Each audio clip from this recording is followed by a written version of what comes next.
Today's Auburn broadcast will begin in 5 minutes.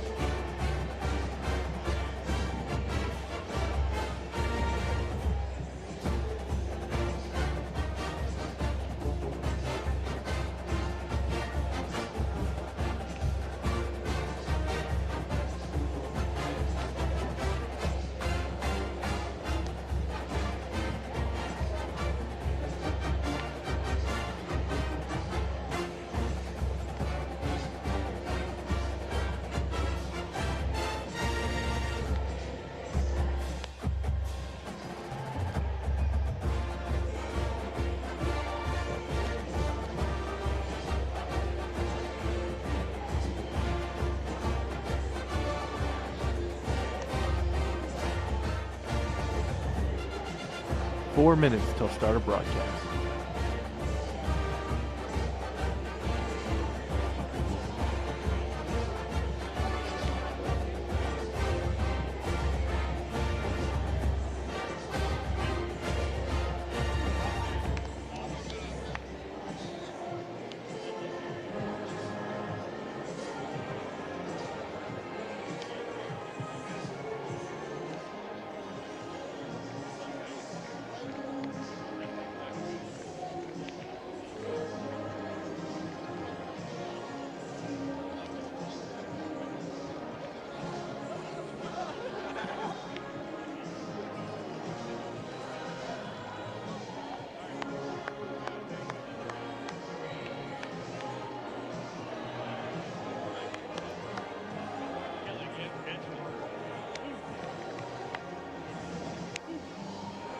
This broadcast will begin in 3 minutes.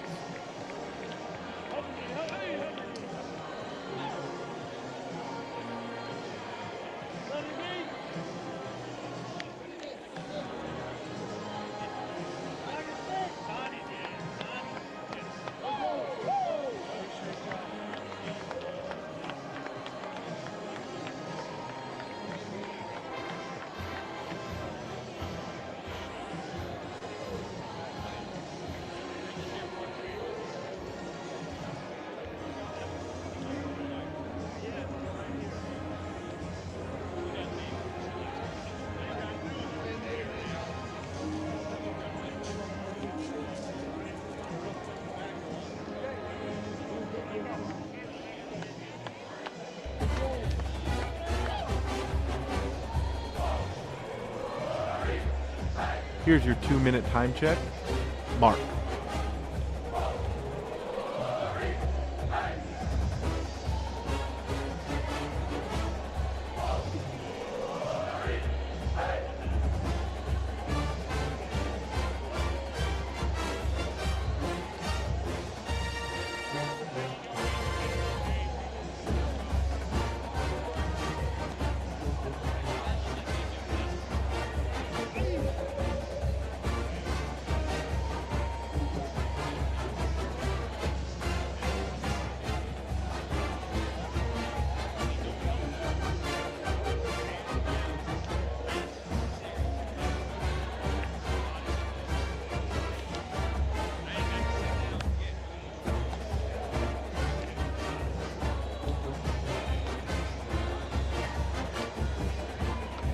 Here comes your 1-minute time check for this Auburn broadcast.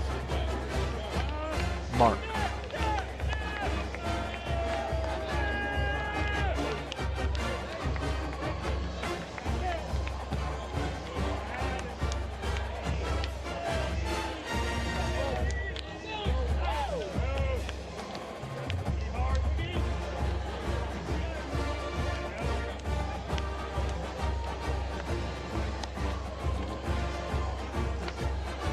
"30 seconds till broadcast. Mark.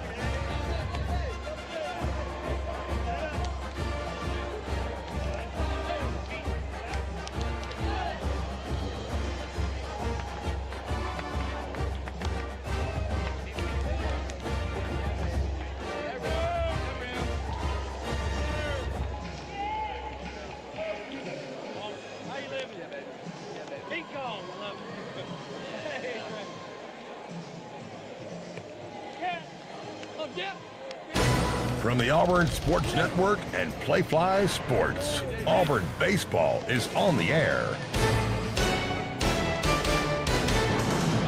25 NCAA tournaments, 8 regional titles, and 6 trips to the College World Series. Exclusive game day coverage begins with the leadoff show. Now, let's go out to the ballpark. In the mid-90s, Riddick Bowe and Evander Holyfield went toe-to-toe in one of boxing's most thrilling and controversial trilogies. Bowe won the opening bout. Holyfield won the rematch less than a year later. Then 2 years after that, Big Daddy Bowe took down the real deal in Paradise, Nevada. Well, welcome to our own Paradise, Plainsman Park, where today, 4th-ranked Auburn looks to deliver a TKO to 2nd-ranked Texas in a series that has absolutely lived up to the monumental hype. Hello everyone, War Eagle, and welcome to another afternoon of Auburn Tiger baseball. Alongside Jason Caldwell, I'm Brad Law. Quinn Brackeen is in the Skyview studios. The eyes of the college baseball world have been trained on the Plains all weekend, and today we all witnessed the finale in this elite trilogy. 2 one-run games have split the series thus far. Today, Alex Petrovic grabs the baton, leads the charge from the mound for the Tigers. He's opposed by the reigning SEC Freshman of the Year, closer turned dominant starter, Dylan Volantis. The Butch Thompson pregame report follows these messages. This is the Auburn Sports Network. Here's a clip from a recent Talking Tigers podcast with Andy Burcham. Hall of Fame coach Kim Evans. Who called you from Auburn? What was the first contact that you had from your alma mater? So the first contact that I ever had was a guy named Pat Dye. So I got to talk to Coach Dye and spend some time with Coach Dye a few years earlier. And talk to me about Auburn and coaching here. Just kind of one of those great drive around Auburn couple hours that I'll never forget. And his bird dog sat in my lap the whole time. New episodes of the Talking Tigers podcast are released Mondays wherever you listen to podcasts. Subscribe to the Talking Tigers podcast exclusively from the Auburn Sports Network. If you are a fighter, Modelo is your reward. So listen close. You put up with a lot, but you always hold it down for your people. You are strong, you are fearless, you are the baddest on the block. You are an elbow grease factory, a force of nature. You are not to be reckoned with. You are a ride or die, a powerhouse of productivity. You are a fighter, and Modelo is your reward. You've earned every last drop of this rich golden lager, so raise it up high. Modelo, the mark of a fighter. Drink responsibly. Beer imported by Crown Imports, Chicago, Illinois. In the SEC, it just means more. But what is it exactly? It's the fans, the students, the traditions, the legends. It's passion to celebrate deeper, reach farther, think smarter, make an impact off the field. It's that intangible thing that happens when 16 schools raise the bar as one. Because in the SEC, it just means more.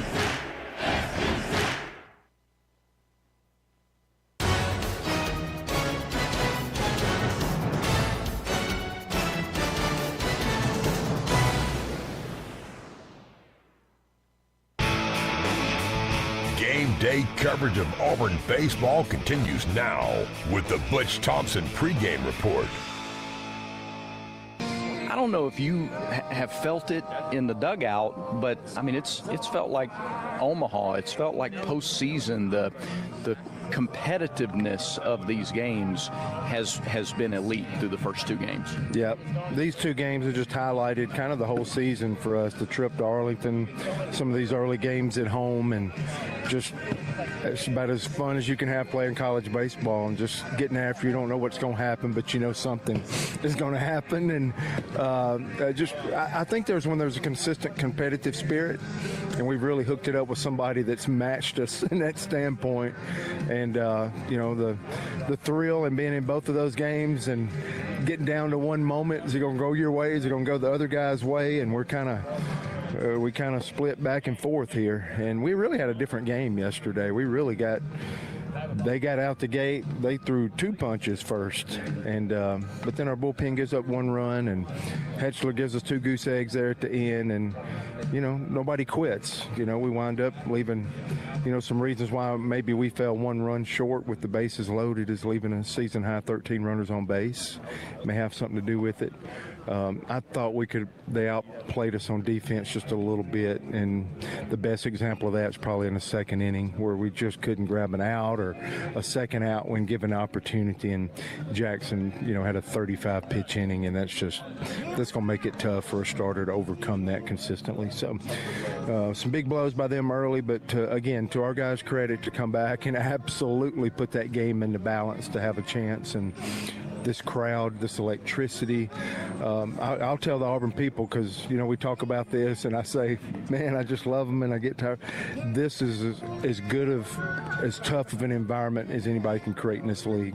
I mean, there's no foul territory here. We're on top of them, and if we can just continue to be proactive in every 9th inning, we're not going to come back every time and catch them or win a game, but if we hit in the bottom of the 9th at home, we're either tied or we're behind, and at least we're going to keep fighting to make this finish hard for that other guy. We're able to get to their bullpen pieces. So both teams are bloodied. Both teams have had success, and there's nothing better than a setup on a beautiful Sunday day in Auburn to have, what everybody wants, 2 top 5 teams battling it out, and somebody's going to win this series, and it's going to happen on this field today. I said so well, I hesitate to even ask another question, but we need a couple more minutes, so we'll do it. Let's talk tactically here. You mentioned Captain Petro last night. Against this lineup that you've seen now for a couple of games, in person, what are the keys for Alex here today? Yeah, just keep bringing his poise and bring his consistency.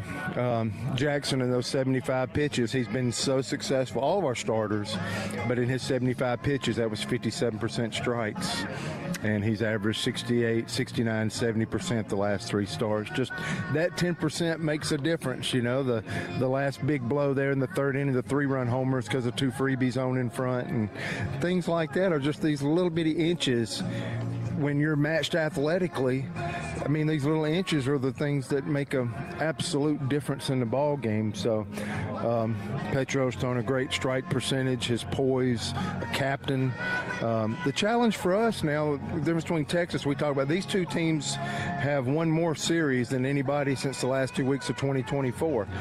To their credit, what they got is the guy that finished 2 games against us last year, Volantis, the left-hander, the Californian, it's 7'8" or whatever he is, throwing this breaking ball out of the sky. We didn't like him last year, and nobody likes him. And I think one of these reasons why they're set up to win series, and hopefully we are, by advertising Petro and having somebody poison a strike throw on a Sunday, they have a guy that's just hard to hit. I can't think of a better 3 starter for anybody in America that makes a difference in a series. It paid dividends for him last week versus Ole Miss, after Ole Miss found a way in that 9th inning, kind of like we did. But that Volantis walking out there is a tall order for anybody in the country. So I think, again, just like all weekend, both teams believe in their starters. I actually thought their guy was in trouble in the 1st. And we get bases loaded, nobody out, and we can't scratch. I think that actually settled him in a weird way and vaulted him into his start by being able to wiggle out. And then it seemed like offensively they carried that momentum back and forth. Now, no question about it, when Cormier got in the ball game, and Marcel Kulik, we grabbed some momentum back. This is a momentum. These are punches thrown back and forth, and man, let's throw the last punch today. But, I mean, we have a tough starter, and we're going to have to, instead of saying guess, we're going to have to take a couple calculated risks. So if you go up there and just look for the full and react to this full arsenal, I mean, each pitch by itself is individually challenging to hit. But we're going to have to take some calculated risk and do some things, because I think everybody will see it once this game starts, of the challenge ahead of our lineup if we want to be successful in this series today. Looking forward to it. All the best out there, War Eagle. War Eagle. Let's be honest, senior living shouldn't feel senior, and it's definitely not all about yelling, bingo! At Atlas Senior Living, we focus on great care, great people, and yes, great days. And no one telling you can't have dessert before dinner. Well, maybe once. And with locations throughout the Southeast, chances are there's an Atlas community closer than you think. Atlas Senior Living, exceptional care, even better living. Visit atlasseniorliving.com to find a community near you and schedule a tour today. We'll admit, we've already thrown in the towel on the New Year's resolution. But one healthy new habit we're sticking with is Active Liver from New Nordic. Did you know your liver works around the clock processing food, sugar, alcohol, and everyday toxins? All things that can really impact your health. That's why daily support matters. Active Liver is designed to help protect normal liver function and support your body's natural detox process. Active Liver is available online at Amazon or in stores at CVS, Meijer Grocery, Wegmans, and now at your local GNC. O'Reilly. Replace your wiper blades and save $10 on a pair of Rain-X Latitude wiper blades at O'Reilly Auto Parts. Beam blade technology improves windshield contact for maximum visibility. Our professional parts people will even install your new wiper blades for free. Stop by your O'Reilly Auto Parts store or shop online at O'ReillyAuto.com. O'Reilly Auto Parts. Children's of Alabama reminds you that every child's head injury should be treated like a serious injury until a doctor says it's not. The CDC estimates some 4 million sports and recreation-related concussions occur each year. Even a minor fall or collision may be a concern. Symptoms typically include headaches, unsteadiness, confusion, or sleepiness. To find out what to do in case of a suspected concussion, visit childrensal.org/concussion and always dial 911 in case of an emergency. The starting lineups are presented by Yellowwood brand pressure-treated pine. If it doesn't have that yellow tag, you don't want it. Both these teams come in at 19-3 overall on the season, and the lineup very similar for Jim Schlossnagle and for Butch Thompson, quite frankly. Let's start with Texas. The visitors are 3-2 in the conference. Second baseman Ethan Mendoza is the leadoff hitter. The catcher Carson Tenney hits second. Hitting third in center field, it's Aiden Robbins. The cleanup hitter is the shortstop, Adrian Rodriguez. Timo Becerra plays third base and bats fifth. Hitting sixth and starting in left field, it's Anthony Pack Jr. Casey Borba is the first baseman. He will bat seventh. Hitting eighth, the designated hitter, Ashton Larson. And batting ninth in right field, it's Jaden Duplantier. So again for the Longhorns, Mendoza, Tenney, Robbins, Rodriguez, Becerra, Pack, Borba, Larson, and Duplantier. For the Auburn Tigers, 4-1 in SEC play. Their first loss yesterday in that 7-6 final. Bristol Carter back in the lineup again, back-to-back games. He's back in the leadoff spot. Second baseman Chris Rembert bats second. Chase Fralick is the DH today with Lucas Steele catching. Fralick will hit third. The cleanup man is the third baseman Eric Guevara. Batting fifth in left field, it's Bub Terrell. Ethan Bingaman plays first base and bats sixth. In right field, Mason McCrane bats seventh. Hitting eighth, his brother Brandon McCrane, the shortstop.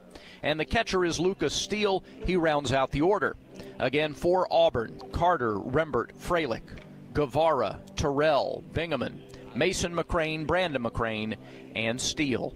Another gorgeous day for baseball. Alex Petrovic will throw today's first pitch. We will have that for you. We'll set the defense behind him, and we will get things going from Plainsman Park in front of another tremendous crowd. Auburn goes for the series win when we come back. This is the Auburn Sports Network. Just the good stuff.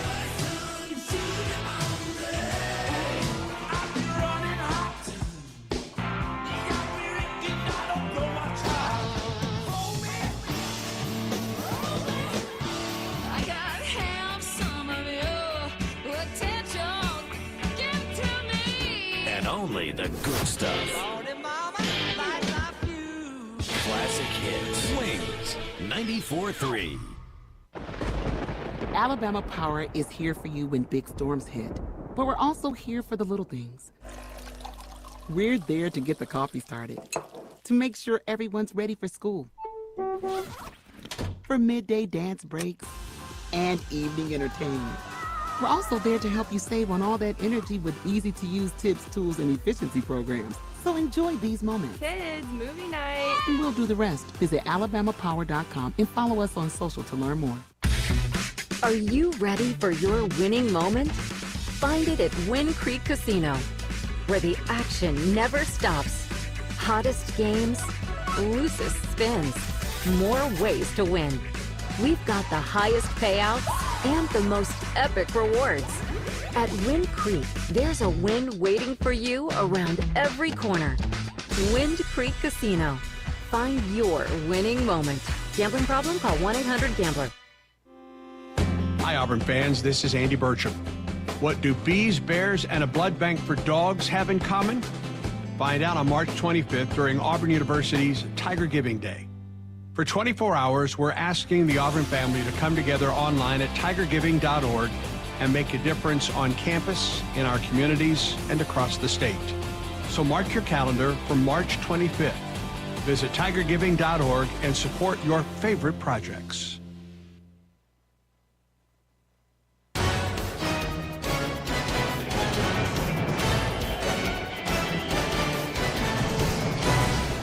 One high white cloud way up above the center field wall. Otherwise, a perfect blue sky, just a perfect setting to determine a series winner. It is the rubber match. Number 4 Auburn, number 2 Texas. Alex Petrovic goes for the Tigers. Before we give you his numbers, let's pause 10 seconds for station identification on the Auburn Sports Network.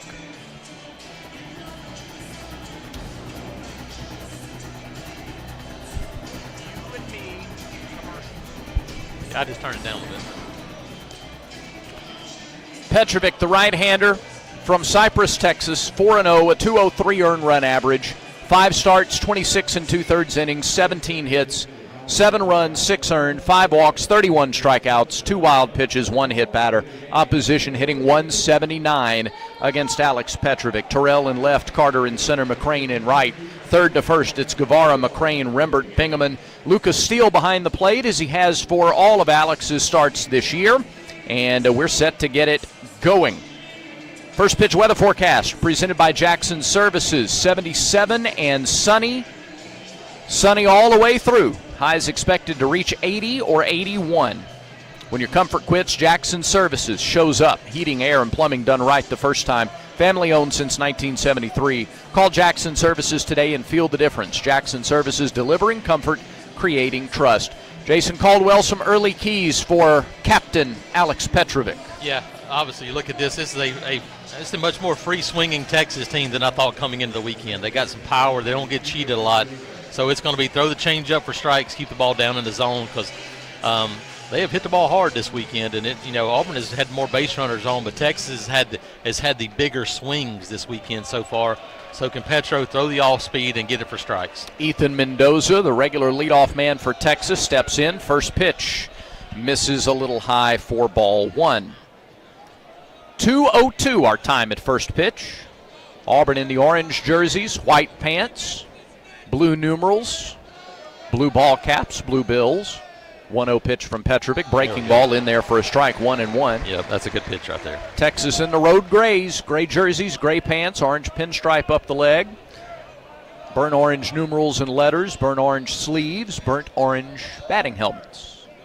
1-1 pitch. Breaking ball popped up on the infield left side. Guevara and McCrane over there, right near the line. Guevara right into fair territory, kind of danced foul, fair, caught it in fair ground for the first out. Sky high pop-up for out number 1. Ryan Broussard is the home plate umpire. Micah Holman is at first. Anthony Perez is at second. And Derek Malika is at third base. Yeah, Brad, grew up watching College World Series, and you see Texas in these uniforms, and it's been kind of cool to see them here at Plainsman Park for the first time and to have this series and between two really good teams. Carson Tenney shows bunt, takes a fastball that was a little bit low at 93. Tenney, one of the several big swingers here on this Texas lineup. This is the number 2 hitter here, but he's about 6'2", 240. 2 for 9 on the weekend with a double and an RBI. There's a breaking ball in for a strike from Petrovic. It's 1-1. Alex has gone 5 innings plus in all 5 of his starts this year. Really good start to his redshirt sophomore season. The right-hander's 1-1, strike 2. Another good pitch there. And he's shown the breaking ball early, and he's been able to land it for strikes. Also, it gives you a little bit of feel about, Andres Alvarez Tuesday night where he pitched backwards a little bit. Yep. Now this is a breaking ball count. See if you come back fastball up or fastball in here. 1-2 pitch. Swing and a miss, strike 3. Great changeup. Fourth time Tenney has struck out in the series. Petrovic sits down the Texas catcher. 2 up, 2 down. And now Aiden Robbins, the hero for Auburn here Friday night. He has swung it this weekend, though. Yes, he has. 3 solo home runs. 373 average, 8 home runs this year. Yeah. Does not get cheated at the plate. Yeah, 3 of his 9 home runs have been here this weekend at Plainsman Park. First pitch to him, off speed and inside, 1-0. Yeah, and it's been left center to dead center, that power alley pull area for him. So from Auburn, I'm trying to pitch him away. Nobody on, 2 outs, top of the first inning. Petrovic delivers. Swing and a miss, slider away. Wasn't really close to the strike zone. Had sharp break early, and Robbins committed to it. 1-1. There's some aggressiveness there, and I think you can take advantage of that if you're Auburn and you're Petro today. 28 RBIs, number 1 on the team. 7 stolen bases for the center fielder. 1-1 pitch. Miss low, 2-1. 3 of his 4 hits in the series have left the ballpark. And they left the ballpark, too. Yeah, None of those were cheap. There are no wall scrapers. They were not cheap.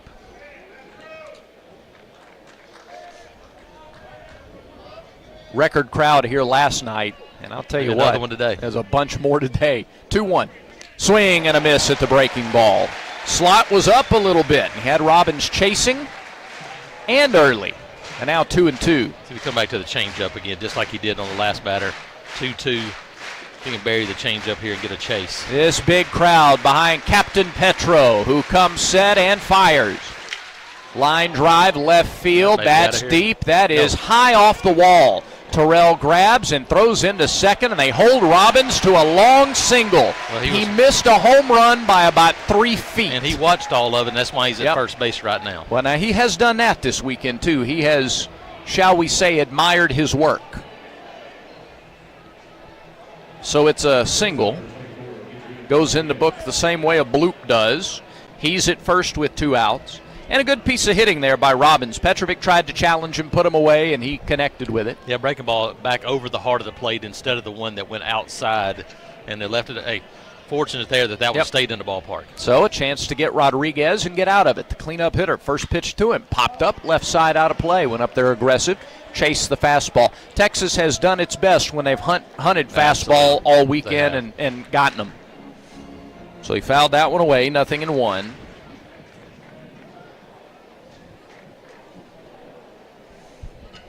Texas tries to get aggressive here with Lucas Steele behind the plate and do some running. Pitch. Hit on the ground weakly to third. Guevara gloves, throws, out. Rodriguez, an excuse me swing, and a soft ground ball right to the Auburn third baseman. Inning over. No runs, 1 hit, no errors, and 1 left on base. We head to the bottom of the first inning. Texas 0, Auburn coming to bat for the first time. This is the Auburn Sports Network. Here's a clip from a recent Talking Tigers podcast with Andy Burcham. Butch Thompson. When we went 12-3 in our home conference schedule this year, I don't think it was a coincidence. I think it had something to do with these renovations and the atmosphere now that's provided. Everybody's always enjoyed coming to Auburn because the people are great. It's a beautiful venue, but it wasn't the most challenging weekend. That's changed, baby. Sure. Moving forward, it absolutely has that feel to where I always want, well, that's an Auburn thing. People come to Auburn and people leave and like, that's an awesome place and has awesome people. But I want them to come and go say the same thing, but like, my God, it's tough to play those jokers. That's a tough environment. That is a challenge. New episodes of the Talking Tigers podcast are released Mondays wherever you listen to podcasts. Subscribe to the Talking Tigers podcast exclusively from the Auburn Sports Network.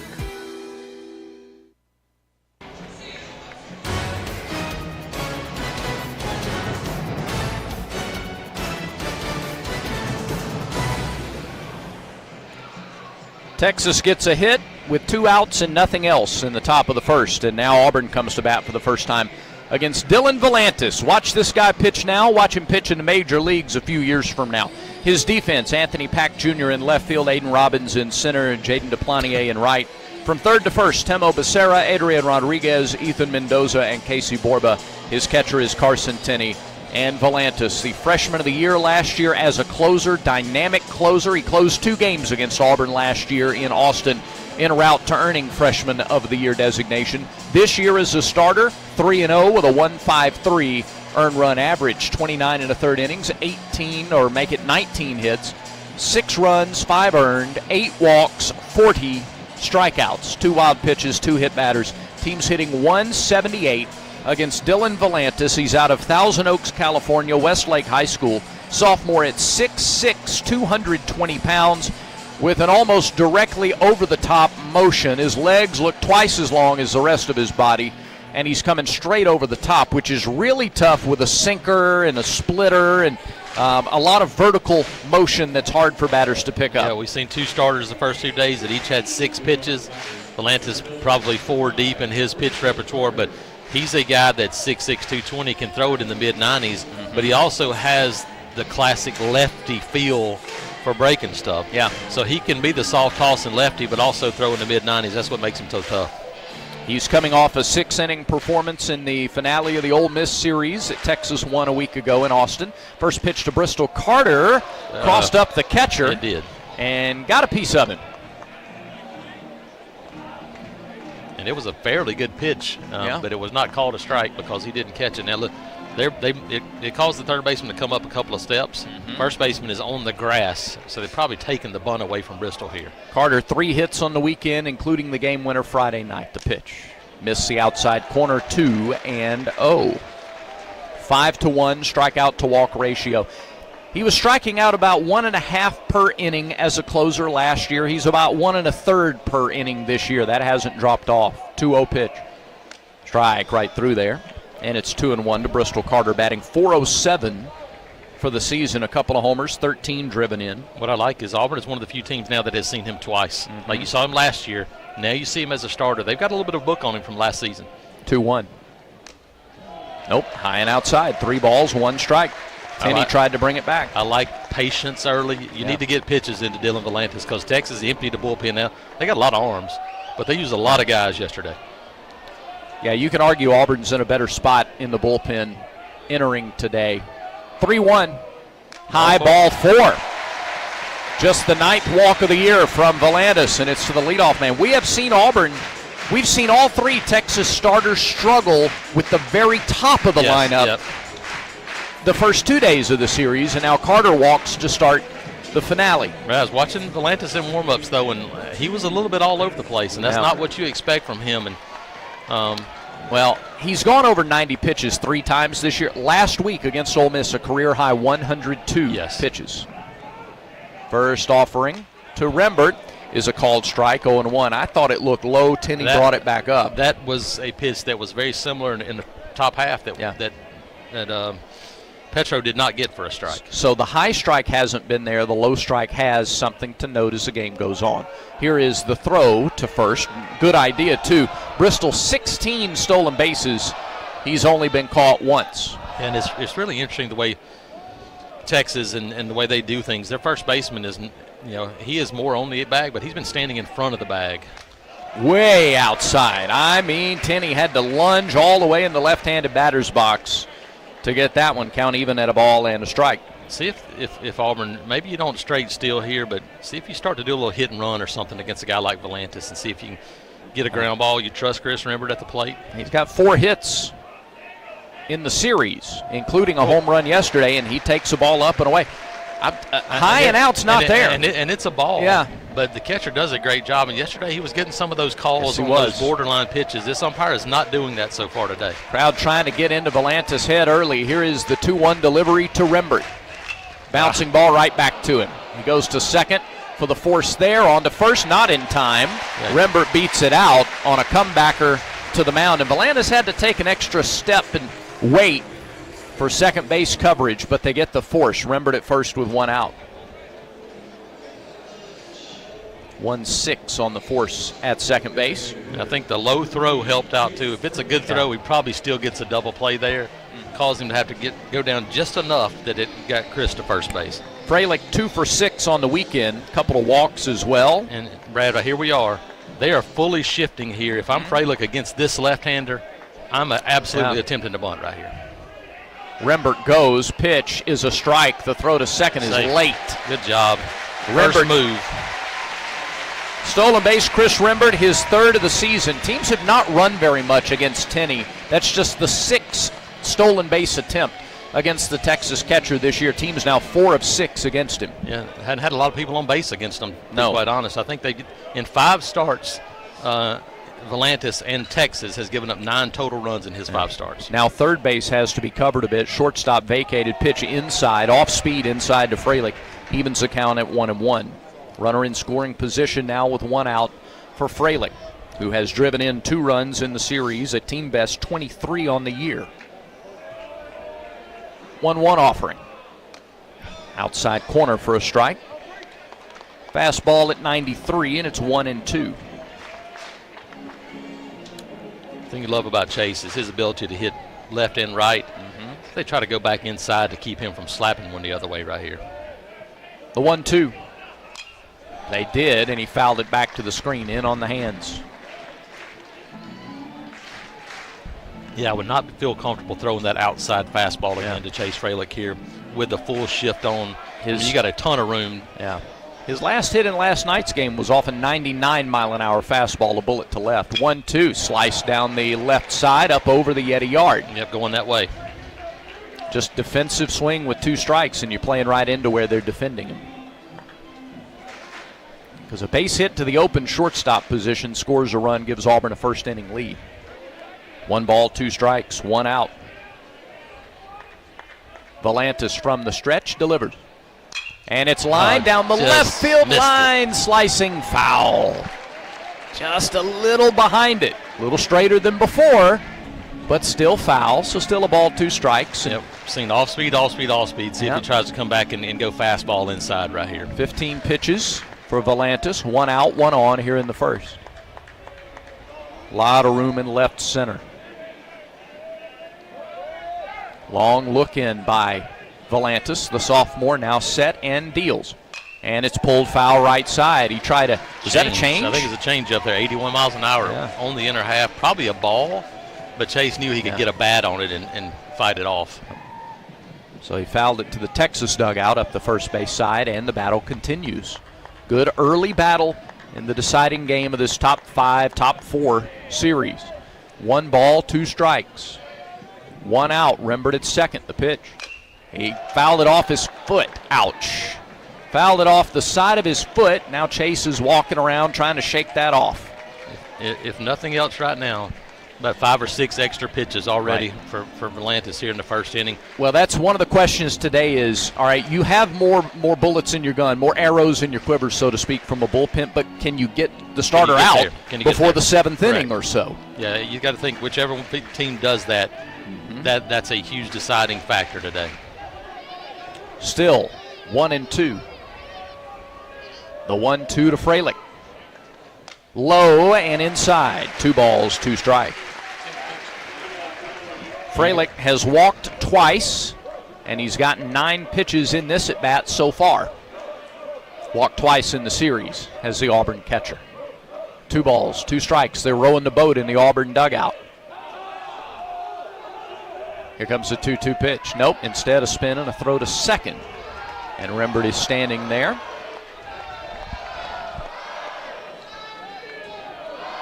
The dugout getting behind Fralick at the plate. 2 balls, 2 strikes. Volantis sends it home and misses a little bit out. Good take. 3-2. He went 3-1 to Carter before he walked Bristol. He's gone 3-2 to Fralick. Rembert gets his lead from second. See the Tigers get an early big swing here. They hadn't had one of those. They've scored runs, but they haven't had the early big swing. No score in the game. The 3-2 pitch. Swing and a miss. He chased one down in the dirt. Throw on to first to get Fralick. And that's out number 2. He chased absolutely ball 4. Yes. As Volandis wins that battle, but it took him 11 pitches to win the battle. And so that's a can you lose the battle, win the war type of at bat. See if Eric can avoid that same pitch. That's been his kryptonite. Yep. Is the breaking ball down. If he can avoid swinging at that, he'll have a great shot against the lefty. Volandis has one of the best. First pitch to Eric, swing and a miss and a breaking ball down. Runner at second, 1 out, or 2 outs now here in the first inning. Rembert gets a couple of steps worth of a lead there. Infield is straight away. 0-1 pitch to Guevara, way high and outside, 1-1. Yeah, I mean, the key today is going to be seeing the ball up. You got to see it up. That ball, if it looks like it's on the bottom half of the zone, it needs to be a take until there's 2 strikes. Gabe Gross and Eric were talking about that last night, even after the game was over. 1-1. High, 2 balls and a strike. And here's the thing, too. First base open. You got Bub Terrell on deck. You got to think they'd feel much better about the lefty-lefty matchup here. I don't think you walk Eric, but I don't think you give in any situation right here. No score, bottom of the first inning. 2-1 pitch. On the way. High, ball 3. 24 pitches from the Texas starter. I mean, obviously you'd love to score runs. That's as big a stat as any right now in the game. Other than the scoreboard itself, that's important. Now here, if you're Eric, 6-inch window to swing in. If you get a ball in the zone thigh high here, cut loose. If not, don't force anything. 3-1, throw to second. Guevara was in a similar, well, he was up yesterday with the bases loaded and 2 outs. Flew out to right field. For the weekend, Guevara 2 for 8 with a walk and an RBI. A base hit here would drive in another. 3-1. Called strike. Yeah, that was an outside corner pitch that got pulled in. Yeah. Got the call there. I'm still looking off speed here if I'm Eric. And it may be down in the dirt. He may not be worried about it even if a walk right here. Payoff pitch. Pop fouled back. Fastball high. First one we've seen in a while. He got a piece of it, and again, lived to get another swing here, and pitch number 27 of the first inning. He's been belt high or above about 5 in a row. Yeah. I'd look for him to come down here. Payoff pitch to Guevara with 2 outs and Rembert at second. Here's the delivery. It's high, ball 4. Up and a little out, and Guevara draws the second walk of the inning. And that brings Bub Terrell to the plate. Auburn has worked 27 pitches and counting out of the Texas starter. And here is Bub Terrell. DeMarion, 2 hits, 6 strikeouts this weekend. So it's been a little feast or famine for Bub. And it has not been patient. He's been down 0-2 almost every count, 1-2 the others. He's been behind over and over again. He can be patient and swing at strikes. First pitch to Bub. There's a strike right down the middle. Fastball at 92. I think he knows Auburn's being patient at the plate, and he needed to get ahead in the count. So he threw him a fastball at 92. Terrell, 326 average, 4 homers, 17 driven in. Pitch miss is low. 1-1. If down in the zone, avoid it until 2 strikes. If you do that, you're going to put yourself in a pretty good position. Walk, fielder's choice, strikeout, walk. That's the inning so far. You want to make those 2 walks pay off. You want to make those hurt. The 1-1 popped up off the hands. Foul territory behind the plate. Tenney looks up into the sky, makes the catch in foul territory, and that is out number 3. Auburn, though, gets 29, make it 30 pitches out of Volandis. We'll see if they can build on that and if that pays off. Kind of a neutral battle, win the war type scenario later in this game. No score, no hits in the inning, no runs, no errors, and 2 stranded. We head to the second inning, no score between Auburn and Texas. Auburn baseball continues in a moment. What a matchup we've got, folks. Just nonstop action. The energy is electric and the fans are all in. An intense game like this calls for a Coca-Cola. crisp and refreshing. That's a game changer. Yeah, that taste scores every time. And just like that, they're back at it. Passionate fans and an ice-cold Coca-Cola. Now that's a winning combo. No matter the team, no matter the sport, everyone knows fan work is thirsty work. Enjoy a Coca-Cola. He's got the speed. He's got room. He's going to score. No one gets you closer to the game than Sirius XM College Sports Radio. For the win. Got it! Let's go! Tune in for news, talk, and analysis from the offseason through regular season and into the postseason. We've got your team covered anywhere you go. Deep to center field. Oh, it's gone! Get a free trial at SiriusXM.com/College Sports Radio 2025. Back to the ballpark for more Auburn baseball. No score as we go to the second inning. Second innings presented by Auburn Bank. Champions of you. 5, 6, 7 hitters. Becerra, Pack, and Borba against Alex Petrovic, who threw 14 pitches, 10 strikes in the first inning. Becerra, the third baseman, hits .304, 5 home runs, 21 driven in. He's 1 for 8 on the weekend with 4 strikeouts. Crowd continues to file in. You got people standing at every available flat space on the concourse. The patio area down the right side, both of those areas are completely packed. First pitch to Becerra. Misses upstairs. 1 ball, no strikes. Yeti yard, jam-packed, parking deck. Not quite as many people in the deck as yesterday, but pretty close. A little sunshine, probably warm up there. Yeah, and then hanging off every area near the War Eagle wall and on top of it. Pitch, strike. Fastball at the knees, outer half. 1-1 to the Texas third baseman. Becerra's 1 hit, a double. Both teams had base runners in the first inning. A hit for Texas, a couple of walks for Auburn. Pitch. Missed the outside edge. 2-1. Auburn has to this point in the series 4 more hits, 4 more walks, and 2 more hit batters. They've had more base runners consistently than Texas, and with those numbers, Auburn has had base runners consistently through the weekend. 2-1, fastball low and away, and now he's gone to 3-1 to Becerra to lead off the second. Yeah, not where you want to be against this Texas lineup. Yep. Because they want to hunt fastballs, and they are not swinging lightly when they get them. Here comes a 3-1 to Becerra. Missed outside. A walk to lead off the second. And any singular baseball game, you're going to have half a dozen things that can add up at the end of the game. Yeah. But the 2 walks before the Deplanier home run, correct, in a 1-run ball game, as it turns out, mattered. Yep. So, yeah, I mean, obviously you leave bases loaded, you leave runners on base, but half a dozen different things. Yeah, but the walks are things you control. Pitch down and into Pack. You don't 1 ball, no you strike. don't control when you can get a hit. Those things happen sometimes, but you control throwing strikes. And look, Petro was really good in the first inning and has not found the zone so far.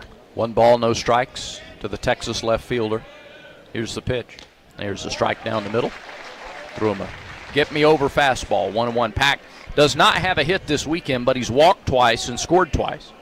Batting .303 for the year. Not a big guy, but has 4 home runs, 24 RBIs, so he's got some power.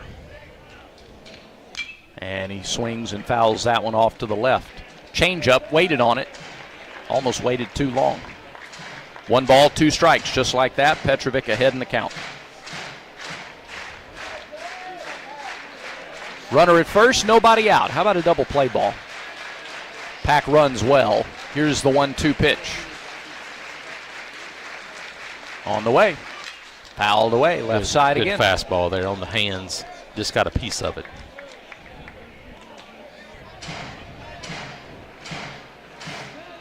Auburn goes to Tuscaloosa next weekend. Texas hosts Oklahoma, so it's a rivalry weekend for both these teams next weekend. Pack holds the ball, or holds the bat, ear level. 1-2 pitch, fouled back, another fastball. Went up that ladder a little bit there. Still got a piece of it. It's right behind Lucas's foot. So this battle continues. you can bury one right here. Now Lucas has to block it up, but I think if you bury a breaking ball right here, you can get a swing and miss. Petrovic deals. Missed outside. A change up there that just floated on him. 2 balls, 2 strikes. So thought process here would be 2-2 breaking ball count. Maybe you come back with a fastball here. He's seen a couple of them in this bat, however. Petrovic looks home and fires. Strike 3. Called third strike. He floated a change up there and passed Pack. Second strikeout for Petrovic. Becerra at first with 1 out for Casey Borba. 2 strikeouts for Petrovic. K-counter presented by Kia of Auburn, where you're always number 1. Now the first baseman, Borba from Santa Ana, California. Get your double play ball here. 2 for 8 on the weekend, a walk and a run scored. He has hit 7 home runs. First pitch, strike 1. So after walking Becerra and falling behind Pack, Petrovic's dialed it in again here. Yep, got to get down in the zone a little bit. A couple of these pitches have been, they're strikes, but they're a little up in the strike zone to keep the ball down to this guy. Auburn in the shift, throw to first. Close play. Becerra is back. He has stolen 4 bases. He has not been caught. Teams are 2 for 3 against Lucas Steele this year. I love the righty-righty change-up opportunities for Petro against this lineup. 0-1. Fly ball left field and deep. And that is on top of the War Eagle wall. Yep, it's a change-up, but we're talking about he's leaving the ball up. And when they get opportunity to hammer those pitches, they don't miss. That's a 2-run home run for Borba. Texas leads 2-0 in the second inning. Home run number 8. RBIs 23 and 24 for Borba. Not only does he score, but Becerra, who walked to lead off the inning, comes in to score. Their last 2 home runs have brought in 3 guys who walked to get on base. And those extra runs made a difference last night. Auburn will have to play from behind today. 1 out, here's Ashton Larson, and he grounds one weakly to the right side. Bingham and Gloves underhanded tosses to Petrovic, who covers the bag, quickly a second out. And now here comes the number 9 hitter, Jaden Duplantier. Yeah, you just, against these guys, you're not going to be able to throw, and that would be, I would think, what Butch Thompson would call a cripple pitch. You can't throw that pitch to a guy like that where he can pull it because the wind's blowing a little bit to left, even though it doesn't look like it from the flag. But when you let these guys turn on pitches, and we've seen it this weekend, they do damage. There aren't a lot of guys you can throw it to in this lineup. No. First pitch, breaking ball. Oh, man. Yeah, it was a strike in the first inning.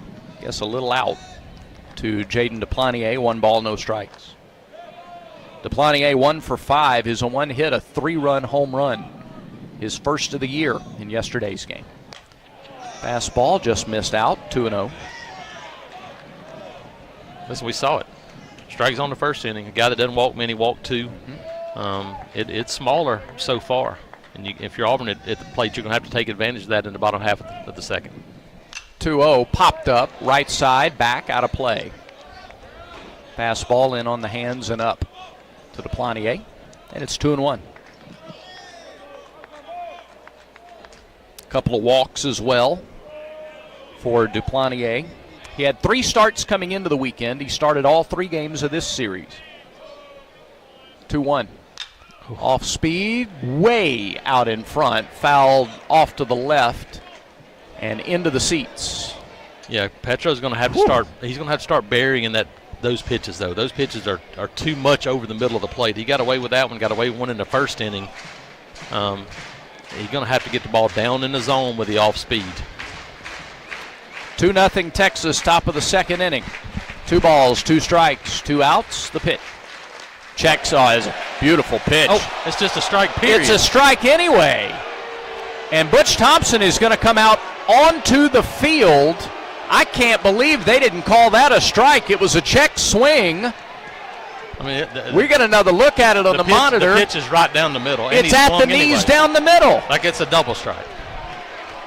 And Butch Thompson is not happy with Ryan Broussard. As Butch said, you called it a strike, right? They appealed to Micah Holman at first, who said Duplantier didn't go, but the pitch was right down the middle. And the head coach is still talking to the home plate umpire. I think everybody in the building, including Bernards, knows he swung the bat, but they also know that it was just a strike, period. Oh, they're going to gift Deplanier another chance. Well, they've already appealed to first now. That's pretty much all you can do there. And now the count is full.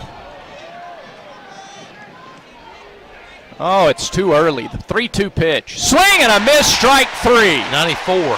Pumped him up a little bit. Maybe that'll be a little wake-up call. Maybe that'll carry over too. 2 runs on 1 hit. The home run by Borba that followed the leadoff walk. No errors, nobody left. It's 2-0 Texas. We go to the bottom of the second. This is the Auburn Sports Network. At Affordable Comfort Cooling Systems and Plumbing, we believe our work is more than just AC and plumbing repairs. It's about serving people with integrity and care. As a Christian-owned company, we take Colossians 3:23 to heart. Whatever you do, work at it all with your heart as working for the Lord, not for men. That's why at ACCS and Plumbing, we do the job right the first time and always stand behind our work. As a proud Ream dealer, we're committed to offering top-quality products and faith-driven values. Give us a call today or visit accsauburn.com to learn more. That's accsauburn.com. Alabama license number 12084. Keeping your money in a traditional savings account is like using the Yellow Pages instead of Google. Outdated and slow. Skip the small, slow returns and put your money to work with the Max Elevate Money Market. You get all the same security of a savings account, plus the ability to earn even more on your money. Get started at mymax.com/elevate or call us at 260-2600. Certain restrictions apply. Federally insured by NCUA.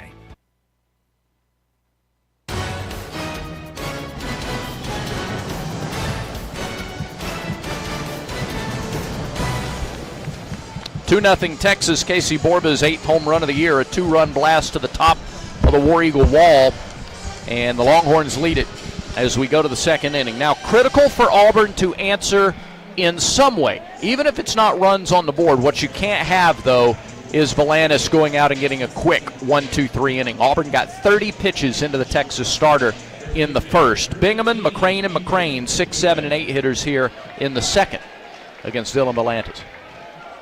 16 strikes, 14 balls, 2 walks in the first from the Texas lefty, who starts Bingaman with a strike, and it's 0-1.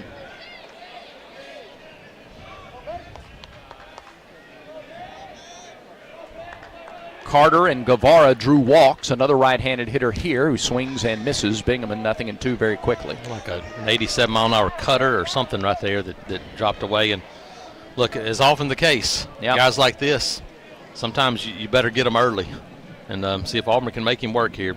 2 strikes. Bingaman's been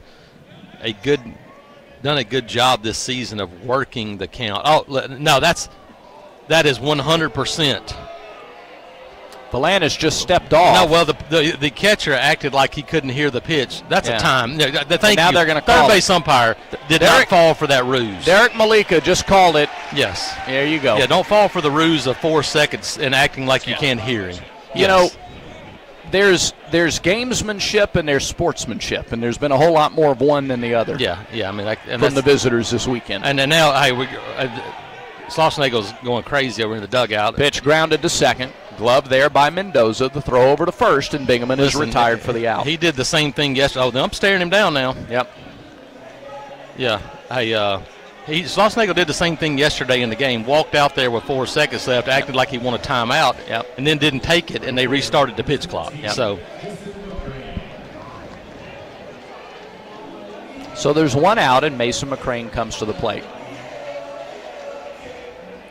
Again, a lot of, we'll call it gamesmanship from the visitors from Austin. McCrane, first pitch is low to him, 1 ball, no strikes. Yeah, when you do it once, it's one of those things, what, fool me? Yeah. Fool me once, shame on me. It's not the last, 1 ball, no strikes, the pitch. Missed inside, 2-0. Hey. I remember a series in College Station about 4 years ago that had a controversial bat test sticker incident on a Friday night. Yeah. All right, 2-0 here. Mason's done a good job of being patient. Just stay patient. Pitch to McCrane. Swing and a miss. He swung at a strike. It probably wasn't a pitch to handle there, up and in a little bit, but McCrane's 2 for 8 on the weekend. He has doubled. He has driven in a run. He scored a run. 309 on the year for the freshman. His 2 hits are 110 and 111 off the bat. 2-1 pitch. Up and in. 3-1.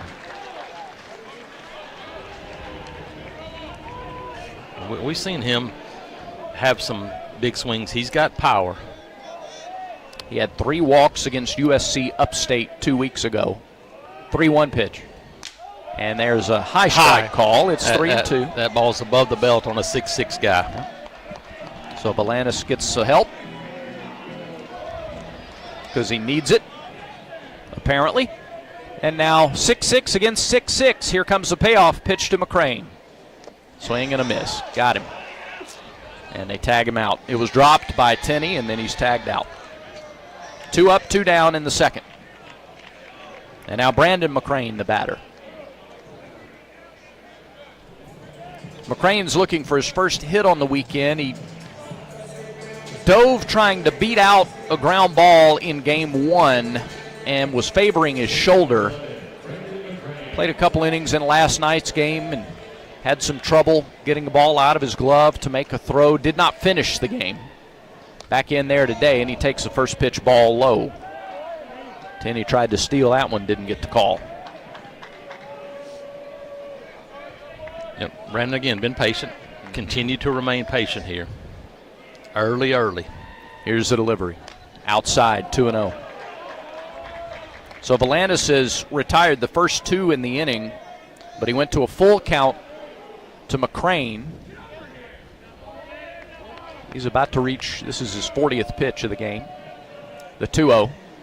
McCrane swings, taps it foul, back to the on-deck circle to the left side. 2-1.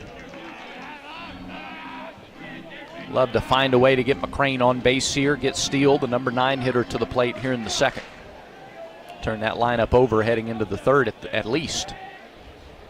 2-0 Texas, bottom of the second. Here comes the 2-1. Low, 3-1. Again, good job there. Seeing it down. 5 of the first 8 hitters, he's gone to a 3-ball count. Yeah. Like I said, it might not pay off now. Yep. Maybe it pays off later. 3-1 to McCrane, the redshirt freshman shortstop for the Tigers. Here's the pitch. That's a strike, and the count is full.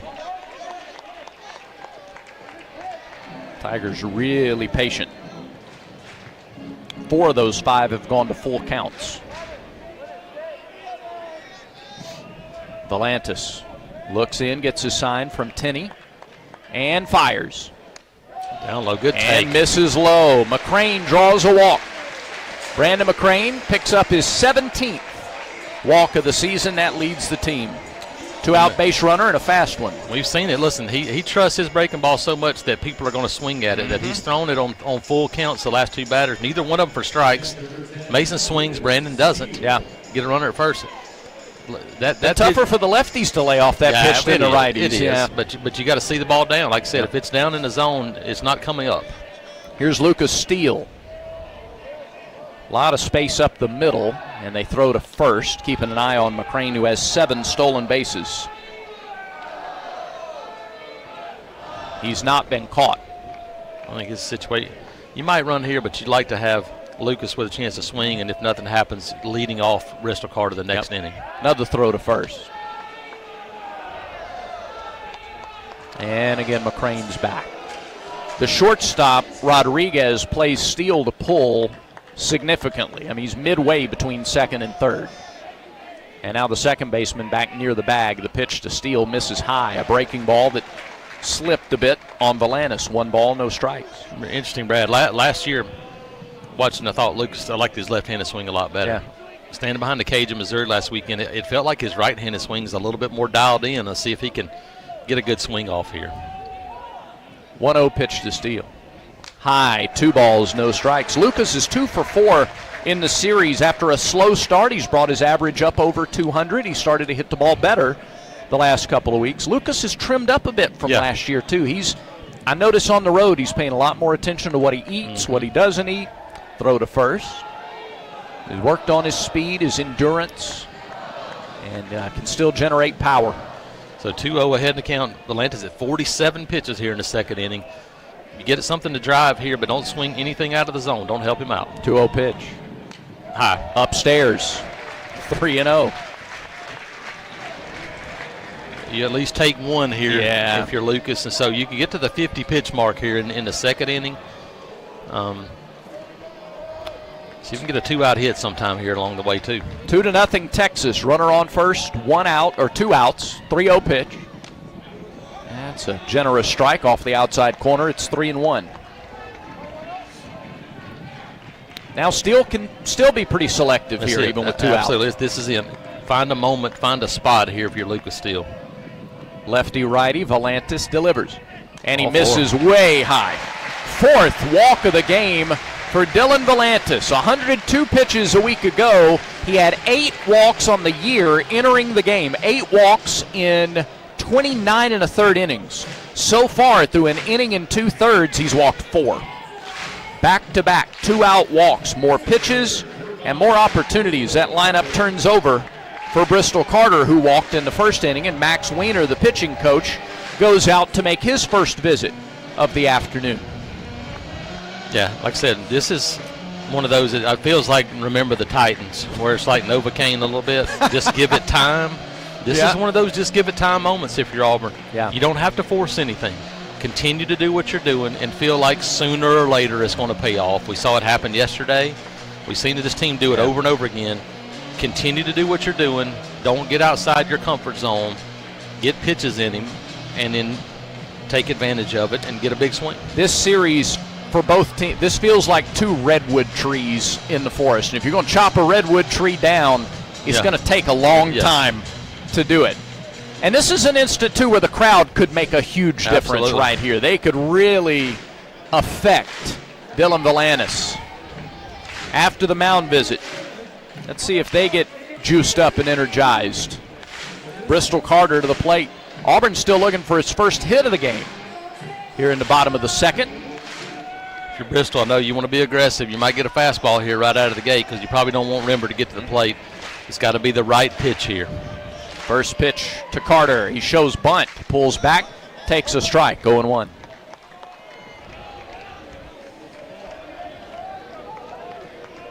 I'll take a blooper somewhere right now. Carter at the plate in the final at bat in each of the first 2 games of the series. 0-1, bounced up there. Tenney he didn't do a whole lot to block it. He just happened to be there. And now the count even at a ball and a strike. Carter, 2 RBIs, the walk-off base hit and the Robbins error to end it Friday, and a hard hit ball in last night's game. 1-1 pitch. Swing and a miss. 1-2. That's that high arm slot, diving right down, tough to catch. Now Volantis ahead in the count, 1 ball, 2 strikes. Crowd waiting on something to happen. Runners at first and second. Here is the 1-2 pitch. Carter dribbles it foul behind the plate, stays alive. 30 pitches in the first, 25 more here in the second. And again, until you get the big hit, that's the story for Auburn offensively. Volantis has had to labor through each of the first 2 innings. He's trying to put away Carter and cap the threat here in the second.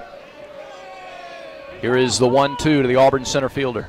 It's outside. 2-2. Listen, this team is due for, Bristol got the big hit a couple of nights ago, but there haven't been a whole lot of those 2-out opportunities for Auburn this weekend. They've had some chances, haven't had the big 2-out hit. Pitch clock down to 7. Volantis comes set. And the 2-2 pitch. High, ball 3. Well.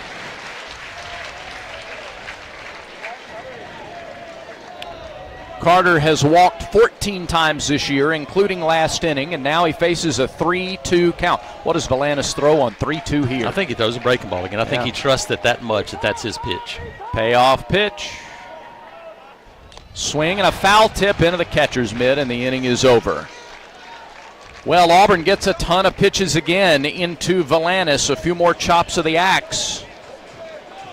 But no runs, no hits, no errors. 2 more stranded. Keep on chopping. We're through 2. Texas leads it 2-0. Auburn baseball continues in a moment. Alabama Power is here for you when big storms hit, but we're also here for the little things. We're there to get the coffee started, to make sure everyone's ready for school, for midday dance breaks and evening entertainment. We're also there to help you save on all that energy with easy-to-use tips, tools, and efficiency programs. So enjoy these moments. Kids, movie night. And we'll do the rest. Visit alabamapower.com and follow us on social to learn more. Strike out ants, termites, and other pests with a call to Cook's Pest Control. Cook's proven pest control methods and superior termite control system keep your home safe and are backed by a 110% satisfaction guarantee. As the weather gets warmer, your spring cleaning isn't done until you call the official pest control partner of the Auburn Tigers, Cook's Pest Control. Looky, looky, looky, here comes Cookie, Cook's Pest Control.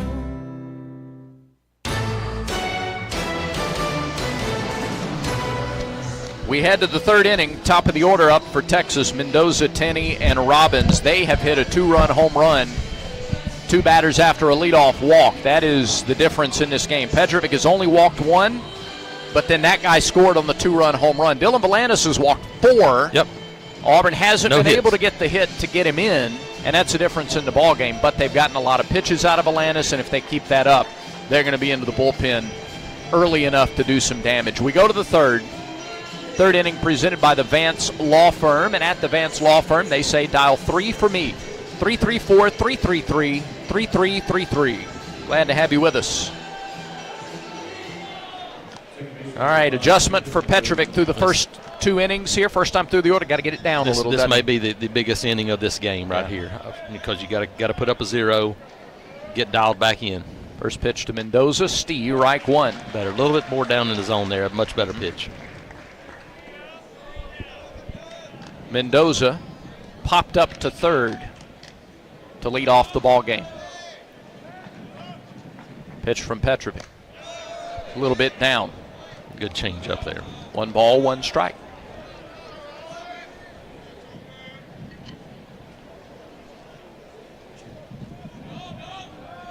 Mendoza 0 for 8 on the weekend.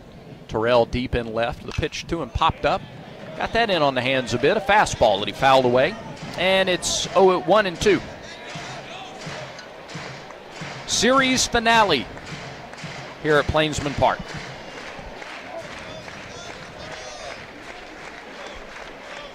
Here's the 1-2 offering. Pulled foul off the facing of the Auburn dugout.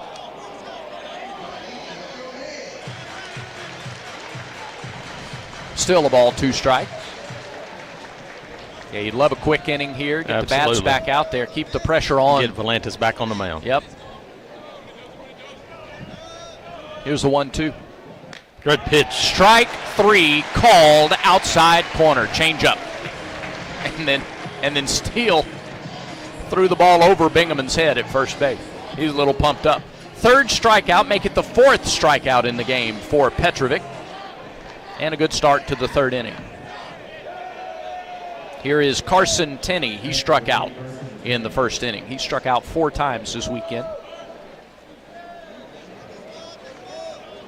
Castle Pines, Colorado native. Junior right-handed hitter. They have a lot of right-handed bats, especially at the top of the lineup. Pitch. Strike, outer half. Back-to-back changeups from Petrovic. It's 0-1. Tenney with 14 RBIs. He's 2 for 10 on the weekend. The 0-1 pitch.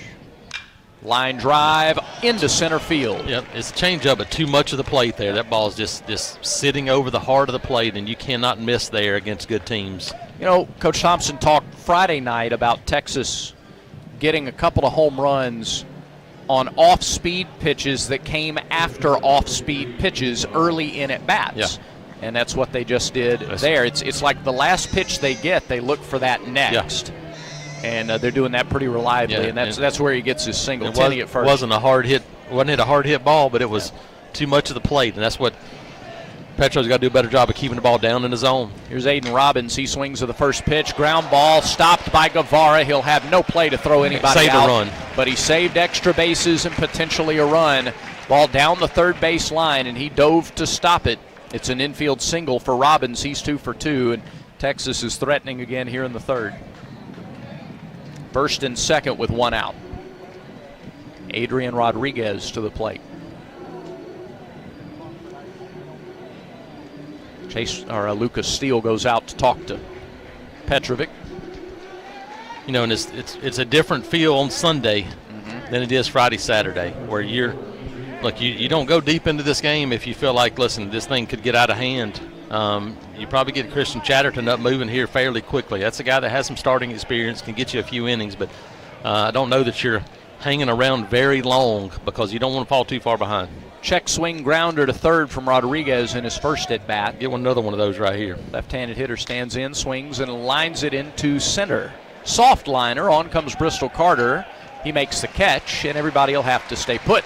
1 pitch, early contact. Rodriguez flies out, and there's out number 2. Bring Timo Becerra to the plate. He walked last inning and scored. Yeah, it was the Borba homer. Kind of the start of that inning where Petro just couldn't find the zone there for a couple of batters, and see if he can bear down here. And getting out of this jam would be really important. Like I said, get Volantis back on the mound. A lot of pitches in the first 2 innings. 44 for Petrovic. Volantis is at almost 60 through 2 innings. Becerra takes ball 1 low. Becerra 1 for 8, a double, 4 strikeouts. He's hit 5 homers this year. He's driven in 21. A lot of their guys 20-plus RBIs. The pitch. That's hit on the ground to second. Rembert gloves, throws to first for the 3rd out. Nice job by Petrovic to come back after giving up back-to-back singles on back-to-back pitches. He gets a fly out and a ground out to end the inning. No runs, 2 hits, no errors, 2 left for the Longhorns. To the bottom of the 3rd we go. It's 2-0 Texas, and this is the Auburn Sports Network. Children's of Alabama reminds you that every child's head injury should be treated like a serious injury until a doctor says it's not. The CDC estimates some 4 million sports and recreation-related concussions occur each year. Even a minor fall or collision may be a concern. Symptoms typically include headaches, unsteadiness, confusion, or sleepiness. To find out what to do in case of a suspected concussion, visit childrensal.org/concussion and always dial 911 in case of an emergency. Auburn baseball tickets are on sale now. Single game general admission tickets are available for as low as $15. Prices fluctuate based on the opponent and day of the week. 8-game mini plans are on sale for $112. Flex plan vouchers are available for home games excluding premium SEC series. Learn more about the pricing structure and availability and buy your tickets today by going to the Tickets tab in the Auburn Athletics app or visiting aubtix.com. Take your place in Plainsman Park this season with Auburn baseball.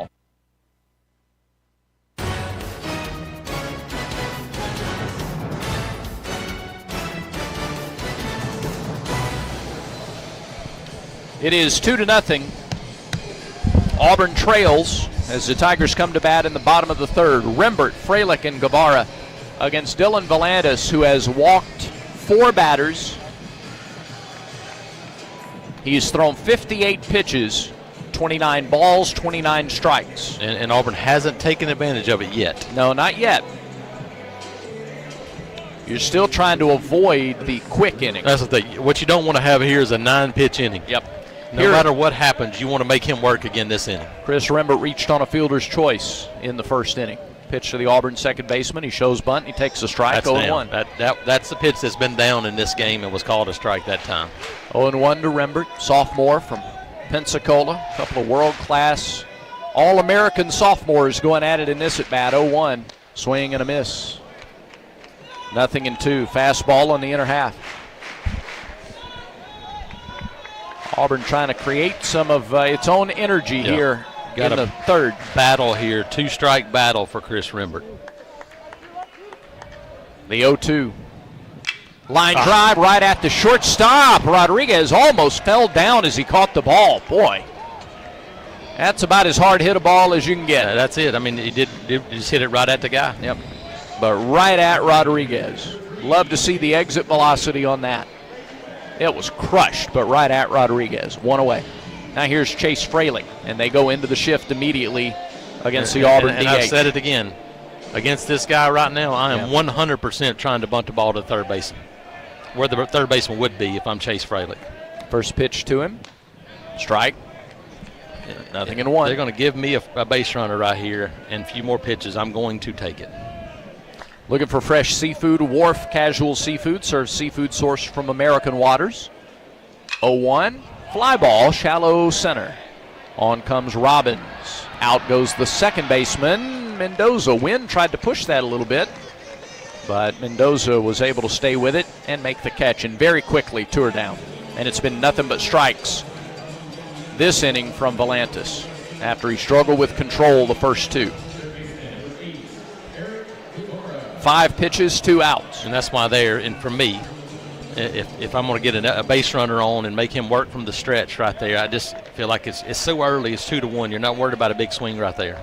Eric Guevara, first pitch. Yep. Strike 1. Here's the other thing. It's been a lot more fastball, a lot less breaking ball, too. Because Auburn started laying off the breaking ball, and he said, look, I'm going to start throwing some hard stuff. Here's the 0-1. Bounced up there. 1 ball, 1 strike. Wharf Casual Seafood, 6 locations across central Alabama. 2-0 Texas. Nobody on, 2 out for Auburn in the bottom of the 3rd. Another full house at Plainsman Park. Here's the 1-1 from Volantis. Bouncing ball up the middle, a base hit. Auburn's first hit of the day, inner half fastball, and Guevara fought it off, bounced it back up the middle for a hit, a 2-out single. It followed the first pitch out of the strike zone of the inning. Yes, but it's been fastball heavy this inning. Now, I don't know if you're Bub or if you're going to see one of those. I think Bub needs to get back to left center field approach Bub right here. See the ball a little deeper. He's getting too far out in front of the breaking ball and swinging over the top. Let it get deeper and drive it to the opposite field. First pitch to Terrell upstairs. 1 ball, no strikes. And it took 2 outs, but now you do get Volantis back in the stretch. That's it. It's been different. Yep.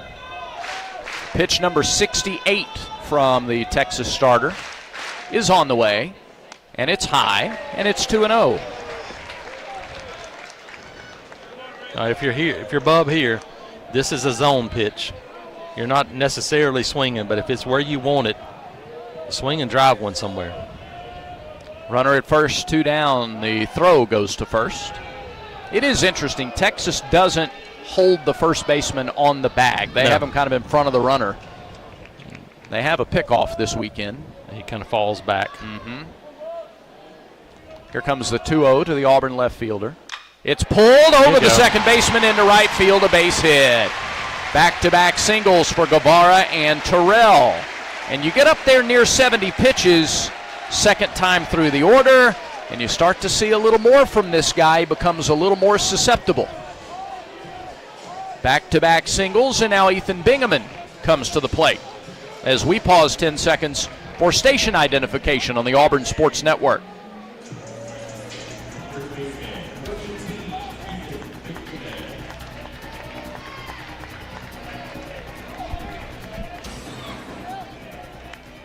Ethan Bingaman grounded to second in the first inning. You just get the feel every time he's at the plate, though. First pitch misses downstairs. 1 ball, no strikes. Got a good eye, strong, powerful stroke. Wind blowing out to left right here. Just get one airborne. Yeah.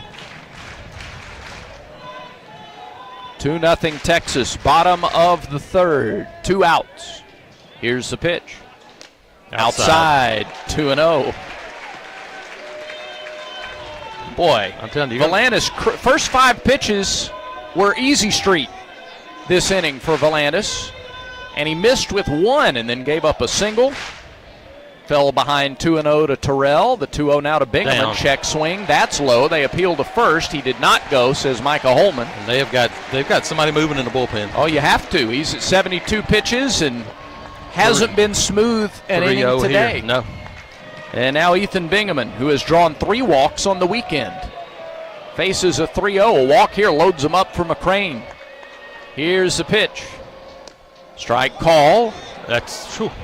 On a breaking ball, dropped through the zone. Down through the zone there. Yeah. Hey, 3-1. Yep, still way ahead if you're Bingham.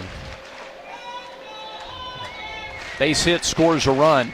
Extra base hit scores a couple. 3-1 pitch. No. Strike two, a high strike call. And now the count is full with 2 outs. Man. That's a breaking ball above the belt. Neither one of these teams needs help. Here's the payoff. Line right side. He lined that breaking ball up to the 984 club. Look out up there. Well, I mean, you got to swing now because you're not really sure where the strike zone is because it's moved a little bit. Hey, he's made some mistakes today. See if he can make a mistake in the zone and make him pay for it. Auburn needs a 2-out hit. Another 3-2 to Bingaman. Good job. Tap foul left side. The battle continues. Boy, Auburn is just, again, they don't have a run yet, but their approach against Valanis today generally has just been really good. 2 on, 2 outs. It's 3 time. balls, 2 strikes. It's time, though. Yeah.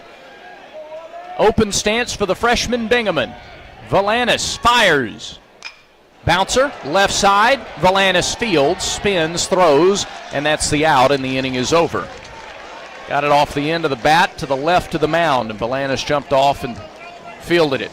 He had to throw a bunch of pitches again. He's near 80 through 3 innings. Auburn strands 2 more. No runs, 2 hits, no errors, 2 to go. Auburn has stranded 6 through the first 3 innings. It's 2-0 Texas through 3. Auburn baseball continues in a moment. Sherry, what have you done to your hair? What do you mean? Does it not look good? It doesn't look good. It looks freaking amazing. I can't believe how thick and healthy it looks. Oh, I must know your secret. No secret. It's hair volume from New Nordic. Hair volume, huh? Well, it certainly lives up to its name. Your hair has never looked so thick. It is gorgeous.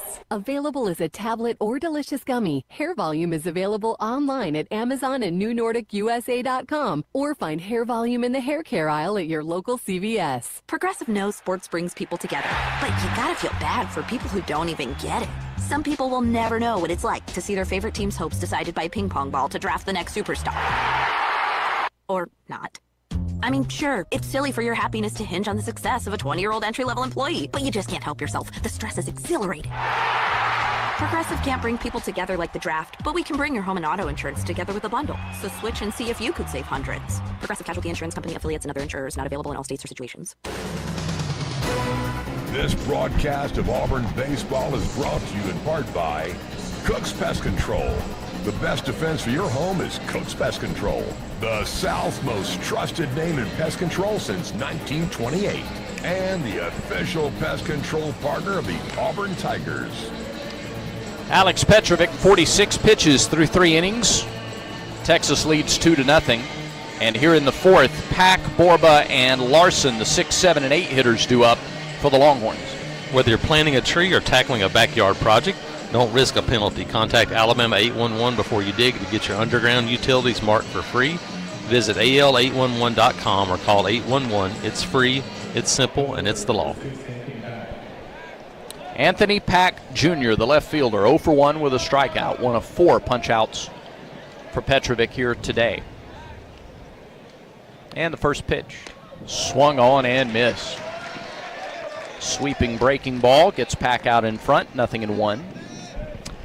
Going to blow by the all-time series attendance record. Yeah, not even here close. this weekend. I don't know if there may be more people here today than there were yesterday. 0-1 fouled back. There's Fastball. a lot of people here. 0-2. 8,037 yesterday. The concourses are like wall-to-wall people. Yep, not a seat to be found. And 0-2 to the leadoff man in the 4th. The pitch.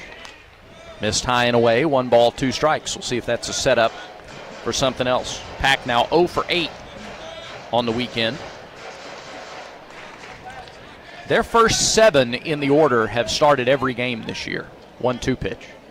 Pulled right side. Bingaman dealt with a tricky hop, and he takes it to the bag. Great play. Wow. The last hop came up about shoulder high.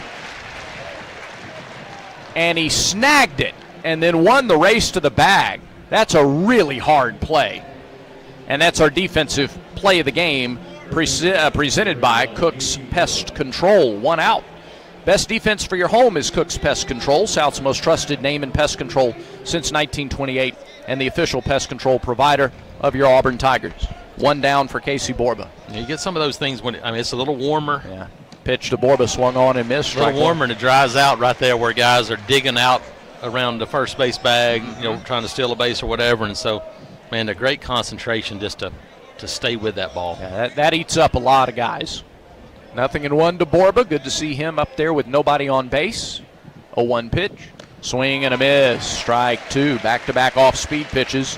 Back-to-back swings and misses. A 2-run homer for Borba in the second, and he's going up there hacking here in the fourth. Yeah, and I said a waist-high breaking ball right down the middle. Just keep the ball down in the zone. Down and away here. I don't care if you have to do it 2 times in a row. See if you can get him to chase. Shift is on. The 0-2 pitch. Check swing. Did he go? Lee, they say he didn't. Micah Holman at first on the appeal. 1 ball, 2 strikes. Throw it again. Same pitch. Yeah, that home run kind of ignited the swings in Borba. He wants to swing. There's not much else he's trying to do right now but hit the ball over that scoreboard. That's all he wants to do. It's the only offense in the game, the only runs of the game to this point. Now time called.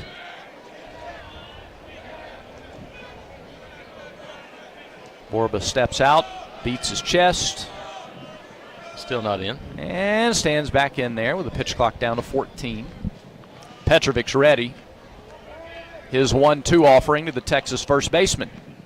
Swung and fouled back. Fastball up and in. 95 from Petro. A little something extra. Now he showed him the high fastball as he come back down with a breaking ball of the change. Yep, but down and away. Nothing over the inner half here. 1 out, nobody on. Shift on against the right-handed hitter. And here is the 1-2 to Borba. Tapped foul to the left. Got a piece of it. Down just enough there that he swung over the top of it. I think he got a piece of Lucas Steele as well. Flags on top of the War Eagle wall are showing a pretty good breeze. The American flag in right center, nothing. Yeah, sometimes you can't feel it above the top of the structure. All right, Borba stands back in. Go back down and away here. Another 1-2 pitch from Petrovic. Here it is.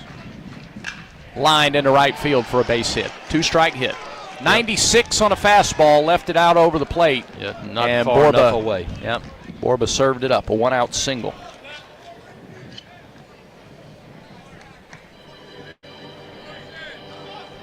So a 2-strike single. That's their second 2-strike hit of the game. And a runner at first. That's Borba for Ashton Larson, who grounded to first his first time. He's 0 for 3. He started the Friday game, went 0 for 2 with a couple of strikeouts. Did not play yesterday. Shows bunt, takes it low, 1 ball, no strike. It rolled over one the first time. See if you can get that again here and get a double play. Guevara comes in on the edge of the grass at third. In case they want to bunt with Larson again. I'm surprised. I understand left-right matchups. Mansour was 3 for 3 yesterday. Was outstanding. Throw to first. Tag applied. Runner back. But they went with the lefty DH today against the right-hander Petrovic. Probably see if Auburn brings in a lefty today, you'd see Mansour back in there. 1-0 pitch. Breaking ball outside. 2 balls, no strike. Yeah, got to make this guy swing the bat here. Larson's average at 306 after his ground out. 11 for 36 on the year.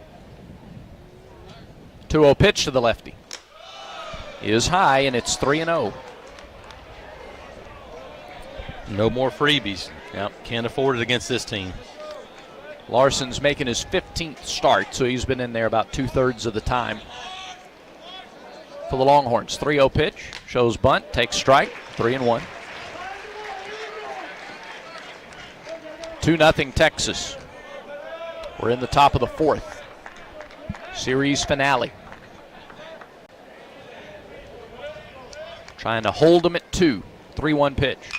Lined into short left field. Terrell comes on, and he's going to have to play it on a couple of hops. Just a soft liner from Larson. And they've got back-to-back base hits. back-to-back opposite field hits. First and second, one out. That was the case last inning as well. They've had hits in all 4 innings so far. 6 hits in the game, and now Christian Chatterton heads down to the bullpen. And Lucas Steele goes out. Down there already. Yeah. Jet Johnson as well. Jet pitched here Friday. He's headed down there.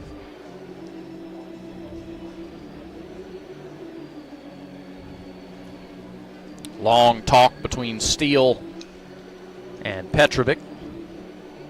Let's update the Yellowwood scoreboard for you. Other games in the SEC. Final, Tennessee comes from behind and wins the final 2 games of its series against Missouri. 7-1 the final today. Missouri took the opener. Tennessee took the next 2. And now Texas is going to send in a pinch runner, so that will remove Larson from the game. They send Maddox Mansour to run. Texas pinch runner's 32, Maddox Mansour. So Mansour, who was the 3-hit DH last night. Interesting that checks you in take to him run. out after he gets a hit. Yeah. Hey, you finally got a hit. Congratulations, we're taking you out of the game. Take you out on a high note. All right, meeting's over, and here's Jaden Deplanier. First and second, and 1 out. The pitch. Good one. Missed Good the pitch. outside corner, 1-0. Yeah, we need a double play ball in the worst way here with the 9-hole hitter at the plate. Top of the 8th inning in Columbia, South Carolina leads Arkansas 9-4. Gamecocks trying to win their first league game of the year. 1-0 pitch. Fly ball deep and foul to left. Yeah, another breaking ball over the heart of the plate. Out in front of that one there, but 1-1. I think you got to come back more fastball heavy, fastball down in the zone here. Bottom of the 5th in Starkville, Mississippi State leads Vandy 14-6. Here's the 1-1 pitch. Fouled back, 1-2. In the 7th in Tuscaloosa, Alabama leads Florida 9-7. Crimson Tide going for the sweep there before Auburn goes to Tuscaloosa next week. And Georgia and Texas A&M just underway and scoreless in the first. Stay away from breaking ball here. Either change up, fastball. 1-2 pitch. Low. 2 balls, 2 strikes. It was a slider. That was down in the zone. A better pitch, better location there. Runner at second is Borba. Mansour is at first. 1 out. 2-0 Texas in the 4th. From the stretch, Petrovic looks to second, now fires home. Ground ball, too short. McCrane goes to Rembert, on to first, not in time. Brandon didn't get that one out of his glove quick enough. Not enough on the throw. I don't know that they would have gotten 2 anyway there, but not a quick enough turn. It's a force at second. Mansour is out of there for the second out of the inning. Borba at third. Deplanier at first with 2 outs for the top of the order and Ethan Mendoza. 66 pitches for Petrovic through the order twice. And now the leadoff man, Mendoza. He is 0 for 2 today, 0 for 9 on the weekend. Right-handed hitter and a Texas native. First pitch, off speed in there for a strike, 0-1.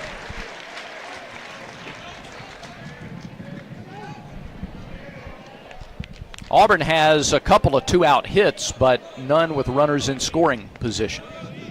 Yeah, this is a huge batter for Petro, for Auburn, for everything today. Nearly hit him up and in with a fastball. 1 ball, 1 strike Almost to Mendoza. hit the bat, too. Yeah. Neither team has a hit with a man in scoring position yet. Let's keep it that way for a little bit. Texas has out-hit Auburn 6-2. Longhorns lead it 2-0. The 1-1 pitch. Outside, 2-1. Both teams are on the road for midweek. Texas plays at Houston. Auburn plays South Alabama in Montgomery Tuesday night. Here comes the 2-1 pitch to Mendoza. Outside, 3-1. Now Mendoza can get picky. Yeah, and big stick on deck here. Couple of opposite field singles in the inning, And a fielder's choice. There's a throw to first, and the runner is back. Deplanier. This is a leadoff hitter and a second baseman, but he's not a guy that you can groove pitches to. He's got 5 home runs. They got a bunch of guys with 4, 5, 6 home runs throughout this order. 3-1 pitch. Pop fouled back. Good jammed fastball. him. Good fastball there. Now the count's full. Hey, if you can come back with a breaking ball here, this might be the opportunity. 3-2. You think the breaking ball still his best pitch at this point? I think it isn't, maybe in this situation. In this spot? Yeah. But I think he's expecting fastball here. Okay. Here we go. A few of the fans trying to get behind Petro. The count is full. 2 outs. Runners at the corners. Here's the pitch. Call. Oh, they didn't give him the call. Fastball just missed the outside corner. Man, that's a really good pitch. Love another look at that. It might have been a hair away. That's a good pitch right there.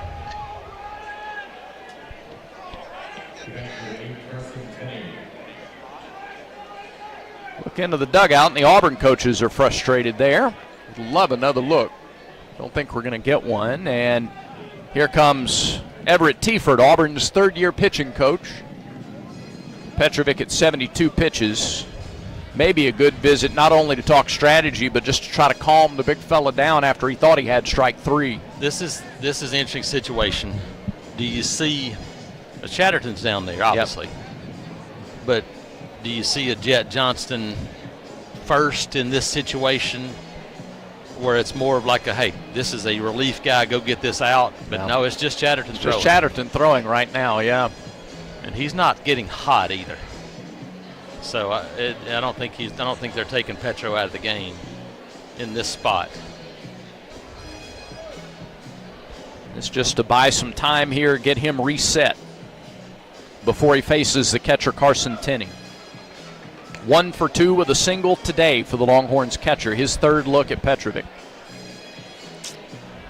Super tight strike zone, and it worked against Petrovic there on that pitch. Big spot. This is just a huge at-bat in this game. Yes, it is. You got to keep it at 2. Yeah, pitch to Tenney. Inside, ball 1. Yeah, changeup can't be up, and that's why the changeup's been tough for him. I know they're fastball guys, but I think fastball down in the zone.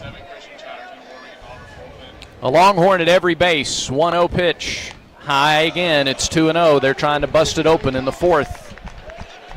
You do not want the man on deck to come to plate this inning. Right. Especially with guys on base. Righty. Petrovic trying to bear down the 2-0 pitch. Breaking ball, strike 1. Good breaking ball. That's where you pitch backwards a little bit. He had Tenney wanting to pull the trigger there. Yeah, he was expecting fastball all the way. Borba at third. Deplanier second. Mendoza first. 2 outs. 2-1 pitch.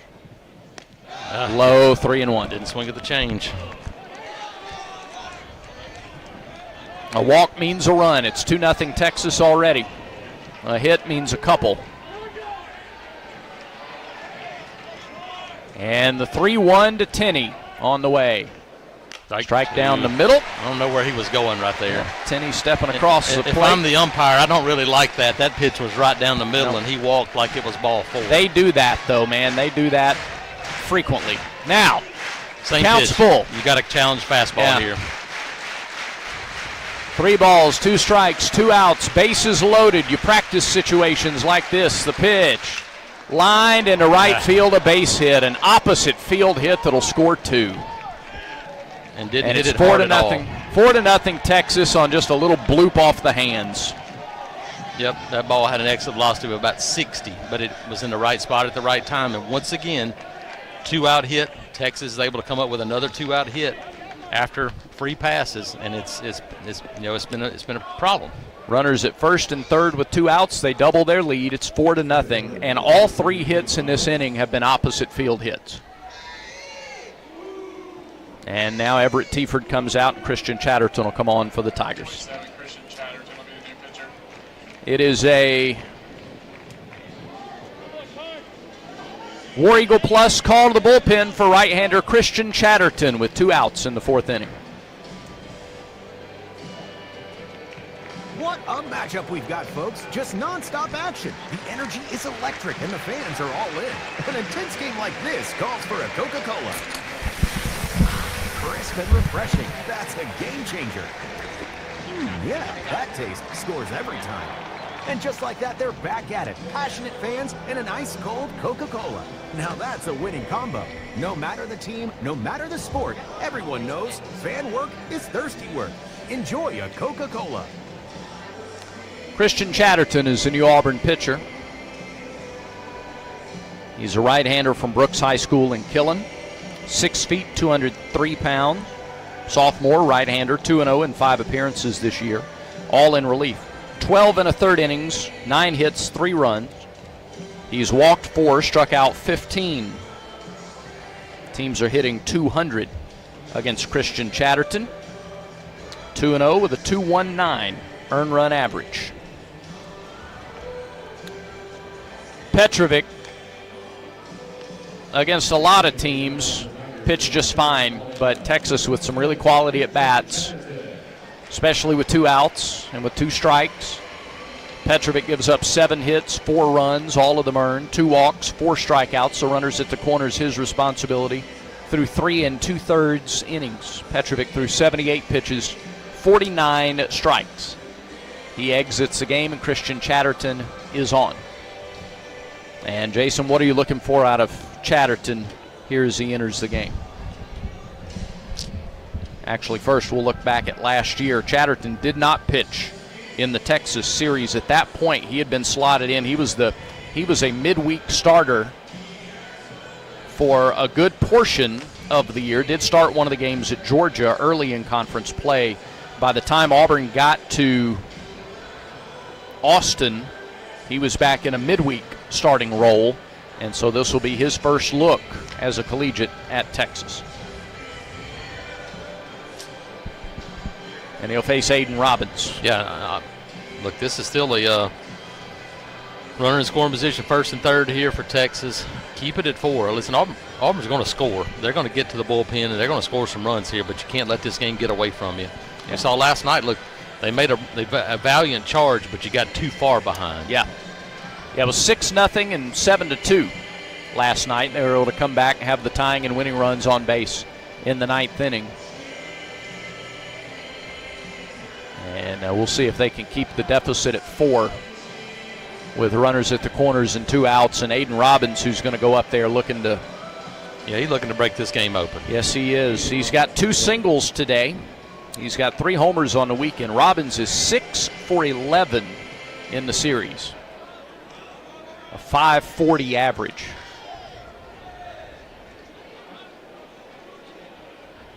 First pitch to him. In there for a strike. 0-1. Yeah, change up there, but man, it's up in the zone. Yep. 4-0 Texas. 4 runs on 7 hits. 3 of those hits this inning. We're in the top of the 4th. Here's the 0-1. Another changeup, hit to 3rd. Guevara dives, stops it, gets to his feet, throws to 1st. Binghamon stretches. He's out. He was on before, I thought, even before the stretch. It pulled Binghamon off the bag, and he got the toe back on for the out, and Texas is going to challenge it.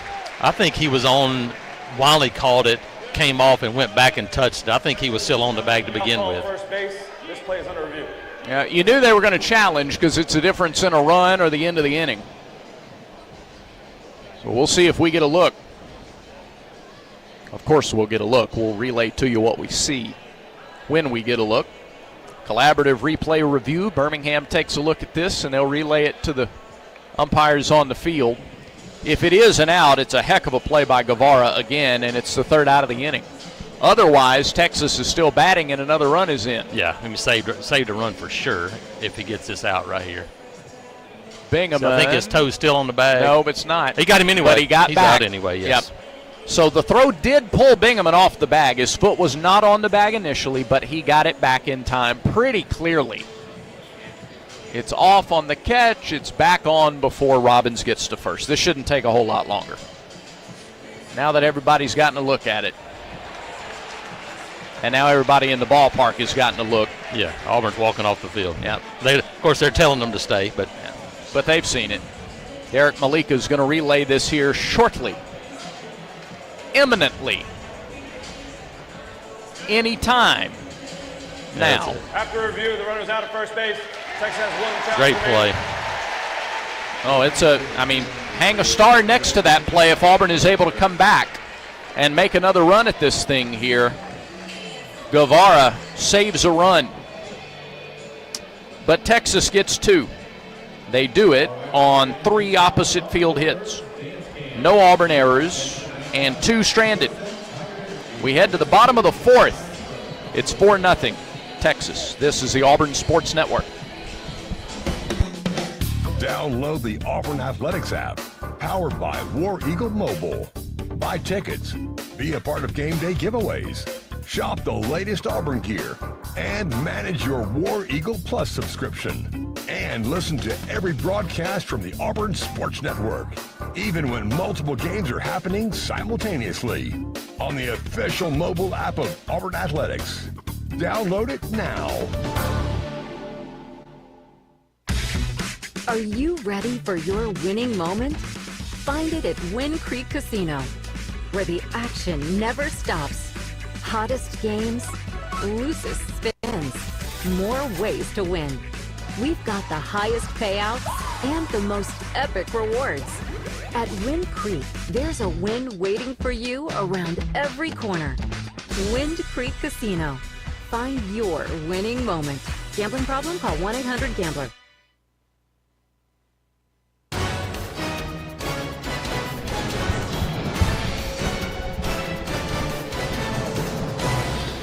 A 2-out, 2-strike RBI single by Carson Tenney doubles Texas's lead. It's 4-0, and Auburn comes to bat in the bottom of the 4th.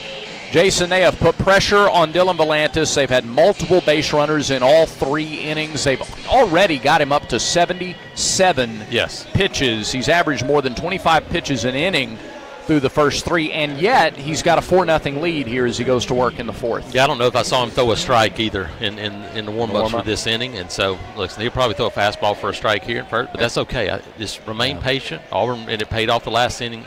Sooner or later, you're going to break through. Bottom 3rd of the order, Mason McCrane gets it started. He's 0 for 1 with a strikeout.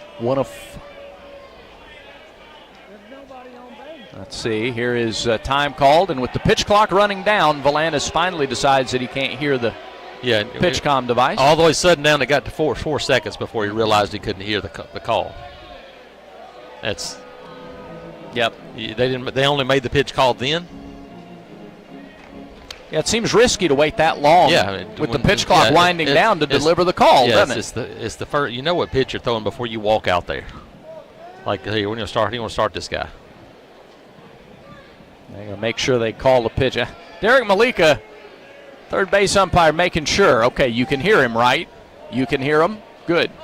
Now he jogs back to 3rd. Now Mason McCrane stands in there. One of 3 strikeouts in the game for Volantis, the pitch.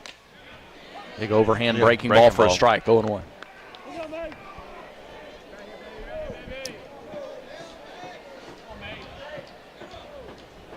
True freshman. Right fielder. Another breaking ball. That's inside. 1-1. Yeah, he did. Catcher does a great job of pulling every pitch back to the middle of the plate to make it look really good. 4-0 Texas. Bottom of the 4th. Here's the 1-1. Fastball strike, 1-2. Now you got to swing the bat here with 2 strikes. Mason McCrane, Brandon McCrane, Lucas Steele. Last time buried breaking ball in front of the plate, and you got to swing and miss. You got to avoid the stuff down in the zone right here. 1-2. Swing and a miss, strike 3. Well, it's actually a change up there. 1 away. 6 miles an hour. 1 down to the bottom of the 4th. 4th strikeout for Volantis. He's at 1 per inning. And now here's Brandon McCrane. Auburn has shown a lot of fight late in the first 2 games of this series. Trying to find some of that juice in the middle stages. Got to produce their own here with McCrane stepping in, 1 out, nobody on in the bottom of the 4th. Pitch. No. Called strike, nothing in 1. It was low, but it was called a strike. It was. Hey, listen to all things SEC, including live games in SEC this morning. Tune in to SiriusXM SEC Radio, channel 374, streaming on the SiriusXM app. 0-1 pitch. McCrane showed bunt, then pulled the bat back, took it down and in for ball one. Counts even. Good idea there. Make the first baseman move a little bit. He's still back. Auburn has not had the leadoff man on base since the first inning. 1-1 pitch. Breaking ball in for strike two. Starts so high and then just falls into the breadbasket. That's why when it's low, yeah, you have to take it because it's not going to be a strike. 1-2. Volantis deals and misses outside. 2 balls, 2 strikes. 4 walks for Volantis. And 4 strikeouts. He's given up just 2 singles. A couple of 2-out hits last inning. 2-2 pitch. McCrane gets a piece of it, fouls it off. Brandon walked in the second, a 2-out walk. The pressure they put on Volantis the last 2 innings has come with 2 outs both times. Yep, you need to start a little bit earlier here if you're Brandon McCrane. Yep. And he hasn't been the same guy when he's been in the stretch. Get him back in the stretch here. 2-2. Ground ball to third. Not to that guy. Becerra fields and throws for the out. 2 up, 2 down. 3 straight innings, that's been the case. We'll see if Auburn can rally with 2 outs here in the 4th. Lucas Steele comes to the plate. Steele walked in the second. Yeah, Auburn, a ton of ground ball outs this weekend. And that's, I mean, you want to live that way, but listen, you got to drive and line drive, and it's been a lot of, and that was hit okay, but there's been a lot of weak ground ball outs this weekend. First pitch to Steele. Low, ball 1. And he'll watch a ball. I mean, he won't. Yes. He doesn't swing at a lot of stuff outside the strike zone. One of the differences just in the last couple innings, like Rembert hit the ball really hard to lead off the third, right at the shortstop pitch. Swing and a miss by Steele. And it's 1-1 to the Auburn catcher. None of the 3 hits last inning for Texas were all that hard. No. They just found open spots on the field. Here's the 1-1. Off speed and low, 2-1. This will be pitch number 9. Now, that was pitch number 90. So 90 pitches in 4 innings. Yeah, you're going to get to the bullpen next inning. Yeah, at least. 2-1. There's a strike on a fastball, 2-2. Tenney looked like he was picking carrots, bringing it up out of the ground like that. Yes. But he got the strike call, and it's 2-2. Volantis looking for his first 1-2-3 inning. 2-2 pitch to Steele. Line into left field. That's down for a base hit. That was well struck. A 92-mile-an-hour fastball. Tried to challenge the veteran and put him away, and Lucas went down to get it, sent it into left. 2-out single.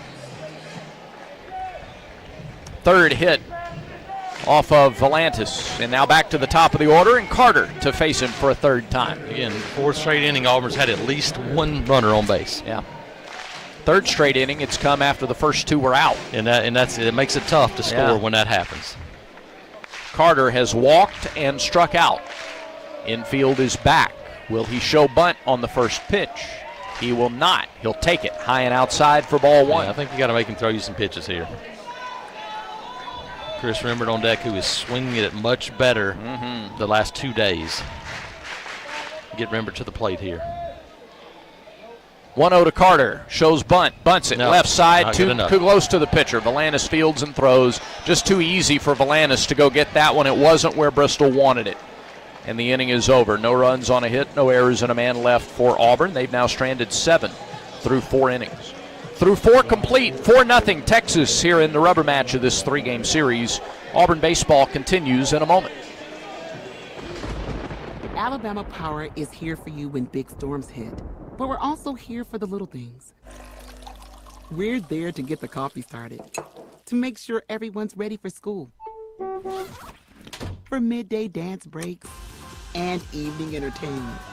We're also there to help you save on all that energy with easy-to-use tips, tools, and efficiency programs. So enjoy these moments. Kids, movie night. And we'll do the rest. Visit alabamapower.com and follow us on social to learn more. Yellowwood knows that a 5-star backyard is the place to make lasting memories. Like cookouts. Cornhole with friends. Ooh, a neighborhood potluck with your wife's pasta salad. The one with the feta. Oh, sorry. Or taking a nap on your deck in a hammock. Naps are memories. I love naps. For 5-star backyards and the most memorable experiences, Yellowwood brand pressure-treated pine. If it doesn't have that yellow tag, you don't want it.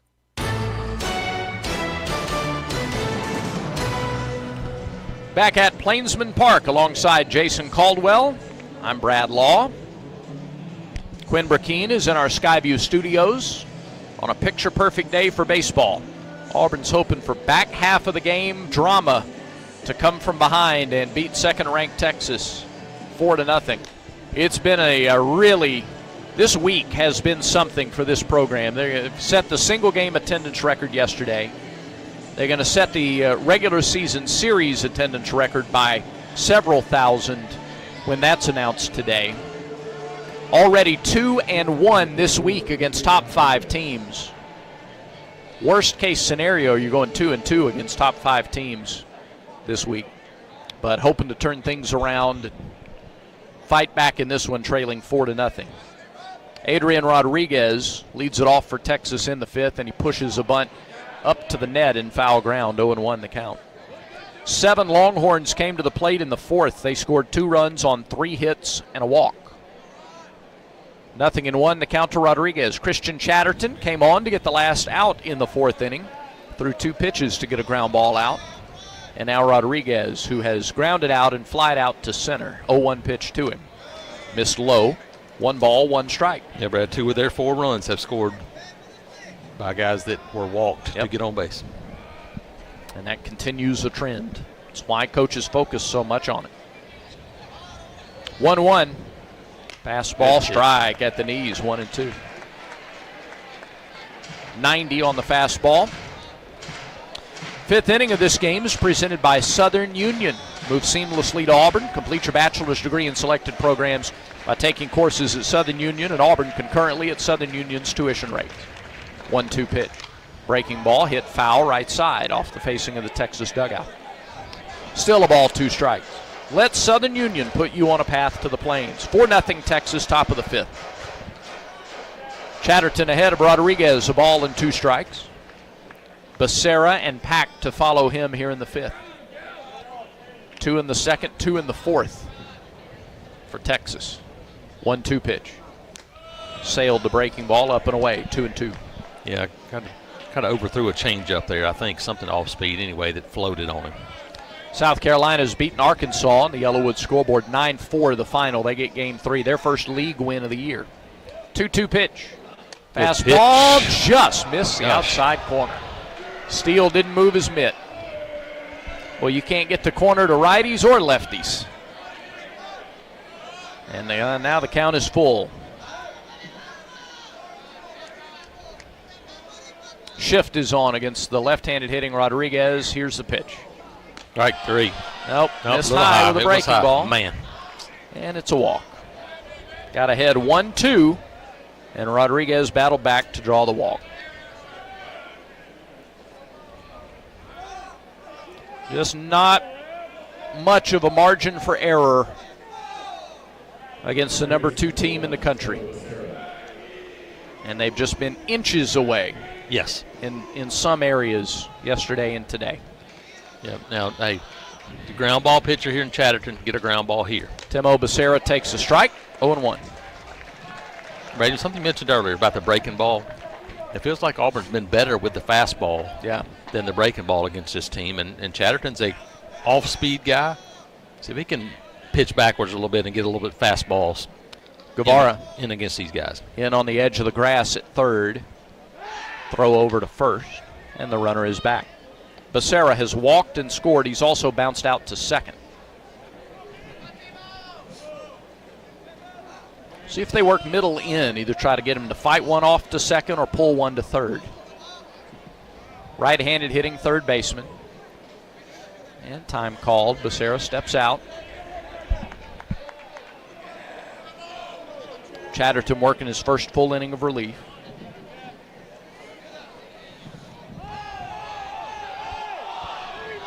And Texas is wanting a balk.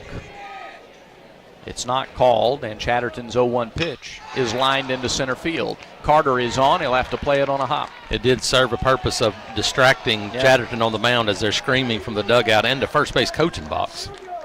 Single to center field, and now once again, trouble situation for Auburn. First and second, nobody out. Probably a bunt situation here for Texas as they're trying to add to a lead with their pitching staff. If you count the home run in the second, that's multiple base runners in 4 straight innings.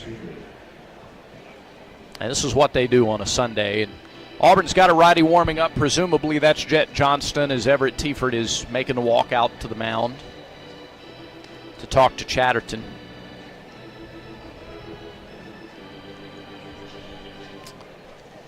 And they're talking about how to handle Anthony Pack. Be surprised if he's up there swinging here. Yeah, probably up there to bunt. But they haven't shown really that inclination, but it would seem like a bunt situation. But on a Sunday, I mean, it's still just a 5th inning. They only have 5 sacrifice bunts on the year. Now Pack doesn't have one. They've been up in a lot of those games too, right. So not necessarily the need to do that. So the meeting on the mound is over.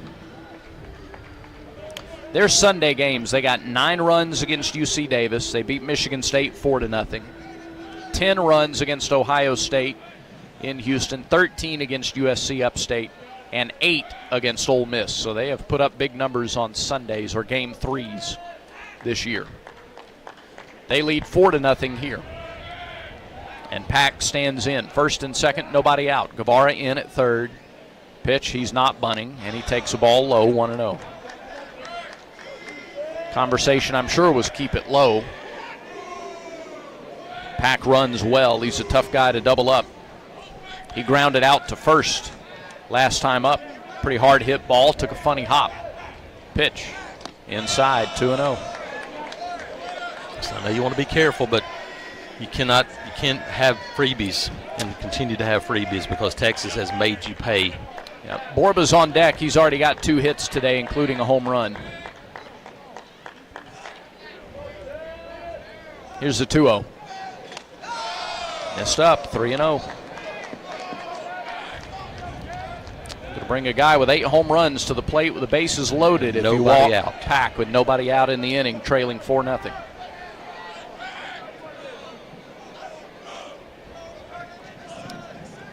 Here's the pitch from Chatterton. There's a strike. It's 3-1. He was taken all the way.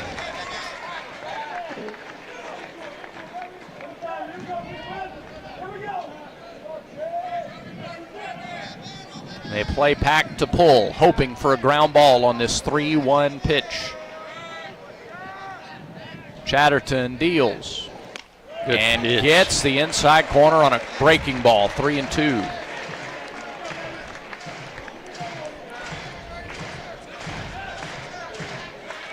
Full count, nobody out.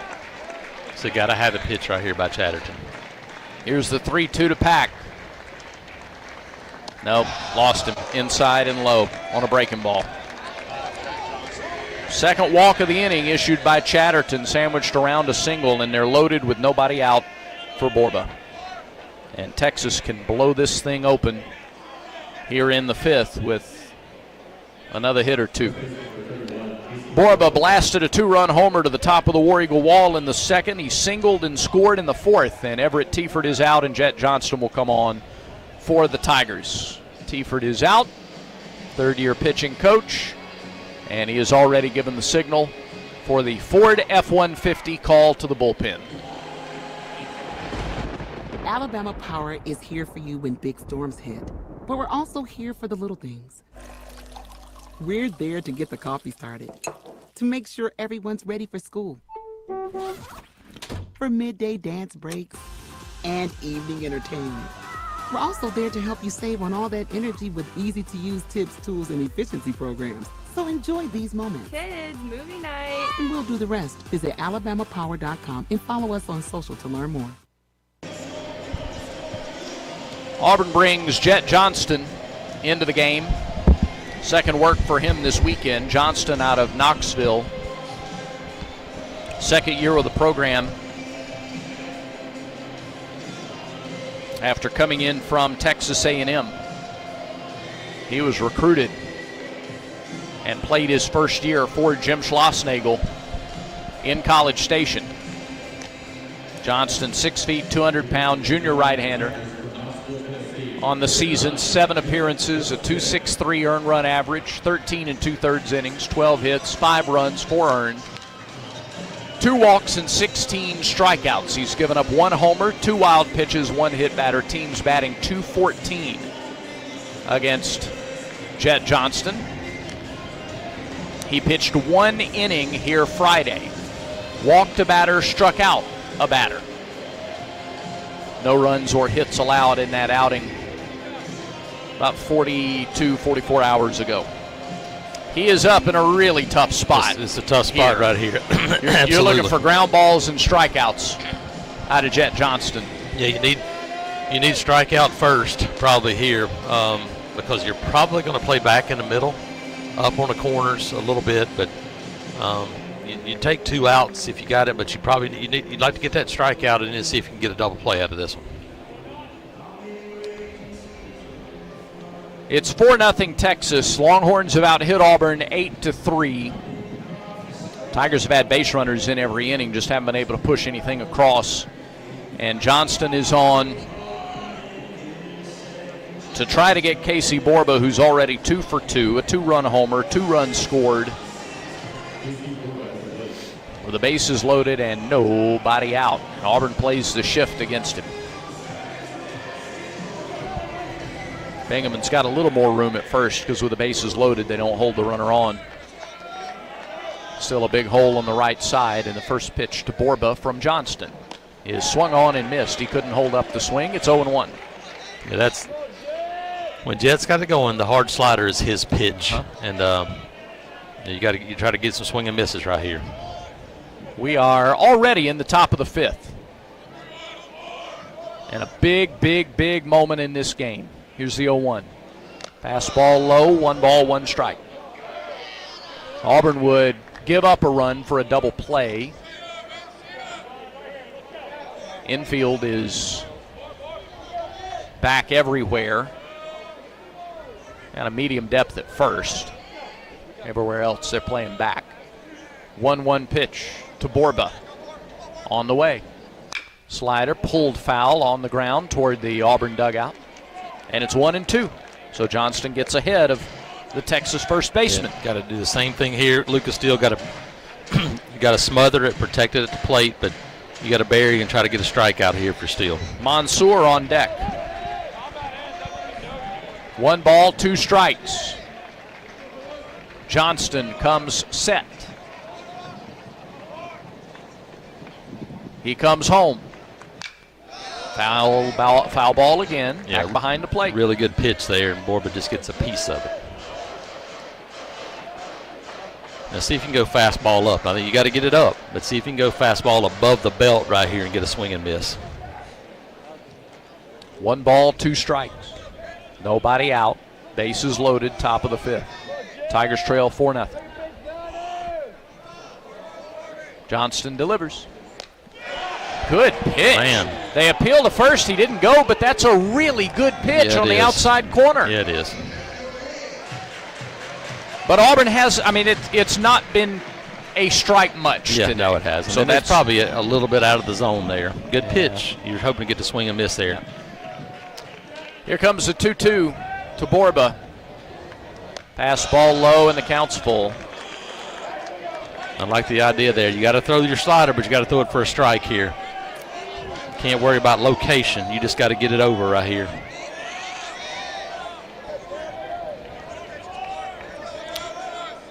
Bases loaded. Nobody out. Here comes the payoff pitch to Borba. Bouncing ball to third. Step on third. Guevara steps on third, goes to first. It's There a you 5-3 double play. A run scores to make it 5-0, but you wipe out 2 base runners. It's an RBI for Borba. A 5-3 double play. Pack is the runner at second. Rodriguez scores. It's another guy who reached on a walk coming in to score. Becerra eliminated for the first out. So now 2 down, a runner at second for Mansour. 3 hits in the game last night for Mansour. 3 for 4. 3 singles and a strikeout. He drove in a pair. First pitch. Strike 1. Listen, if you get into this game and bases loaded, nobody out, give up 1 run if you're Jet Johnson, that could be a little bit of momentum for Auburn. The stretch. Runner way away from second. Pitch home, bounced up there. Blocked by Steele. 1 ball, 1 strike. Not really paying attention to Pack at second base. He was a good 30 feet off the bag. I think he scared himself about how far off he was. Rembert's going to shade a couple steps back over there. This will be a throw to second right here. 1-1. Yep. Johnson turns around and kind of lollipops it over there to Rembert.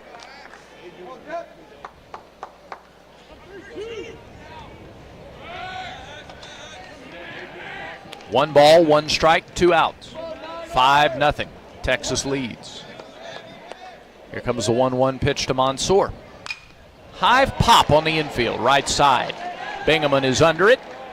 He's got it. And that's the 3rd out. Pretty good job of pitching there by Jet Johnston.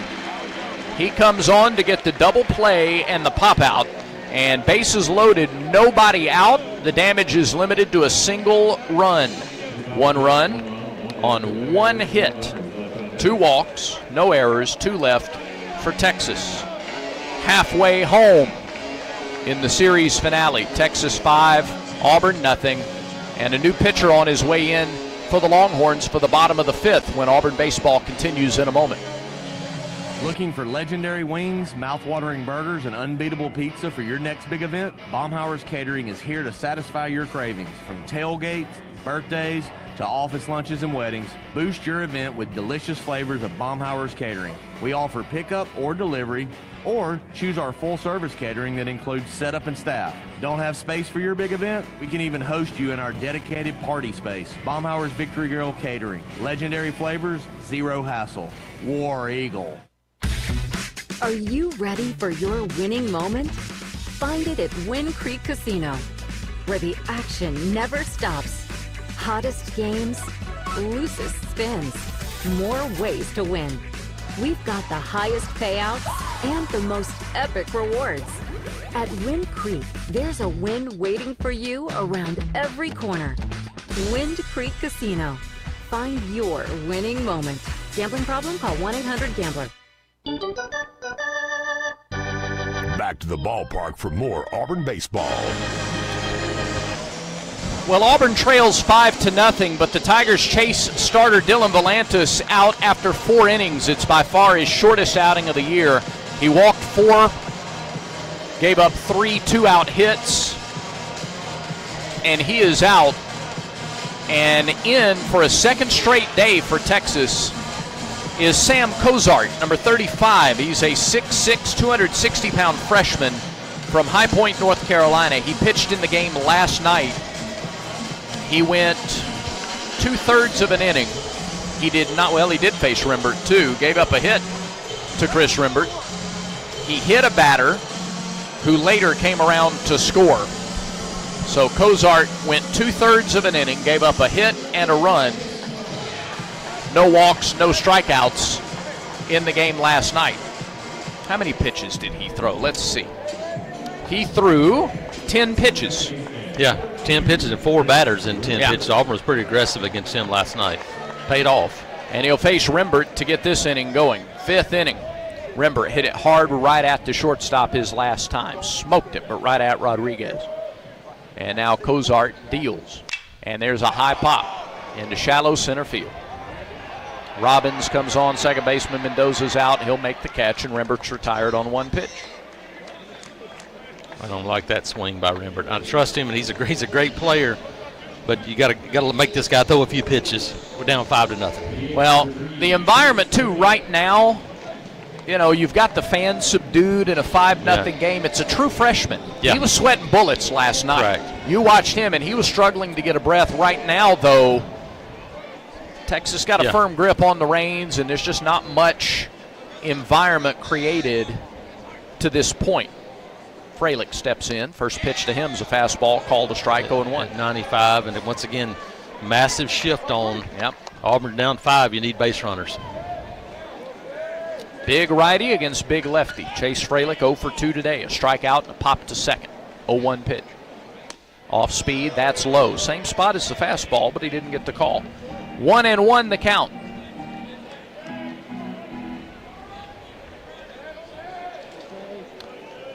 The right-hander, Cozart.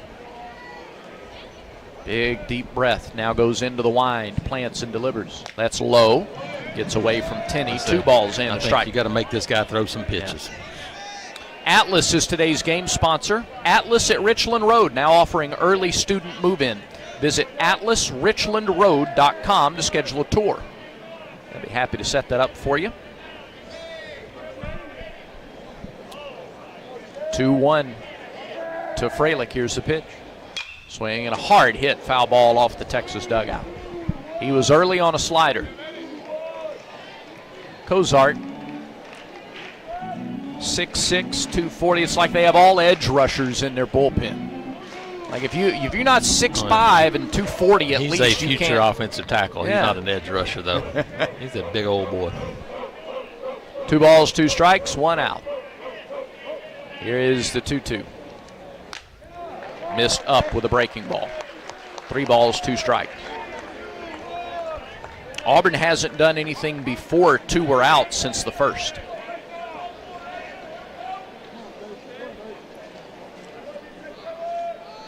And now the payoff pitch to the Auburn DH. Grounded foul at the plate. Just got a piece. So the battle continued. Yeah, Rembert. 3-2 change, something right there down in the zone. Rembert popped out on the first pitch. Now Freilich has gone 3-2. It's hard to find a spot in right field right now if you're Freilich. Yeah.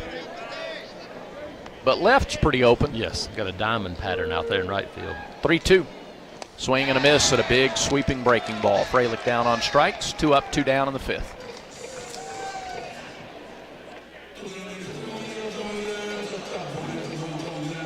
Now Eric Guevara gets his turn. He's been on base twice today. He has walked and singled. A 2-out walk in the first, a 2-out single in the third for EG.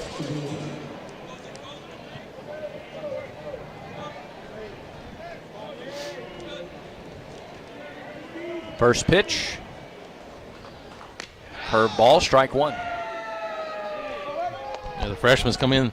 Hey, he's throwing strikes. He got to pop up early and kind of settled in. The breaking ball is really good.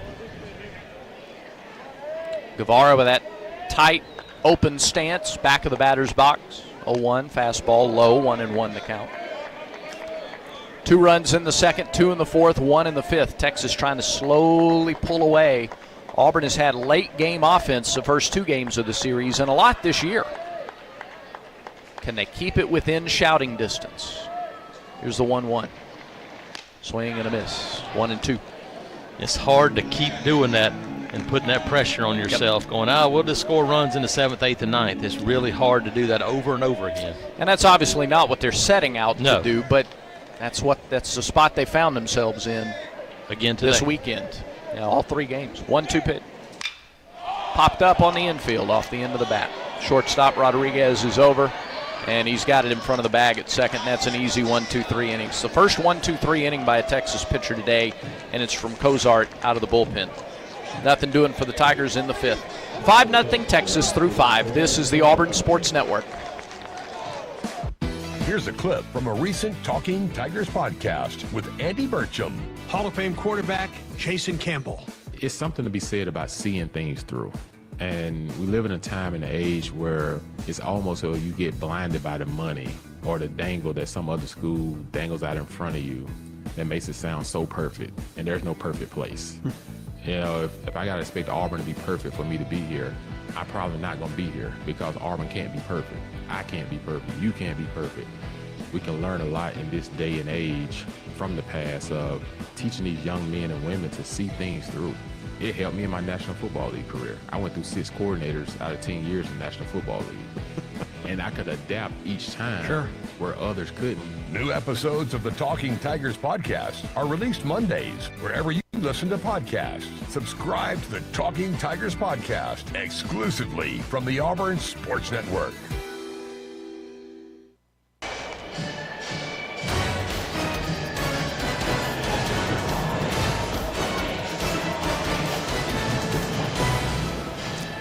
5-0 Texas. These two programs, since the start of last season, have won more SEC series than anybody else in the league. Texas, in fact, Jim Schlossnagle, since he entered the league, 41 regular season series in conference play. His teams are 31-10 in those series. It's tough to get 2 of 3 from whether he was at Texas A&M or now with Texas. Auburn is one of those 10. They beat A&M in 22, his first year there. They took 2 of 3 in College Station. Game 1 was dramatic on a Friday night in College Station. And they'll have to come from behind to take this finale, trailing 5-0. Texas has out-hit Auburn 8-3. Jaden DePlanier gets it started for the Longhorns in the top of the 6th. 5-8-0 with 6 stranded for Texas. 0-3-0 with 7 stranded for Auburn.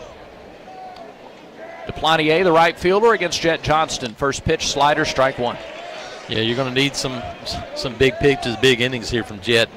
You got to get you at least one more, and then you're going to have some guys down the line get you to this one, and so that means your offense is going to have to score. Ethan Harden warming up a little earlier in the bullpen, 0-1. Fastball popped up right side, foul territory. Steal called off by Bingaman, racing in foul territory just above the script Auburn logo between the Texas dugout and the first base line, and Bingaman makes the catch. So a quick first out to the number 9 hitter, back to the top, Ethan Mendoza. Mendoza 0 for 9. He walked in the 4th inning. Auburn baseball brought to you in part by Wind Creek Casino, where the action never stops. Hottest games, loosest spins, more ways to win. Wind Creek Casino, find your winning moment. Pitch to Mendoza. Outside, 1-0 as we pause 10 seconds for station identification on the Auburn Sports Network.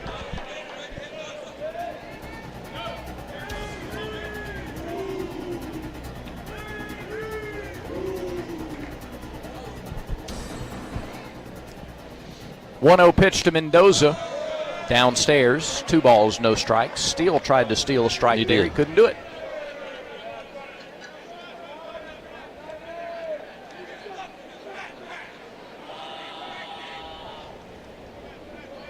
Righty, Johnston delivers. There's a strike. 2-1. That sharp slider is his best. It's his best strike pitch. Yeah, it is. Yeah, that's what he feels comfortable with. Yep. He can come back with it here and throw it for a strike. 2-1 pitch. High fly ball. Shallow left. McCrane drifts out, makes the catch. Terrell was playing in the canyon. McCrane a much shorter route to the ball. And Brandon got there plenty of time to set up camp and make the catch. So 2 pop-ups for the first 2 outs in the 6th. Yeah, still a lot of ground to cover for this Texas pitching staff, and so if you're Auburn, keep it there. See if you can start to chip away. It's the first time since the first inning that an Auburn pitcher has retired the first 2. That's the difference in this game. Carson Tenney, the catcher. First pitch to him, missed the outside corner today, 1-0. Tenney is 2 for 3, a 2-run single in the 4th with 2 outs and 2 strikes. He also singled in the 3rd and struck out. 4 for 12 on the weekend for the Longhorn catcher. Pitch. Check swing. They'll appeal to first. He didn't go. Be a swing today. Nope. 2-0. Look.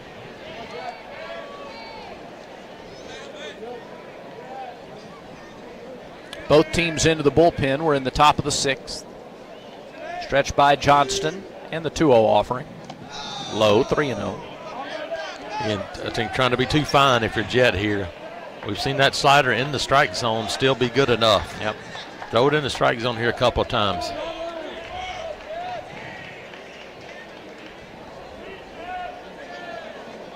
Stretch. 3-0. That's high, a 4-pitch walk to Tenney, and it brings Aiden Robbins to the plate. Well, given the other finals today, Auburn will finish the day no worse than tied for first place in the SEC. Well, maybe we should hang on that. because Georgia and Texas A&M still have to play. In the bottom of the third, Texas A&M leads Georgia 6-1. Georgia started the day 4-1, just as Auburn did. South Carolina has beaten Arkansas 9-4. Carolina 1-5, Arkansas 4-2. Alabama swept Florida 14-7 the finale today. They're 3-3. Both teams 3-3. Pitch to Aiden Robbins. Inside, ball one. Mississippi State hammered Vanderbilt 17-7. State 4-2, Vandy 2-4. Tennessee beat Missouri 7-1. Vols 3-3. Missouri 1-5. 1-0 pitch. Hit foul off to the right, out of play. 1-1 the count.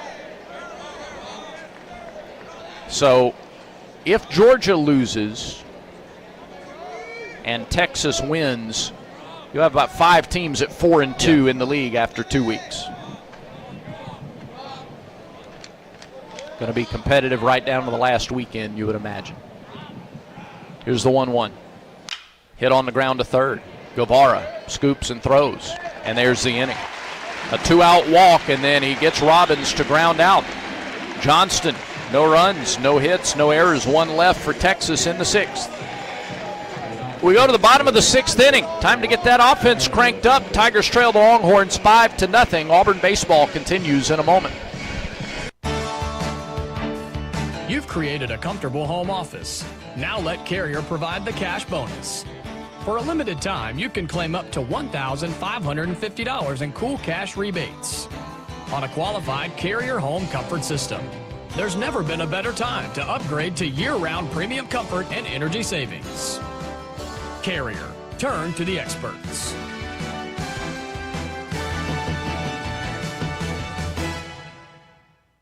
If you are a fighter, Modelo is your reward. So listen close. You put up with a lot, but you always hold it down for your people. You are strong, you are fearless, you are the baddest on the block. You are an elbow grease factory, a force of nature. You are not to be reckoned with. You are a ride or die, a powerhouse of productivity. You are a fighter, and Modelo is your reward. You've earned every last drop of this rich golden lager, so raise it up high. Modelo, the mark of a fighter. Drink responsibly. Beer imported by Crown Imports, Chicago, Illinois. Back to the ballpark for more Auburn baseball. We head to the bottom of the 6th. It's Terrell, Bingaman, and Mason McCrane, 5, 6, and 7 hitters against Sam Cozart for Texas, with the Longhorns leading at 5-0. Conecuh smoked sausage is a fan favorite for tailgating. You can enjoy a grilled Conecuh sausage dog or premium hot dog at Plainsman Park. Conecuh, family owned and made in Evergreen, Alabama since 1947. Make Conecuh sausage part of your game day. This is a game day to do it, too. Yeah, it is. Boy, last night the grill smoke was wafting from right to left here. You could see the smoke against the black sky. Smell it all the way down here. See if we get a leadoff man on this inning to get started that way. Yeah, last leadoff guy to reach was Bristol Carter to start the first. He led off the bottom of the first with a walk. Auburn hasn't had the leadoff man on base since. Sam Cozart, first time this year, he's pitched back-to-back days. Pitch to Terrell. Oh, he's given the inside corner, 0-1. Terrell singled in the third and fouled out to the catcher in the first. He's 1 for 2. 3 for 11 on the weekend, the 0-1 pitch. Swing and a miss. Went golfing after that one. Yeah. And stumbled back over the plate. Too big of a swing. I mean, that's Butch talked about it last night in postgame with the media. Like too many big swings, and that was another, that's too big of a swing down 5-0. A 6-hit week for Terrell. 3-hit game against Georgia Tech. 0-2 pitch, missed the inside corner. Cozart thought he had it. Fastball at 94. Just missed the corner. It's 1-2. Outfield straightaway.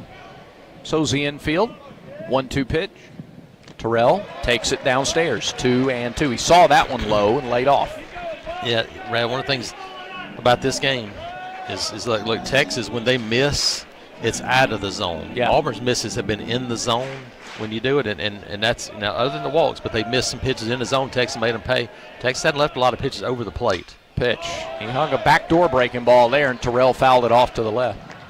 This is the third action in league play for Cozart. He pitched 3 innings, gave up an unearned run on 2 hits in 3 innings of work against Ole Miss last week. That was the Sunday game of that series. No walks, 5 strikeouts. Hasn't walked anyone in conference play. The pitch. Foul tip into the mitt. And Terrell is down on strike. Yeah, I mean, there hasn't been much of a 2-strike approach this weekend. And that, again, Bub's had a good week. But that's too big of a swing down 5-0 in the 6th inning. Here's Ethan Bingaman, a couple of ground outs. He's hit it to second and back to the pitcher. First pitch to the freshman. Missed the outside corner. 1 ball, no strikes. Less than an hour away from basketball broadcast coverage starting. That starts at 5 o'clock over at Neville Arena before the NIT matchup against Seattle University. Here's the 1-0 to Bingaman. That's a strike. Brought it in about 3 inches. Got it on the outside corner. Or 1-1. Maybe times 2. It might have been about a 6-inch. It looked very similar to the same pitch he just threw. Catcher sets up inside. 1-1 pitch to Bingaman. Sailed a breaking ball up and in. 2-1. Andy Burcham, Randall Dickey, Jacob Hillman bring you the NIT coverage tonight. That's on the radio in Auburn on ESPN 106.7. It's available everywhere else on the Auburn Athletics app. No courtside cam for that tonight. Here's the 2-1. Breaking ball hit sharply off to the right, foul, and that evens the count at 2-2. Cozart has retired 4 in a row since coming in for Volandis. Yeah, and Auburn looked the last 1 1/3 innings have not looked as competitive as they were in the game. It's almost like they relaxed a little after they got Volandis out of the ball game. Can't do that against these arms. 2-2 pitch missed outside with a breaking ball, and the count goes full to Bingaman, 3-2. Also, haven't had a base runner, and right. It just changes things when you get a guy on first. If Auburn can get a base runner and put this guy in the stretch. True freshman, try to get a little pressure on him, even in a 5-run game. Payoff pitch to Bingaman. Tenney sets up inside. Here's the pitch. Swing and a foul ball down the line at third. He went after ball 4 there, but you got to protect. I'll take that all day long.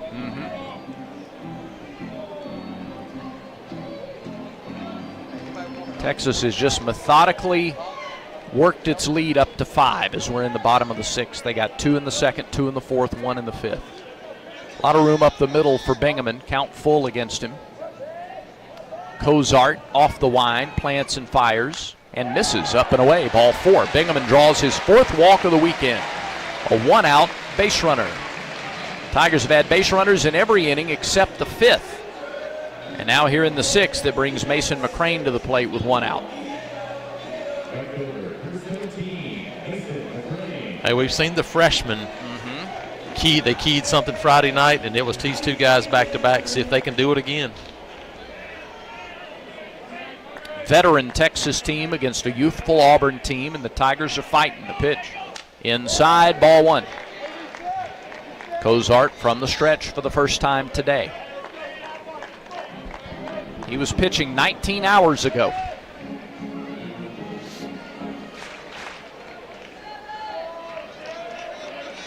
Right-hander, 6'6", straightens up, comes set, comes home.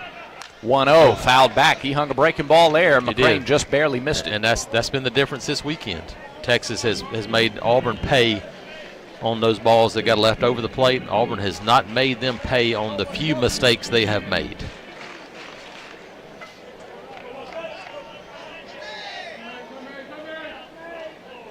Again from the stretch, Cozart delivers. Breaking ball, strike 2.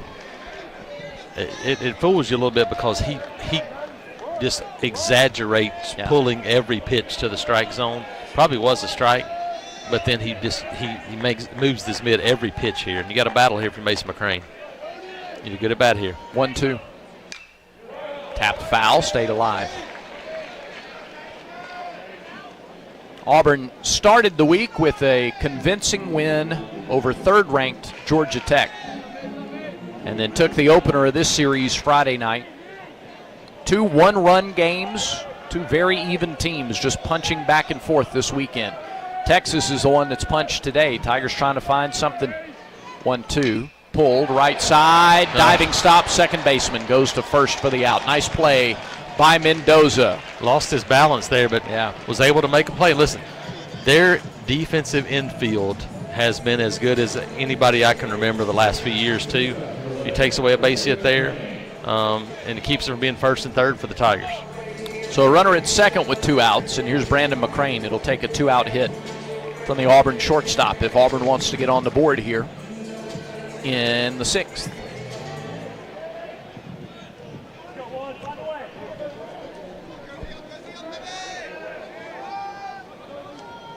Right-handed hitting shortstop. McCrane takes it high, ball 1. McCrane walked in the 2nd, grounded to 3rd in the 4th. He's 0 for 1 today. I'd like to get Lucas Steele to the plate here. McCrane still looking for his first hit of the weekend. Pitch. Pass ball, strike. 1-1 the count. Tip-off over at Neville Arena is 5:30. We may be close to that. The pace I think so. Of this one so far. Here's the 1-1. McCrane takes it high. Breaking ball, didn't break all that much. Floated up, and it's 2-1. Well, you see it here to break the ice. Love to get Kozart, get a run or two against Kozart. Break the ice, get on the board. Yeah. Just so this true freshman heart rate gets elevated a little bit. 2-1. Breaking ball popped up right side. Out of play. Auburn is just, you said it before, on mistakes, Auburn's just been an eyelash late. Correct. And they haven't hit it as hard. Texas has hit Auburn mistakes hard. No, like I said, it's been a handful of those swings where you're like, hey, we made you pay for something. Yep. And Texas has had a lot more. Here comes the 2-2 to McCrane. High, ball 3. Count is full. Steele would be next. There are 2 outs in the 6th.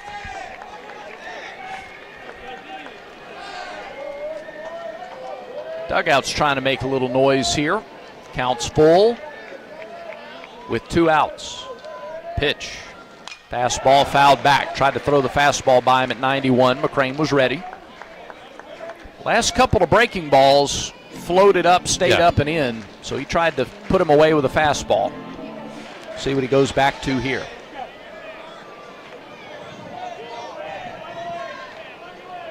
Tigers looking for a 2-out hit with a man in scoring position. The 3-2 from Kozart. McCrane fouls it back. Yeah, I mean, he's hanging tough, but those are 2 pitches over the middle of the plate, and you just barely got a piece of them instead of driving them somewhere. Center fielder Robbins is 30 feet? At least 30 feet to the right of the center field. So a lot of room in left center and in left. Down the left field line. 3-2 pitch again to McCrane. Breaking ball, popped up. Shallow center. Long run for everybody. Yes. Second baseman's there. And Mendoza makes the catch, and the inning is over. Another pitch over the middle of the plate and just could not do anything with it. No runs, hits, or errors. A walk and 1 left. We're through 6. Still 5-0 Texas. This is the Auburn Sports Network. Enjoy baseball and softball season on the Plains with live sports radio. Presented by Alpha Insurance. Auburn Sports Network broadcasts are available with no delay at both Plainsman Park and Jane B. Moore Field. Every grand slam, stolen base, and strikeout. Yours with no delay. Look for the live sports radio kiosks around the ballpark. Live sports radio lets you take the broadcast with you at every football game. Plus, home men's and women's basketball games, baseball, and softball. Live sports radio. Presented by Alpha Insurance. There's team pride, and then there's extra Tiger pride. When I'm carrying the Auburn University Regents Visa debit card or prepaid Regents Now card, that's exactly what I get. Whether I'm grabbing some extra Auburn gear or picking up an extra dozen wings for the game, this card always brings it. Sometimes I get an extra War Eagle from the cashier too. Visit Regions.com/Go Tigers to get yours. Extra changes everything. And at Regions, Extra is our ordinary. Official bank of the SEC, member FDIC.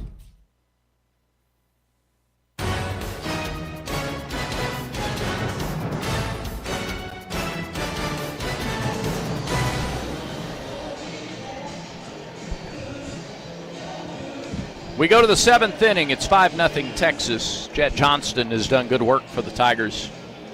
In his inning and 2/3, he's given up a walk and nothing else. He'll face Rodriguez, Becerra, and Pack. Middle third of the order.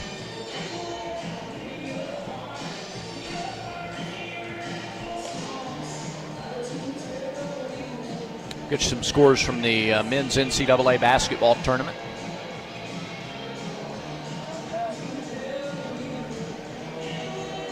On the Yellowwood scoreboard, we updated the baseball scores a little while ago. Kentucky's run in the tournament is over. Iowa State dominated the Wildcats today, 82-63.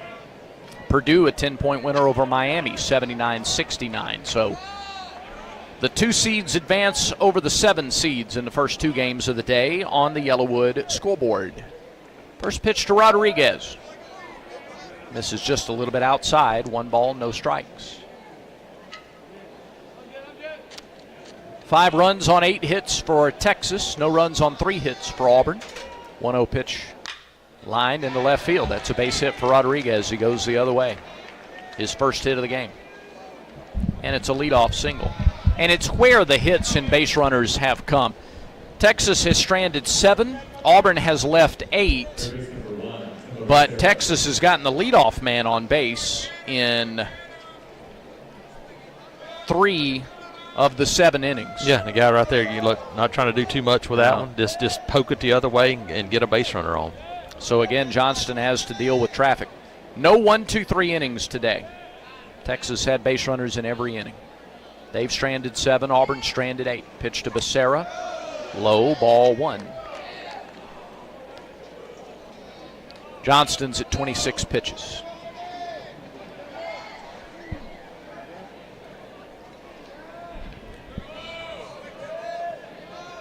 The 1-0, nope, throw to first. That was 98 miles an hour to first base. The first base coach ducking for his life over there. There was.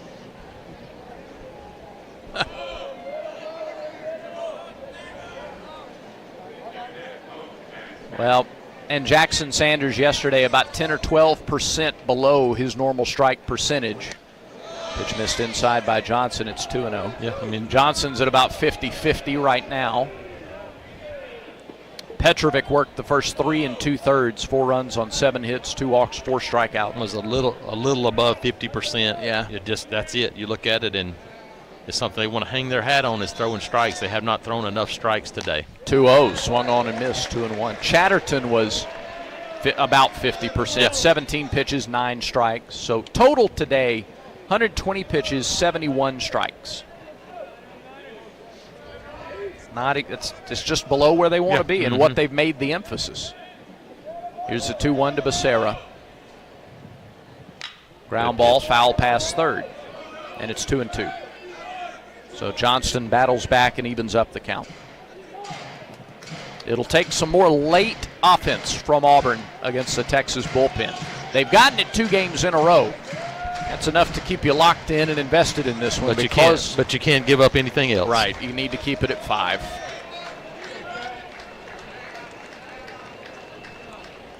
The 2-2.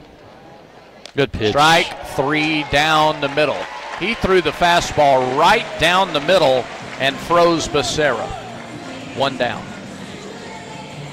That is just the 5th strikeout today for Auburn pitching. K-Counter presented by Kia of Auburn, where you're always number 1. And when you don't throw the high volume of strikes. And you're not going to strike out, guys, because you're behind in the count, and that makes it really tough to throw balls. You're not throwing by these guys. Here's Anthony Pack. Left fielder is walked. He is grounded out and struck out. That's a close play at first. Closer than it looked, for sure. Another bullet thrown by Johnston, caught by Bingham, and right up against Rodriguez. Yeah. The scary part of this is you got the sun to shadow here. Yeah. Be really careful here for Ethan Bingham because you can lose it. Wouldn't take much to lose that one. Pitch to Pack. Low, 1 ball, no strikes. Well, the job Marcel Kulik did yesterday could pay a lot of dividends down the stretch. Cormier, Kulik, and Hetzler yesterday. Yeah, absolutely. I mean, you think, could it pay off today? But it's going to pay off the rest of this season, no matter what. 1-0, misses inside, 2 balls, no strikes. He's falling behind Pack. Yep. Drew Whalen with his injury. Yep. I think they're going to get a second opinion. Don't know anything else about it yet. But you would expect, even if it's best case scenario, it's still going to be a while. And so, this could be a chance to get some guys on the mound. Here's Everett Teaford. He's headed to the mound right now. Looks like one of the guys throwing out there is Connor Gatwood. Conversation on the mound. We'll see if they stick with Johnston, who's at 32 pitches. See if you go Ethan Harden here to go lefty-lefty to try to get this one and then go Gatwood. And they're going to make the change, and it looks like the lefty. So that'll be the call. Johnston exits the game, 32 pitches, 16 strikes. And they did a good job. Yeah, I'll tell you, I really like watching Jet Johnston pitch. There's not a more fierce competitor in that group than Jet Johnston, and he gives you everything he's got out there. So Johnston comes out, and Harden is in, and we'll tell you the story on him when we come back to Plainsman Park. It's 5-0. Texas leads. Texas bats with a man on and one out in the top of the 7th inning. It is the Atlas at Richland Road call to the bullpen. What a matchup we've got, folks. Just nonstop action. The energy is electric and the fans are all in. An intense game like this calls for a Coca-Cola. Ah, crisp and refreshing. That's a game changer. Yeah, that taste scores every time.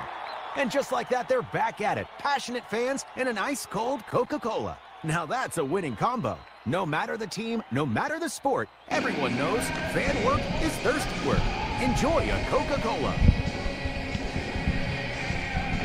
Ethan Harden, the Belmont transfer, into the game. 6 foot, 180-pound redshirt junior lefty from Franklin, Tennessee.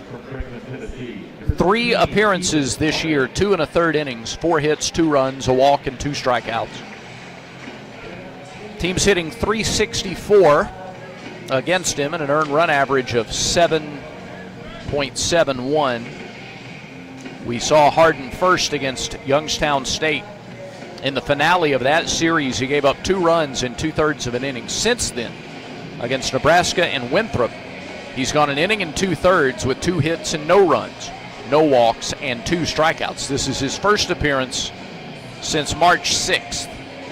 So Friday of the Winthrop series.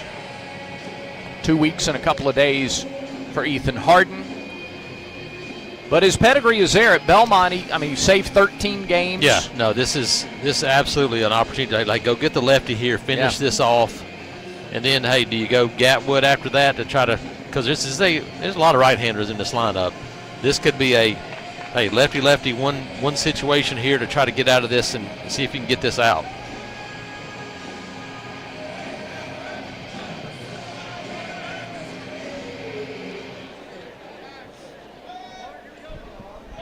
So Harden ready to go. Pack stands back in. Harden inherits a 2-ball, no strike count. Runner at first, 1 out. 5-0, top of the 7th, the pitch. Missed just a little bit low. 3-0.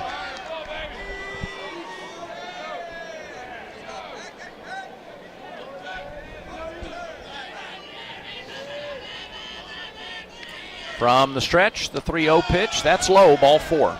Didn't miss by much, but he missed low. And Johnston will get the walk, and runners will go to first and second. With 1 out for Casey Borba. And they'll stick with Harden against the righty Borba. Borba got the scoring started for Texas, a 2-run homer in the 2nd inning.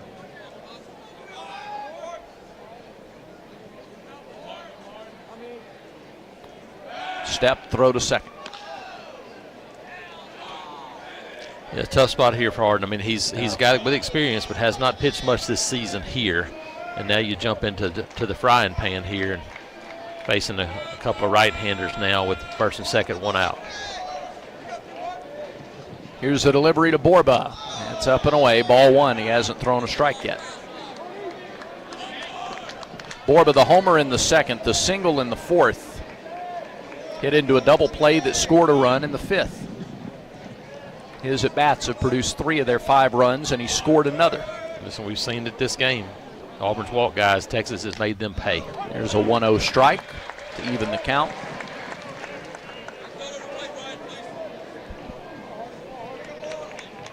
You get a rollover ground ball right here for Ethan Harden. Get him out on the front foot. 1-1 offering. Nope, spin, throw to second, runner back. Auburn away from home for the next 5 in Montgomery Tuesday night. Hope to see a big Auburn crowd Tuesday. It's a little later in the season. Typically those Montgomery games in past years have been kind of early on in March. Here's the 1-1. Popped up right side, foul ground. Bingaman gives chase. Will it stay in play? Tough play. Yep, swirling. Oh, what a play. Foul territory, falling down. Bingaman makes the catch. What a play. Boy, Bingaman has been a defensive MVP for Auburn today. Man. 2 away. And kept the runner from second from tagging. He fell, but his arm's so good that he could hop back up, and they didn't try to take a chance. 6 o'clock first pitch against South Alabama at Riverwalk Stadium Monday. We look forward to, again, a lot of Montgomery fans out there. And then Auburn goes to Tuscaloosa next weekend, 6 o'clock Friday, 7 o'clock Saturday night, and 1 o'clock Sunday afternoon. Here's Everett Tiefert, and Auburn's probably going to go. Yeah, Maddox Monsoor's been really good against everybody, but against lefties this weekend, he has been pretty strong. So Tiefert is out, Coach Tief. He's given the signal, and Auburn will make another change here. It is the East Alabama Health call to the bullpen. Alabama Power is here for you when big storms hit, but we're also here for the little things. We're there to get the coffee started, to make sure everyone's ready for school, for midday dance breaks and evening entertainment. We're also there to help you save on all that energy with easy-to-use tips, tools, and efficiency programs. So enjoy these moments. Kids, movie night. And we'll do the rest. Visit alabamapower.com and follow us on social to learn more. Connor Gatwood is on for Auburn on this call to the bullpen for the Tigers. 6'5", redshirt freshman, 6'5", 212, right-hander from Baker High School in Mobile. This is his 3rd college appearance. He's pitched against Youngstown State, a 1/3 of an inning, a strikeout, 7 pitches. And he pitched an inning against UAB a little under 2 weeks ago. 1 inning, 1 hit, 1 walk, 1 strikeout, 16 pitches in that outing. And Gatwood, live arm, highly touted youngster coming out of Baker High School. Yeah, this is the best arm on this staff, in my opinion. You're just waiting for it to click. Yeah. That it's like, kind of reminds you a little bit of Mason Barnett a few years ago, where you go, man, it's all there. Just when do you find it? Mason Barnett found it as a junior, his 3rd year. Connor, now he's pitched a little bit more. Connor just hadn't had many opportunities yet because he hasn't thrown enough strikes. But the UAB outing was a really good one for him. Can he build on that? And look, this is a great situation for him here. You get some confidence against a team like Texas. Throw some strikes here, get out of this, put a couple of innings up, and then man, it could be something you can build on. Because look, he's a guy that has the potential to be a shutdown guy on the back end of games for this team. Just waiting for it to happen right now. And another guy that if you can trust him after this outing, maybe he earns another spot in an SEC. No question about it. Or even in a midweek as you go through on. I mean, you got, again, South Alabama's Tuesday. You go to Georgia Tech in a week and a half. Yeah, he's got the stuff. There's no question. They've been working on him trying to, look, don't throw 100. Yeah. Throw 95 and throw more strikes because he's a guy that can throw it 100 miles an hour. Mansour from Carrollton, Georgia, freshman. His 2nd at bat today, he swings and misses at a fastball. Radar gun not showing on the screen. I think that may have been a cutter or a slider. I don't think it was a fastball. I think he swung over the top of a breaking ball, which is probably in the low 90s. And had a lot of life on it, that's for sure. Gatwood comes set at the belt. And the 0-1. Called strike 2. I think that might have been a change. I think it was. And Texas first base runner, before the previous pitch, screamed and ran back to first base trying to create a balk situation. Yep. Gamesmanship again. That's what we want to call it. If that's what you want to go with. Here comes the 0-2.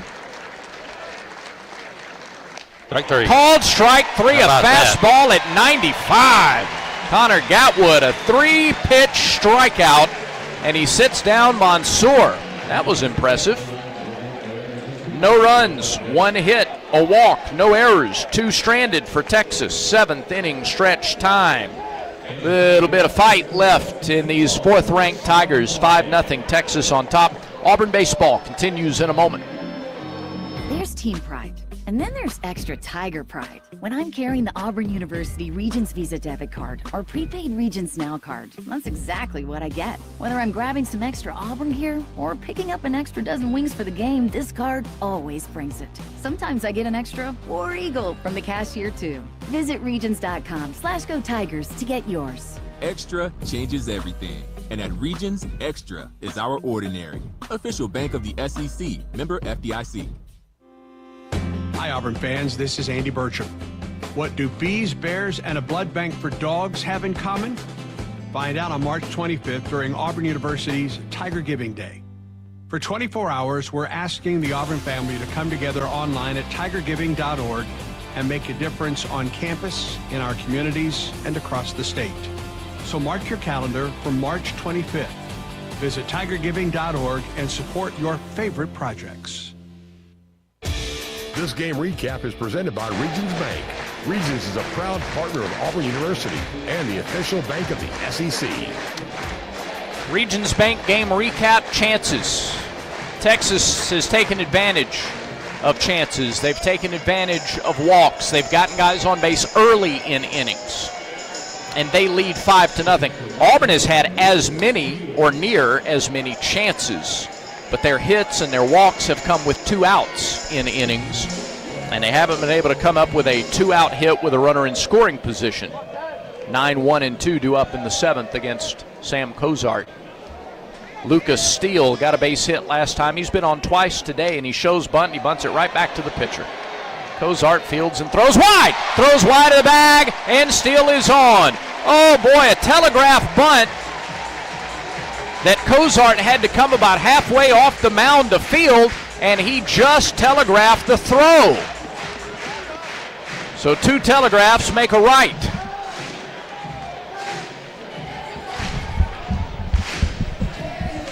And a good start to the 7th. Finally, a leadoff man on for the first time since the 1st. That was Bristol Carter. This is Bristol Carter. Steele comes out of the game. Ty Thompson comes on to run. And they'll put Freilich back behind the plate as the catcher defensively in the 8th. Just a little reminder, the last series finale at Missouri, Auburn scored 7 runs in the 7th inning. Here's Bristol Carter. Bristol 0 for 2, a walk. He takes a ball high, 1-0. Young guy right there. See, if something like that can rattle you a little bit, because look, you're not expecting Lucas Steele to bunt, and you got plenty of time. You throw it away, get him to clinch up a little bit here. Carter walked in the 1st. Pitch, pop foul back out of play. 1 ball, 1 strike. Since then, Bristol has struck out and grounded out to the pitcher. 3 hits on the weekend, 3 for 9 officially. And you need a 1st and 2nd, nobody out. Yeah. Heart of the order coming up to the plate. You need that just in a big way right here for your Auburn. Cozart looks home from the stretch. Deals. Swing and a foul tip into the mitt. 1-2. All right, you got to cut your swing down if you're Bristol here. That's too big. Now it's 2 strikes. You got to put it in place somewhere if you're him with his speed on the base pass with Ty Thompson at 1st. Righty versus righty. Cozart set. Here's the 1-2 pitch to Carter. Struck him out. Slider. First out of the inning. And now here's Chris Rembert. Rembert is looking for his first hit of the game. He's been on base 6 times in the series. Make it 7 after he reached on a fielder's choice in his first at bat today. Fielder's choice, line out, pop out. Goes after the first pitch and drills it to left. Foul. And it is hooking foul. Buddy, he hit the daylights. Hit it a mile. hit the daylights out, but he was just a little early on a changeup. 0-1.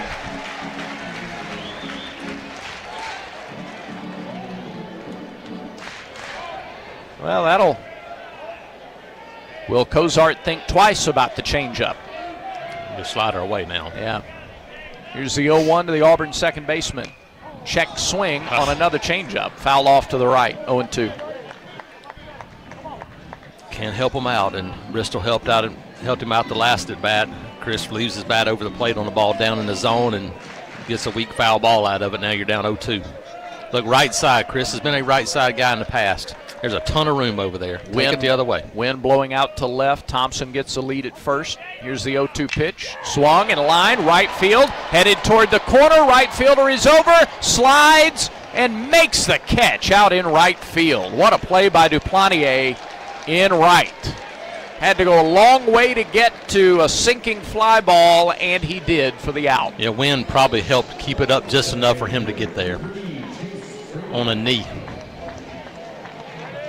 Yeah, really nice catch. Again, Rembert had the right idea. He did. Though, going that way. He went the other way and just got it airborne. Hit it on the ground there, and it's a base hit. And listen, this Chase Freilich, 2 outs. You're down 5 runs. A 2-run home run helps you here, but you got to get more base runners. You got to get guys over and in. Chase has been held off base today. First pitch to him in there for a strike. 0-1. And that's a pitch there. If you're Chase, just go the other way. Push it through the left side. Get Eric Guevara to the plate. 2 strikeouts and a pop-up to second for Freilich as the DH today. Tigers trail 5-0. Bottom of the 7th. Here's the 0-1. Way outside, a ball and a strike. Guevara's been on base a couple of times today. He would be next. There are 2 outs in the inning.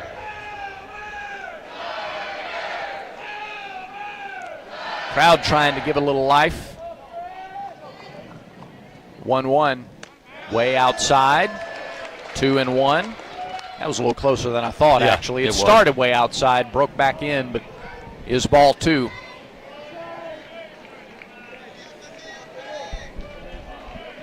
A little momentum. Needs some juice in the stadium right now, too.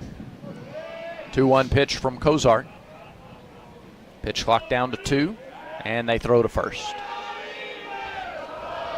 Thompson is back, pinch runner after Steele reached on an error. Cozart is at 49 pitches, and now he won't get to 50. Jim Schlossnagle is out. They're going to go lefty side armor, I think. It will be a Pepper Tree pitching change for Texas. Signal's already been delivered to that bullpen. Texas makes a Pepper Tree pitching change for a new level of taste. Tiger fans know it's got to be Pepper Tree. For the best wine selection, the finest cuts of meat, visit Pepper Tree in Auburn or Montgomery. Online, steaksandwine.com. That's steaks, the letter N, wine.com. Pepper Tree pitching change for Texas.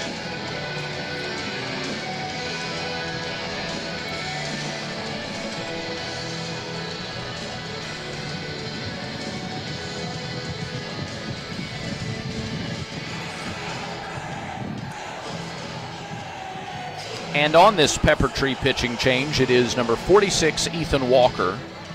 He is a transfer out of Walters State. 6 feet 200. A left-handed redshirt junior. Walker on the season, 9 appearances. That leads the club. 7 1/3 innings, 7 hits, 1 unearned run. 1-1 with no earned run average. 2 walks, 8 strikeouts. 1 wild pitch, pretty good control. Team's hitting .241 against Walker, the lefty. So he's given up about a hit an inning, but hadn't given up an earned run yet this year. No, a lefty sidearm guy. You don't see that very often. Of course, Freilich's up 2-1 in the count, so he's got to come to you here. And, with Guevara up next, you'd be surprised if they left him in to face the right-hander. But with a 5-0 lead, they might be able to do that. Yeah. Yellowwood scoreboard, Mississippi State run-ruled Vanderbilt 17-7 in the finale, a sweep from Mississippi State. Tennessee took 2 of 3 from Missouri, 7-1 today, the final. Alabama doubled up Florida 14-7. Crimson Tide was swept last week. They swept this week. And Auburn goes to Tuscaloosa next weekend. South Carolina salvaged a game over Arkansas 9-4 in Columbia. Texas A&M has extended its lead over number 7 Georgia. It's 10-1 Aggies in the bottom of the 5th. So unless something changes, if the scores hold in this game and that game, Auburn, Texas, Georgia, Arkansas, and Mississippi State will all be at 4-2 at the top of the SEC standing. Yeah, Brad, one of the keys, you're talking about one of those scores, Florida walked 9 today. Yep. And that's how you do it. All right, here is Walker, his first action of the weekend. 2-1 pitch, inside to Fralick, nearly hit him. 2-1 the count. No, Walker pitched here Friday, pitched a third of an inning. He did. 2 hits and an unearned run. So the 1 run that he gave up was here Friday. The 3-1, instead a throw to first, and Thompson is back.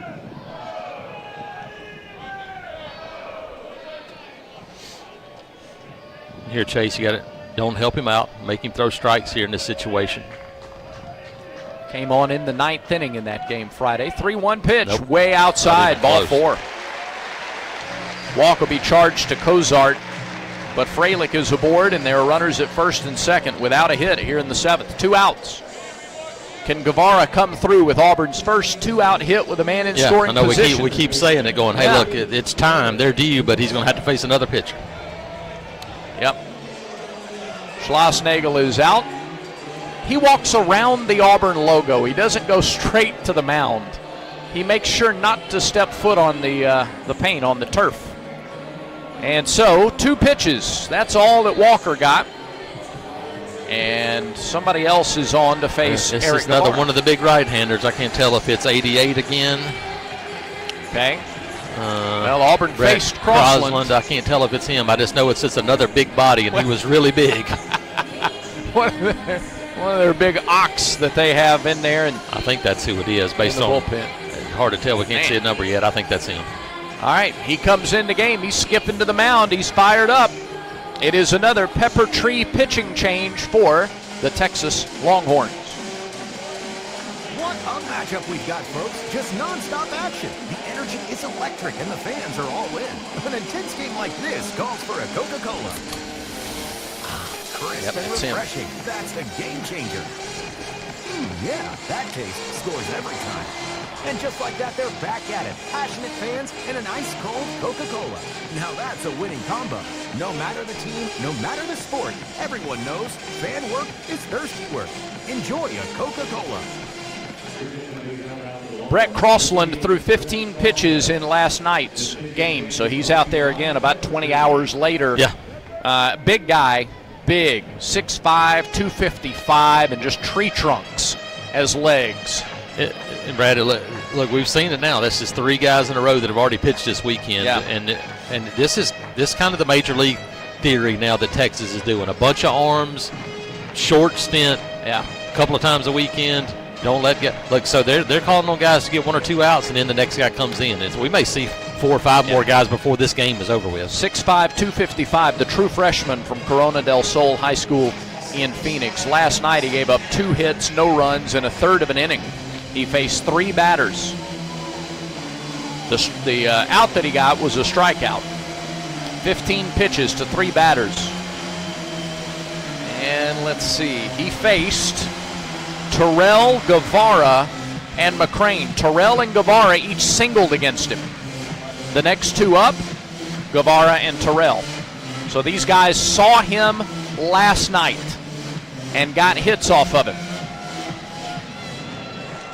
Yeah, no, look, just get one, pop the seal on this. That's that 100%. Get something going. There's something like it's just 5. I guarantee you, there's a lot of belief in that dugout with those guys wearing orange. You just have to get it done. Just to get that first one and maybe let a little doubt start creeping into the Texas dugout. They're like, here they come again. Yeah. Yes, but you got to get one to fall somewhere, and this is the time. Crossland hunched over. First pitch, fastball, fouled away right side up over Donahue. Yeah. Nothing in one. 95 on the fastball right there. Look, Guevara's a really good fastball hitter. Time it up here. You get something to drive because we've seen him. He's got 4 home runs this year. He's got a lot of power. Get something in that jet stream. Auburn 3 for 9 with 2 outs. 0-1, low. 1 ball, 1 strike. Like an 86-mile-an-hour change. Yeah. Auburn 3 for 9 with 2 outs, but 0 for 5 with runners in scoring position. Yeah, it's been 2 out, nobody on. Yep. Straight away on the infield. They play him to go the other way in the outfield. 1-1, fastball low. 2-1. They don't believe he can pull anything from Crossland because the pack is in the canyon in left center. And yeah, he's not at the corner. He's he's in the final curve or angle of the wall. And the center fielder's 20 feet over toward right. 2 balls, 1 strike to the Auburn third baseman. Runners at first and second. Guevara swings and misses at a high fastball. Yep. Swung at ball 3 there. Yep, just looked too tasty up in there. The eyes. Listen, you got a 2-strike protect. We've been talking about it all day, and Auburn has not done a good job of it. You got to have one of those swings here for Guevara. 2 balls, 2 strikes, 2 outs, 2 on. 5-0 Texas, bottom of the 7th. Here's the pitch. Guevara swings and pops it up right side. That will get into the seats. Into the Plainsman patio. Still 2 balls, 2 strikes. Boy, if you got a curveball, an off-speed pitch, something off the plate. Yeah, it's probably change-up time again right here, even though you don't want to go full. But I would. The swings he's had on the fastball have been pretty good. 5-0 Longhorns. Guevara waits. Here's the 2-2. Low and away, ball 3. Good take. Full count. I think he comes back to it again. I really do. Guevara walked in the first, singled in the third, popped out in the 5th. He's 1 for 2. Man, if you can just get a ball airborne to the left side right now, it's got a good chance to get out of here if you're Eric. Guevara with a hit against Crossland last night. Time it up. Payoff pitch to the big right-hander. On the way. Bouncing ball, second baseman behind the bag at second, throws to first, low, and dug out over there by Borba. Nicely done by the veteran first baseman for out number 3. That was not a great throw from Mendoza behind the bag at second, but Borba caught the one-hopper for the 3rd out. And again, Texas turns Auburn away. That is 10 base runners left on for the Tigers. No runs, no hits. 1 error and a walk, and 2 left. We head to the 8th. Still 5-0 Texas. This is the Auburn Sports Network. Looking for a street legal golf car? Diamond Golf Cars has the largest selection in the state, and the Auburn store is right off Oplacker Road, closer than you think. With locations in Auburn, Birmingham, and Huntsville, they've been raising the bar since 2012 in golf car sales and service. Need a tune-up? Diamond Golf Cars is full service for all your golf car needs, and they offer pickup and delivery. Carrying brands such as EasyGo, Club Car, Yamaha, and much more. Visit DiamondGolfCars.com today and drive different. Drive Diamond. The Goose Performing Arts Center at Auburn University is Alabama's premier destination for the arts, bringing you the very best of Broadway, dance, music, and more. Learn more about upcoming performances and see the calendar of events online at gougecenter.auburn.edu. That's GOGUE center.auburn.edu, or call the box office 334-844-TIXS.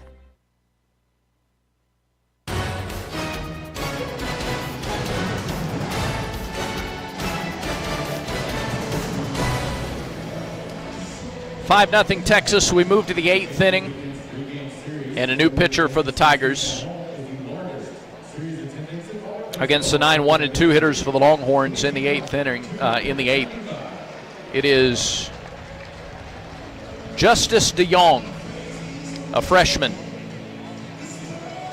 out of Poly Prep County Day High School, New York, New York.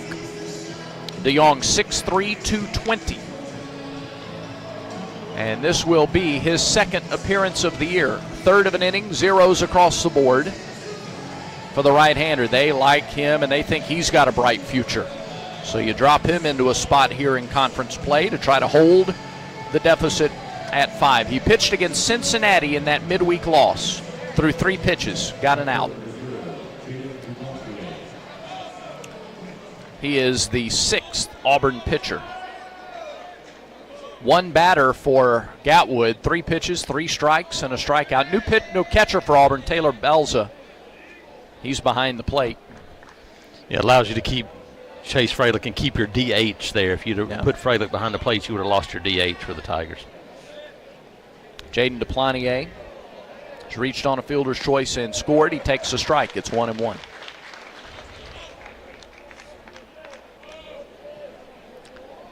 They announced the attendance in between innings, and it is officially the highest attended series in Auburn baseball history. 1-1, swung on and missed. 1-2. Really good breaking ball. Home series attendance record. Yeah. I didn't get the final number, but over 22,000. Yeah, phenomenal. Just phenomenal. DeYoung ahead, a ball and 2 strikes. He fires. He misses inside and a little up. 2-2. If you're listening to us on the Auburn Athletics app, or you just want to tune in and find out what's happening with basketball, they are on the air now from Neville Arena, 30 minutes away from tip-off of the NIT second-round matchup. Andy Burcham, Randall Dickey, Jacob Hillman. Here's the 2-2 from DeYoung. Fly ball right side, out of play. Still 2-2. Texas got a 2-run homer in the second. 2 runs in the 4th, 1 in the 5th, and that's been the scoring.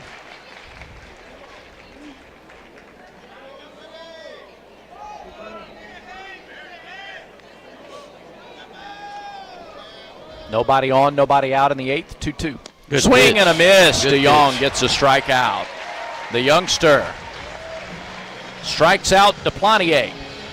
1 away in the 8th. Just this late addition to the class. He was one of the last guys that wound up signing with the Tigers out of New York, and really talented. Was a two-way guy, and looks like he's going to be more of a pitcher here. But he was a potential draft guy. He was highly thought of, and so another young arm get a chance to see here for the Tigers. Is Ethan Mendoza, top of the order. Mendoza has walked, struck out, popped out twice. Fouls one off to the right here, 0-1. 93. Mm-hmm. Yeah, good movement, good sharp fastball.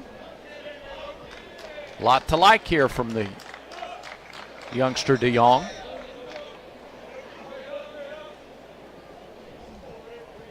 Righty-righty matchup in the 8th. DeYoung delivers. And it's fouled back. 0-2. Let's pause 10 seconds for station identification on the Auburn Sports Network.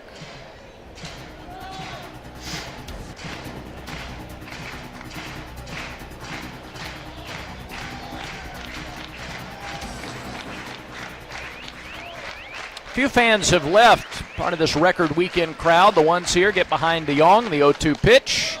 Missed outside with maybe a slider there, and it's a ball and 2 strikes. Yeah, a lot of people still here, but people are probably starting to make their way across to Neville Arena. 16 teams left in the NIT. Auburn's one of them. Here's the 1-2. Missed outside, another breaking ball, and it's 2-2. That's really interesting that you win 2 games and it's not New York City anymore. It is Indianapolis, where the Final Four is. You win 2 more, and they'll play Thursday, Sunday. Yes, in the same town where the Final Four is being held. Not the same venue, the but final, in the same town. I think the final is, I believe. 2-2. Good pitch. Miss the outside corner. That's just not been there today from Ryan Broussard. Consistently, it's not been there. So now the count is full. DeYoung, the freshman, trying to put away Mendoza. In the 8th, here's the delivery. Fouled back. Good pitch. He came away from the outside corner, went back middle in with a fastball. And he's got a little sink to that fastball anyway, and so that's a pitch you can throw, see if you can get somebody to beat it into the ground, even if you got to throw it for a strike here.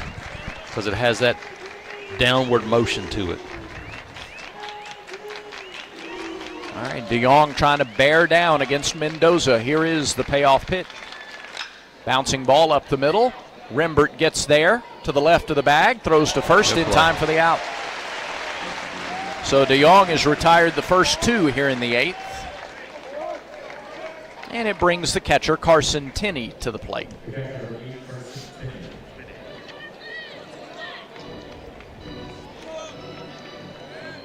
Texas hosts Oklahoma next weekend, and then they go on the road to South Carolina and Texas A&M.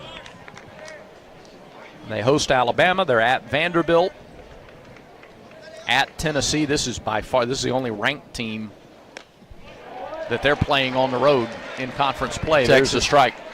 Texas, That's yeah. shocking. 0-1 did to I say that Tenney. out loud? Yes, Yeah. Lefty throwing the bullpen. I think there's only two choices. Garrett Brewer or Abe Chancellor. I think they're the only two options for Auburn from the left side still remaining. 0-1 is low, 1 ball, 1 strike. Tenney has singled twice. He's walked and struck out. Drove in 2 runs with a 2-out, 2-strike single in the 4th. That made it 4-0. It's 5-0 now. The 1-1. Off speed and low, 2 balls and a strike. Second outing of the year for DeYoung. Most pitches he's thrown. Shadows have now covered the plate and first base. DeYoung still in the sun. So are the other fielders. Here's 2-1. Good Breaking pitch. ball in there for a strike, 2-2. I like his composure coming in. I mean, you're facing one of the best teams in the country, the most talented teams in the country as a freshman, and come in throwing strikes. Trusting your stuff. It's been good to watch so far. See if he can finish it off. Can he work the first 1-2-3 inning of the game? The pitch. High fly ball left side on the infield. McCrane glove up. Guevara glove up. Eric calls it, makes the catch, and it is. DeYoung, the freshman, works the first 1-2-3 inning of the game for Auburn pitching. 3 up, 3 down in the 8th. We go to the bottom of the 8th inning. 5-0 Texas. Auburn baseball continues in a moment. You've created a comfortable home office. Now let Carrier provide the cash bonus. For a limited time, you can claim up to $1,550 in cool cash rebates on a qualified Carrier home comfort system. There's never been a better time to upgrade to year-round premium comfort and energy savings. Carrier, turn to the experts.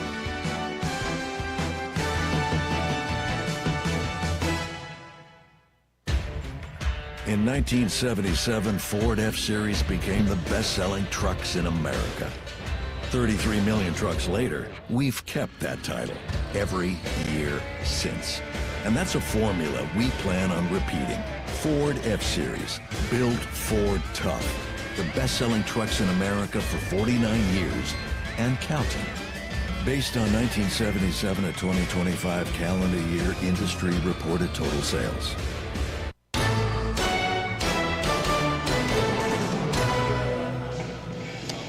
To the bottom of the 8th we go here at Plainsman Park. Along with Jason Caldwell, I'm Brad Law. We've got Quinn Burkeen in our Skyview studios. And a cast of thousands listening on radio stations throughout Alabama, the Auburn Athletics app, auburntigers.com, and watching on the In the Booth cam. Auburn baseball is brought to you in part by East Alabama Health. With their spacious cancer center, patients can make cancer a distant memory instead of a distant drive. That's why East Alabama Health is Auburn's home field advantage. Terrell Bingaman and Mason McCrane, 5, 6, and 7 hitters due up in the 8th. Yep, we keep saying to Brad, base runners. You got to have base runners. Your Tigers get some traffic on base and make these guys pitch from the stretch.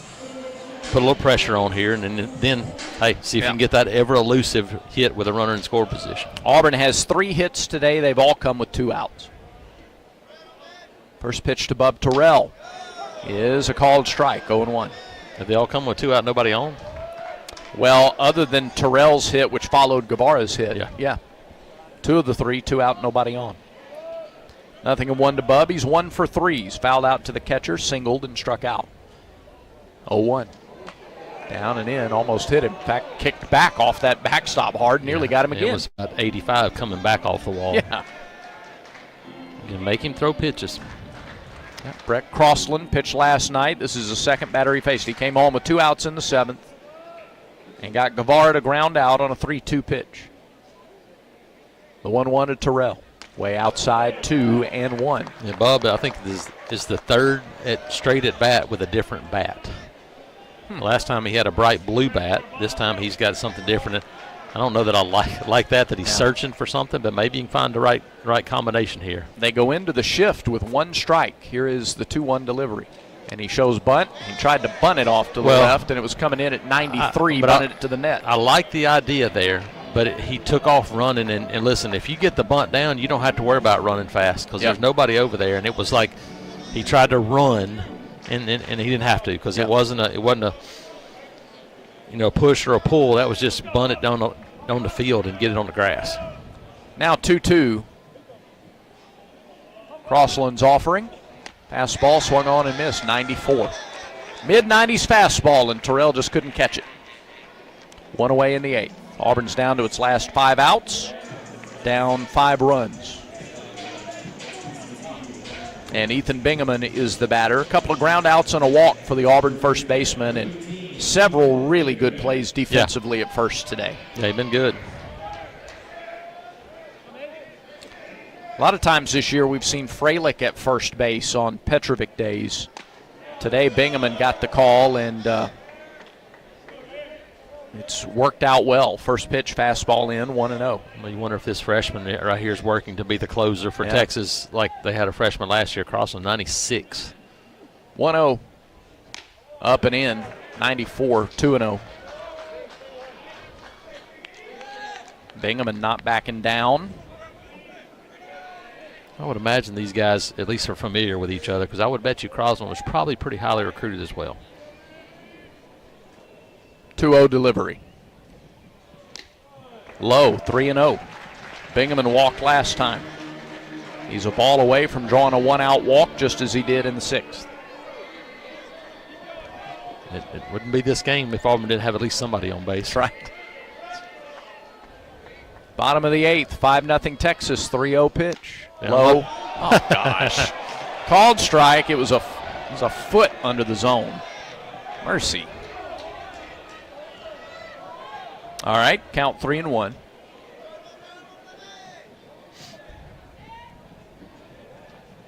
Crossland fires it in there. Swing and a miss, strike 2, 97. So it should have been a walk. Instead, Bingaman's got a bear down here, 3-2.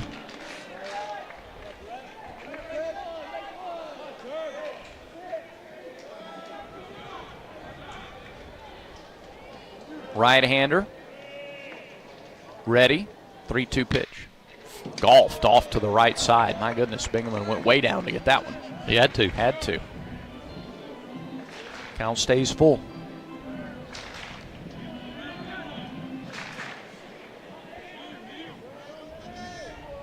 Got a right-hander going in the bullpen for the Tigers. And another payoff pitch to the Auburn first baseman. Pitch clock at 8. Bingaman fouls it back. 97 on that fastball. He climbed the ladder to get it.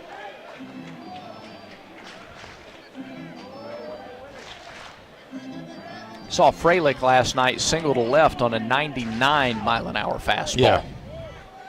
Bingaman trying to get something here against this power right-hander. Got a football number. He looks like a tight end, like a big one out there.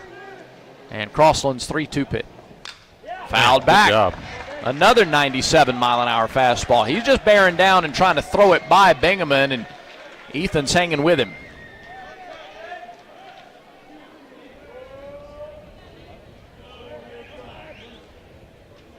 Five 0 Longhorns, bottom of the 8th inning. Mason McCrane on deck. 3-2. Ground ball out to the shortstop on 2 hops. Gloved by Rodriguez. Throws to first. Close, but out.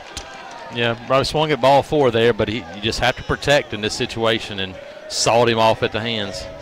And Auburn is down to its last 4. outs. Trailing 5-0, it's Mason McCrane. Mason's 0 for 3, tough day. A couple of strikeouts and a ground out for the left-handed hitting freshman. And a few more folks now are going to make their way over to Neville Arena. About 20 minutes away from tip-off over there. McCrane inside and high to him, ball 1. And threw him a changeup to start.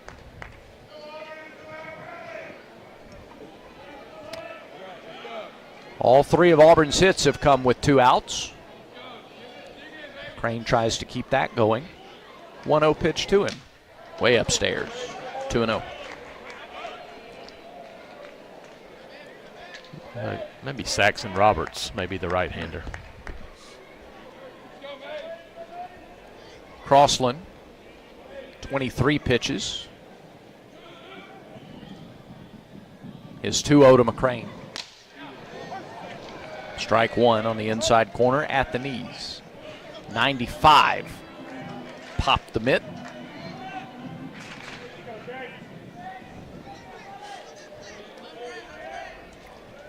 Auburn is at home again in 12 days.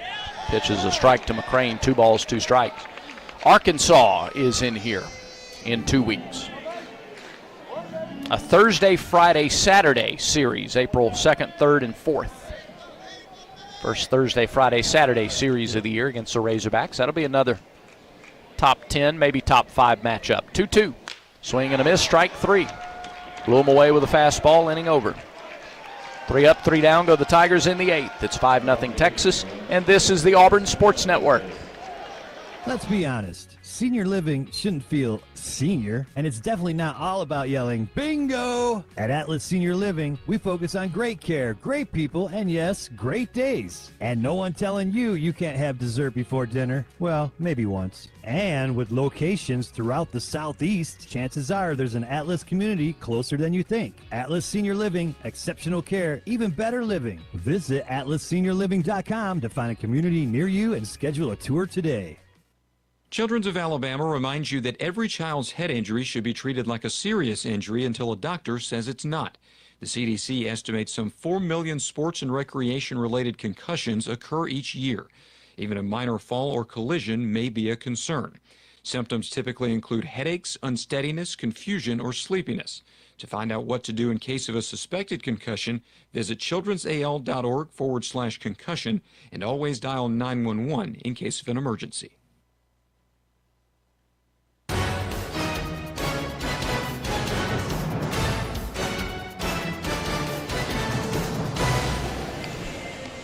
Texas leads 5-0 as we go to the 9th inning. Robbins, Rodriguez, and Becerra, and they will face Saxon Roberts, a redshirt freshman from Independence High School in Franklin, Tennessee. 6'5", 214 pounds. And Roberts is making his season debut. He pitched in 1 game last year against South Alabama in Montgomery. 2/3 of an inning, 1 hit, 3 walks, 3 runs, 2 earned, 2 strikeouts through 35 pitches in 2/3 of an inning a year ago in Montgomery. And this is the first look at Saxon Roberts this season. Yep, another big arm. I watched him throw some live ABs recently, and the slider's gotten better. It's just the same thing for him as his strike throwing and not getting behind in the count and having to do it. He's a guy that can get it up there in the mid-90s as well, but can he throw enough strikes to keep it in the zone and not get behind? That's going to be a key for him. But obviously in this situation here, trying to keep it at 5 and give your offense a chance to jump on something here in the bottom of the ninth. He's a clubhouse favorite. They're excited 100%. To see him out there, no doubt. Everybody's on the rail cheering for this guy. He'll face pretty tough customer in Aiden Robbins. 2 more hits today. He's 2 for 4. 2 singles, 2 ground outs to third for the junior center fielder. Roberts comes set and fires. And misses low and away. 1 ball, no strikes. Looking ahead to the bottom of the ninth, 8, 9, and 1 hitters. McCrane, Belza, and Carter due up for Auburn. Yeah, you wonder if we get a pinch hit from Eddie Madrigal here tonight. He's leaning on the railing, so he's not getting loose right now, so it may not be the opportunity for him yet. 1-0. Missed high, 2 balls, no strikes.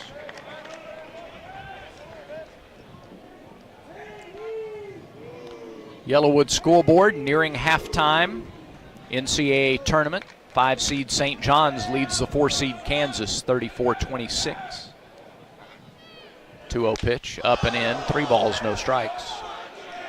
And they played 5 minutes in the Midwest region. 6-seed Tennessee leads the 3-seed Virginia 12-8. Obviously still very early there. Kentucky lost to Iowa State 82-63. Purdue beat Miami 79-69. Couple of 2-seeds move on. 3-0, high fastball. Robbins swinging 3-0. Yeah, swinging 3-0, up 5-0 in the ninth, and he came up empty, 3-1.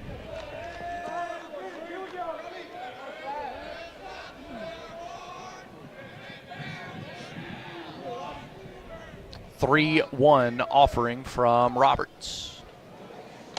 Strike. Oh, come on. It's ball 4 low. It's been a strike plenty today, and Robbins is aboard. Texas A&M has added to its lead over Georgia in the 6th inning. It's 17-1 Aggies over the Bulldogs. Wow. And they're in the 6th, so they're going to run rule Georgia, barring something funny happening there. And again, unless Auburn can come back here, you're going to have about a 5 or 6 way tie atop the standings after just 2 weekends. It's going to be a war over the next 8 weeks. First pitch bounces up there. Robbins takes second. It's a wild pitch for Roberts. 1 ball, no strikes to Rodriguez. Adrian Rodriguez is 1 for 3. Ground out, fly out, walk, single. He has scored a run today. Yeah, Brad, we're just talking about this. This is like this the kind of the bugaboo for Saxon. Can you throw enough strikes with your stuff to not make it where your liability and walk the leadoff guy through some good pitches?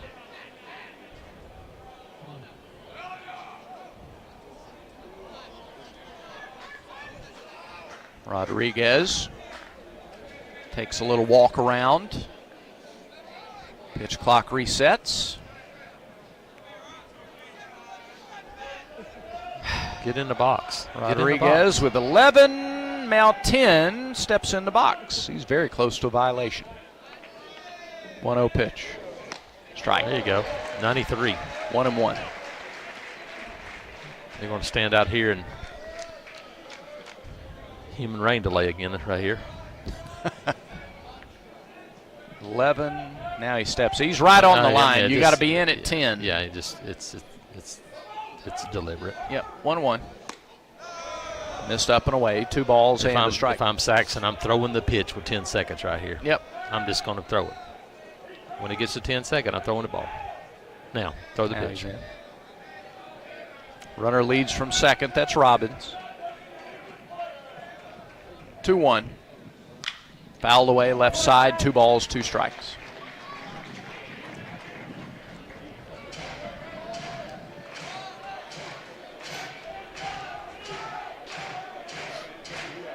Both these teams, regardless of what happens today, both these teams are on path for big things. Listen, we've seen it. Look, this Texas team is really good. Yep. For Auburn, this Auburn team is really good too. But you're going to have to get your guys that have to hit 2-2 pitch and need to start swinging the bat a little more. Because listen, we talked about it much of this season.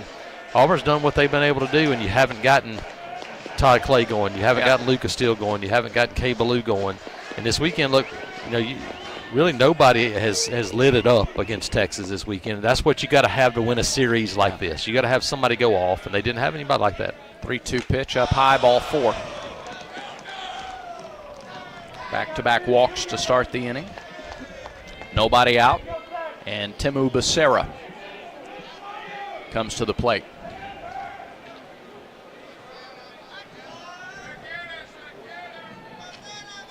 And Texas can They're going to start talking. They're not going to just start talking. They're going to pick up the volume a little bit here with blood in the water. Everett Teaford is out. 2 batters, Saxon Roberts, 2 walks, and a call to the bullpen. A new pitcher is on for the Tigers. Should see who it is. It's got to either be Garrett Brewer or Abe Chancellor. It's Abe Chancellor. So Chancellor gets the call as Auburn makes the East Alabama Health call to the bullpen. Alabama Power is here for you when big storms hit, but we're also here for the little things. We're there to get the coffee started, to make sure everyone's ready for school, for midday dance breaks, and evening entertainment. We're also there to help you save on all that energy with easy-to-use tips, tools, and efficiency programs. So enjoy these moments. Kids, movie night. And we'll do the rest. Visit alabamapower.com and follow us on social to learn more. Abe Chancellor is the new pitcher for Auburn. Chancellor, a redshirt senior from Dothan, 6'3", 174 pounds. Chancellor, 1 appearance this year, 2/3 of an inning, a run on 2 hits, a walk and a strikeout. The 1 hit he gave up was a double. And that came against Cincinnati. And pitched late in that ballgame. Appeared in 4 games last year. South Alabama, Jack State, Mississippi State, and Ole Miss. Auburn won 2 of those, lost 2 of those. 2 conference games, Mississippi State and Ole Miss. He went 3 1/3 innings, gave up 4 hits, 2 earned runs, 2 walks, 5 strikeouts. And again, the 1 outing this year, and so second chance to see Abe Chancellor. Yeah, Brad, just think about it like this is, I won't say it's not sending a message because you're still trying to win this game, but you're also, look, you can't burn through top guys down 5-0 in the top of the 9th inning with South Alabama Tuesday night. Right. I mean, you got a quick turnaround this week against a really good team, so you got to get some innings out of these guys. And look, no matter what happens, they may score a few runs here. Yeah. Pitching outside of a couple of pitches early on has been good enough to win this game. No doubt. And so, look, this is, again, your offense hasn't done enough outside of really 2 or 3 innings this weekend against this team. And look, Texas, got to give them credit. They can really pitch it. I mean, the billing for this series was 2 elite pitching staffs. That's it. Texas has been a little bit better than Auburn has. Here's Becerra, runners first and second. First pitch from Chancellor's low, ball 1. And yesterday, again, half a dozen things you can point to, but a couple of walks before a home run, a missed opportunity in the first inning for Auburn with the bases loaded, nobody out. And hey, you got to give their pitching credit for pitching out of situations too. Yep. And that's been the case today. They pitched out of a few spots too. 1-0. There's a strike. 1 ball, 1 strike. Auburn has had chances today. They've not. 5-0 looks like a dominant game. Auburn stranded 10 base runners. Yeah, no, look, they've had opportunities. Texas has taken advantage of more of those. Yeah. They've had some they didn't take advantage of as well. Timely hitting the key. Auburn's been retired in order once. Texas has been retired in order once. Pop foul back out of play. Chancellor gets ahead. 1 ball, 2 strikes. And now you're trying to get across the finish line from a defensive This is it. perspective Like, keep it at 5 and see if you can get a couple of swings off here in the bottom of the 9th. 2 on, nobody out, top of the 9th inning. Here's the 1-2 pitch. Check swing. Did he go? Yes, he did, says first base umpire Micah Holmes. Now it's the top of the 9th. He's ready to go home because I don't know that was anywhere close to the swings we saw earlier in this game. Becerra, but she'll take it. Yeah, strikes out for the 6th time on the weekend. And there's the first out. And here's Anthony Pack. Pack has walked 4 times in the series, twice today. He's 0 for 2 with a strikeout and a ground out. He's 0 for 9 on the weekend.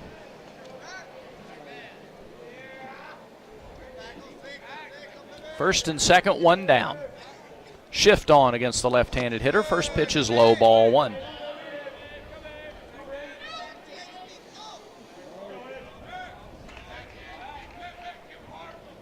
this series, first 2 games, and 2/3 or so of this one, 1-0 pitch. Downstairs, 2 balls, no strikes.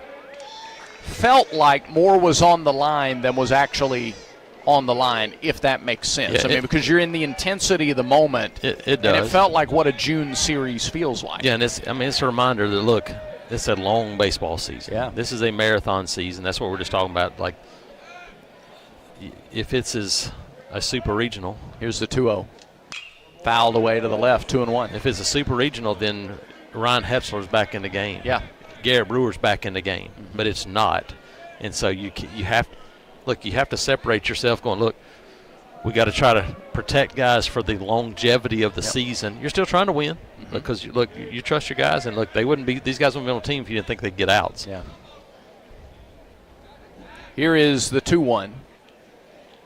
Breaking ball hit towards second. McCrane takes it to the bag himself, throws to first, not in time. It took Brandon too long to field and get to the bag at second. So a fielder's choice for Pack. He's aboard. Robbins goes down to third. The second out of the inning is the force of Rodriguez at second base. Yeah, he was going to have to throw that ball as soon as he hit the second base bag to have a shot. And once he came across and planted again, it was over with the speedy Pack. And now here is Borba, the first baseman. Borba has brought home 3 runs and scored a couple. A 2-run homer in the second, a single and a run scored in the fourth, and he hit into a double play that scored a run in the fifth. He has contributed to the scoring in each of the 3 innings in which Texas has scored. And up here with runners on the corners and 2 outs. Yep. First pitch away, ball 1.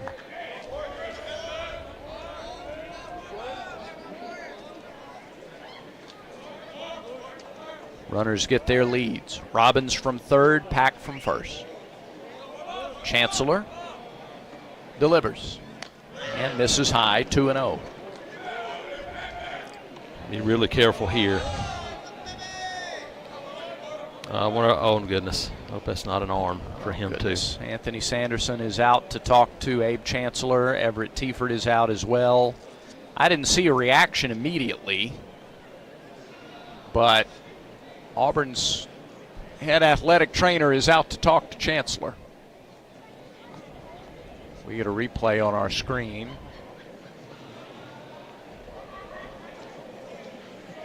Well, he didn't really react immediately. He didn't, but they reacted in a hurry. Yeah. I don't know, but Everett Tiefert running back to the dugout. Yeah, so he's coming out of the game. They're telling somebody to get hot here. It must be Garrett Brewer. That'd be the only guy they have left that was still hot today. Oh, that's too bad. Abe Chancellor, another guy really well liked in the dugout. Got a couple of outs. And now is going to have to come out of the ball game due to some apparent discomfort. And that's the second weekend in a row that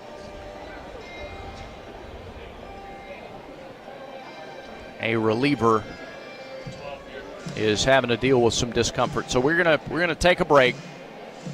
It is another call to the bullpen for the Tigers, an Alabama power call to the bullpen for Garrett Brewer. What a matchup we've got, folks. Just non-stop action. The energy is electric and the fans are all in. An intense game like this calls for a Coca-Cola.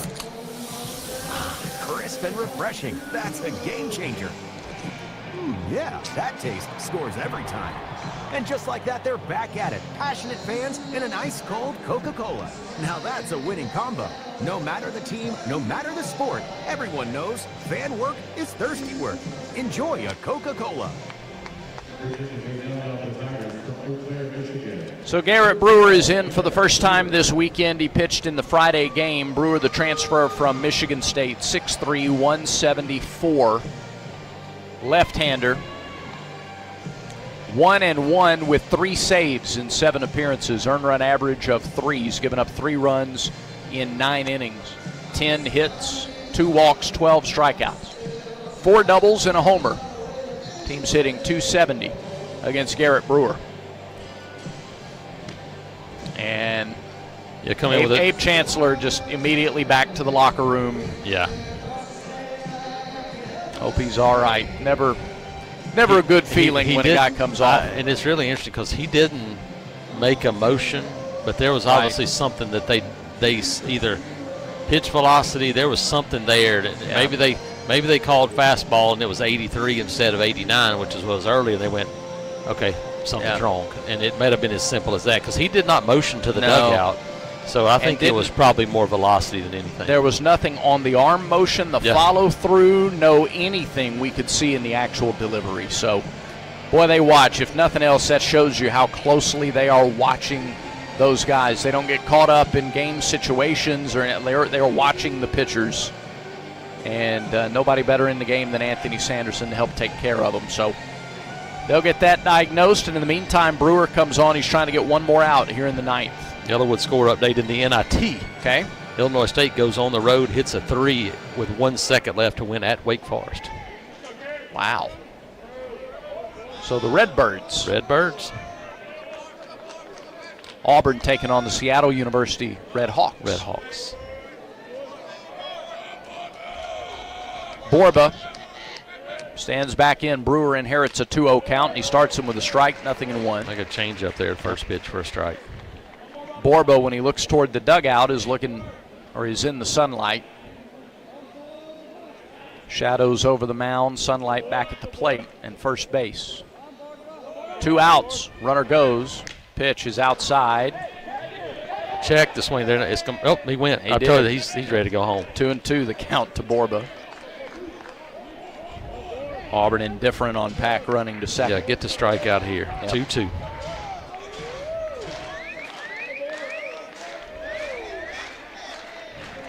Stretch. And Brewer's 2-2 pitch. Struck him out swinging.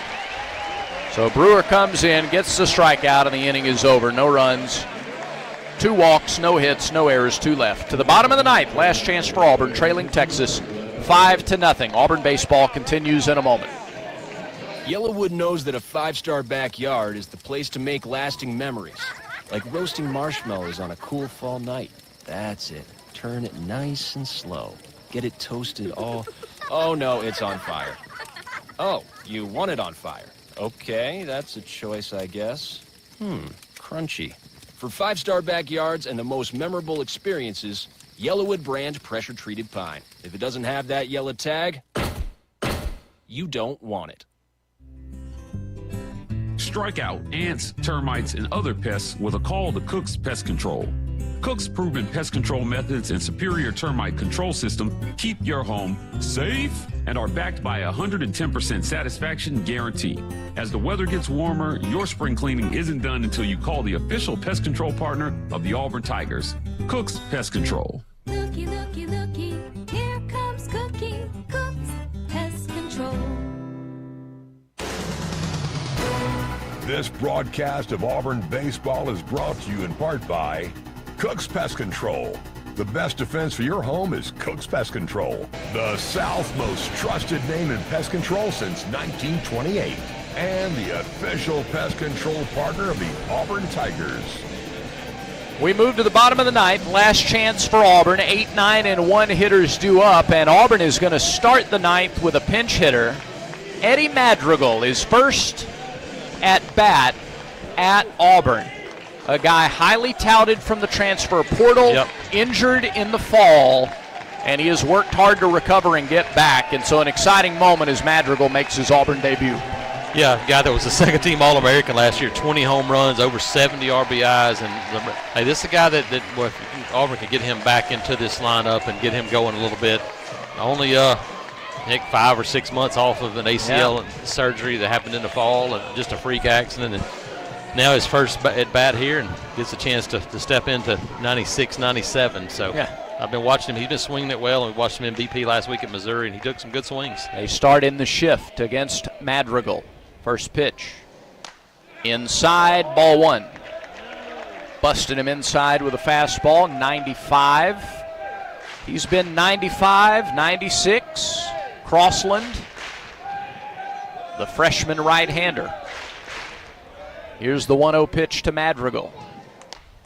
Miss low, 2 balls, no strikes. That's tough to do. Yeah. You haven't played in a while, and you don't want to get up there and start swinging the bat. Belza on deck.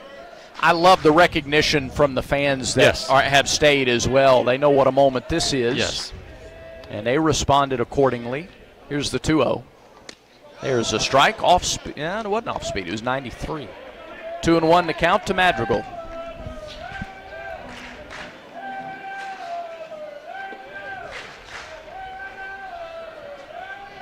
The 2-1. Crossland deals and catches the outside corner with a hook. Yeah, pretty good pitch on 2-1. Auburn basketball leads Seattle University 1-0 over at Neville Arena. They played a minute and a half on the Yellowwood scoreboard. 2-2 pitch. Fly ball to right. Well struck. Deplanier, it's over his head. Madrigal heads for second. Stand up double Eddie Madrigal. In his first Auburn at bat, he laced it to right. How about that? Yeah, that's all you can say. How about that? Well, now, we will see more of him now that he's back in there. I would guess. Well, I mean, hey, he got to second base pretty good, too, because that ball was smoked. All right, here's Belza. You got to start somewhere. Yeah, that's a good place to start. Yeah. They're going to load up the left-handers right here. Going to say, see if you could get into that bullpen a little bit more. Cade Ballou is on deck. Belza with his first at bat. He came up to hit in last night's game. Whoa, first pitch all the way to the backstop. Madrigal. Yeah. No reason to push it there. No Your run risk. means nothing. Yep. So Madrigal stays at second on the wildest of pitches.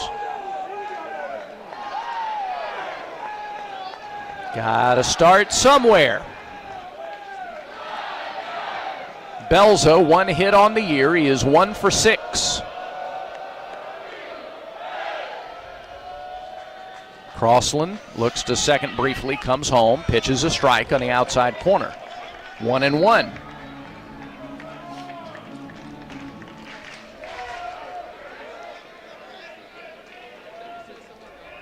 Belza drew a walk in his plate appearance last night. 1-1 pitch. Strike at the knees. It's 1-2. He's dialed back in after that one that went all the way to the backstop.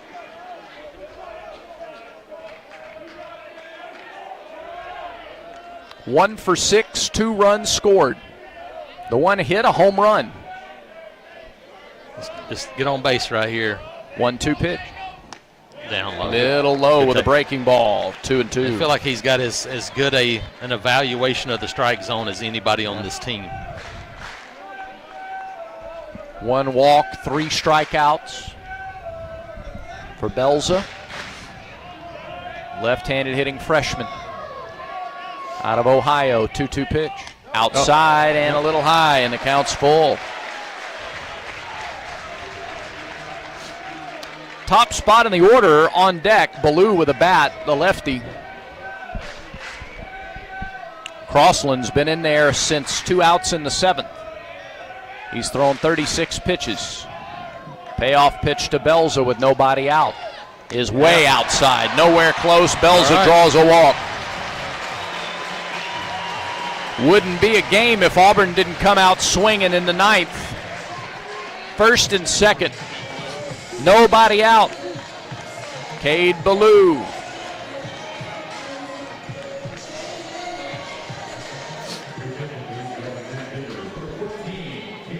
Ballou drew a walk in his only plate appearance. I'm going to say this is probably his last batter if he doesn't get Cade Ballou out of here. Ballou 1 for 2 in Friday's game. Patience. Yeah. First pitch. Pass ball low, ball 1. Yeah, 3-run homer doesn't, I mean, it helps you, but you got to have more than that. You need to keep putting the pressure on here. Nobody out. Yeah, you want them to pitch with guys on base. Absolutely, 100%. Until you can get a tying run to the plate, make them pitch with guys on base. Yes. 1-0. Strike. 1-1. Yeah, okay, he's a guy that crowds the plate a little bit, so it looks like it's inside. That's a strike. Find a hole somewhere. Yep. Somebody asked in the YouTube chat, that's the second leadoff man Auburn's gotten on base. 1-1 pitch downstairs, 2-1. Got to make him throw strikes. First time since the first inning. No, yeah. Check that. The error to start the 7th. Yeah. It's the first hit Auburn has had to lead off an inning. In this game. In the game. 2 balls and a strike to Ballou. Crossland delivers. High ball 3. All right. Do not help him here. Don't help him. A walk loads the bases for Chris Rembert. Nobody out. And you ain't pinch hitting for Chris Rembert. No, you got Rembert, Fralick. You got some hosses coming up here. So that's a righty, but Crossland, we'll see. Here's the 3-1. Fouled back, took a big cut at a fastball. That's all right, it was a strike. Yep. So he didn't swing anything out of the zone. Nobody out. Tigers at first and second, bottom of the 9th inning.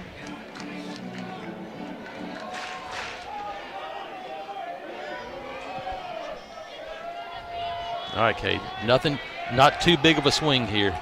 Got to be contact first and foremost. 3-2. Strike called, strike 3. Can't take it. Yep, too close to take. Ballou shaking his head, but can't do it. Nope. 1 out. And Chris Rembert will come try to get some of that emotional momentum back. Texas leads it 5-0. 1 out. Bottom of the 9th. Crossland stays out there. He's trying to get the last 2 outs. Pitch to Rembert, way upstairs, ball 1. Yep, here's your goal. Get Eric Gavar to the plate. That's your goal. Yeah, he's right 2 now. away. 2 away. Get him to the plate. 2 on, 1 out, bottom of the 9th. Pitch to Rembert. Inside, 2-0. That's it. And that'll do it for Crossland.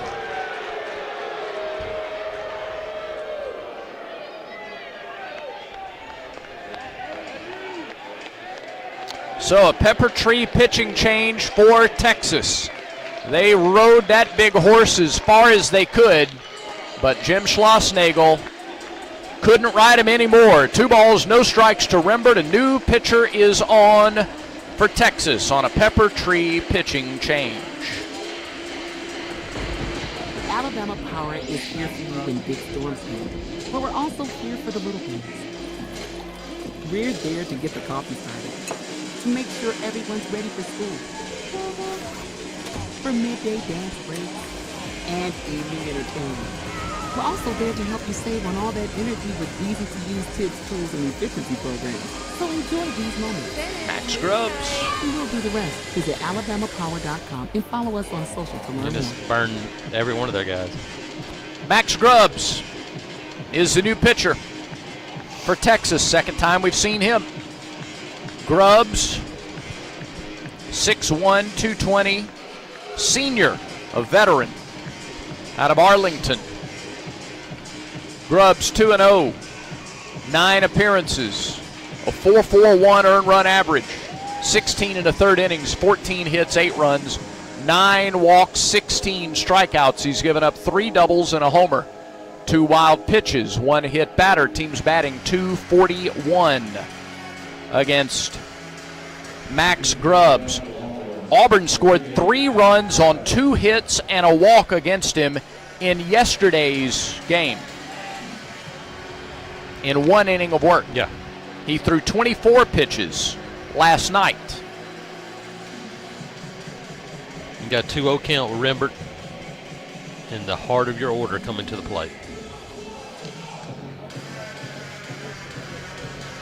He is a right-hander. He is a veteran. And that's what Schlossnagle is counting on here, that he can bring some poise. Let's see who he faced. He gave up the homer to Rembert yesterday. All right. and then walked Freilich, gave up a single to Bingaman, and he was out of there.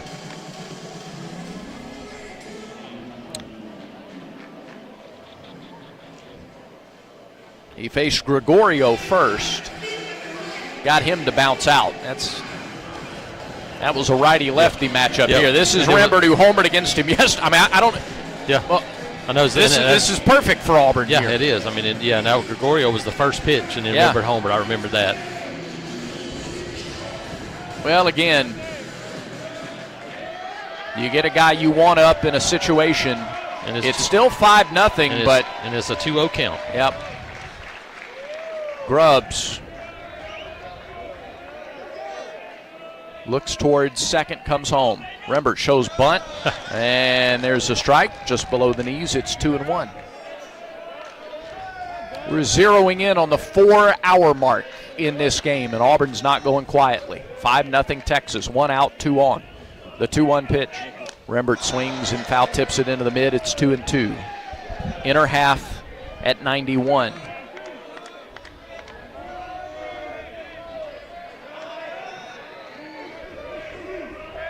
Freilich on deck. The 2-2. Rembert swings and misses. He reached for 1 out over the plate. Man, 3-pitch strikeout. Yep. Inherited a 2-0 count through 3 pitches, got a strikeout. And Auburn's down to their last out. It's Chase Freilich.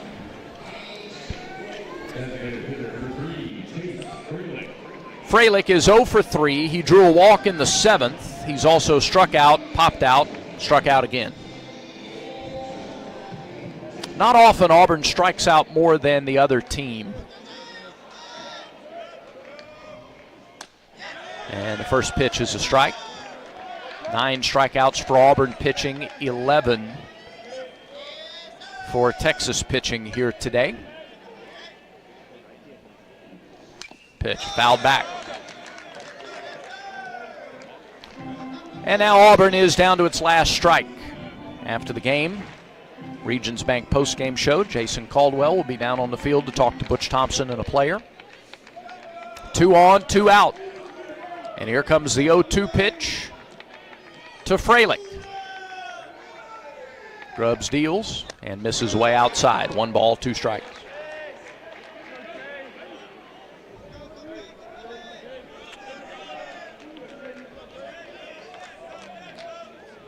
Designated hitter for today's game, Freilich, the last chance for the Tigers. Here's the 1-2 pitch. On the way. Fouled back. Went up to get a breaking ball. It was up there on the top shelf. Fouled it back.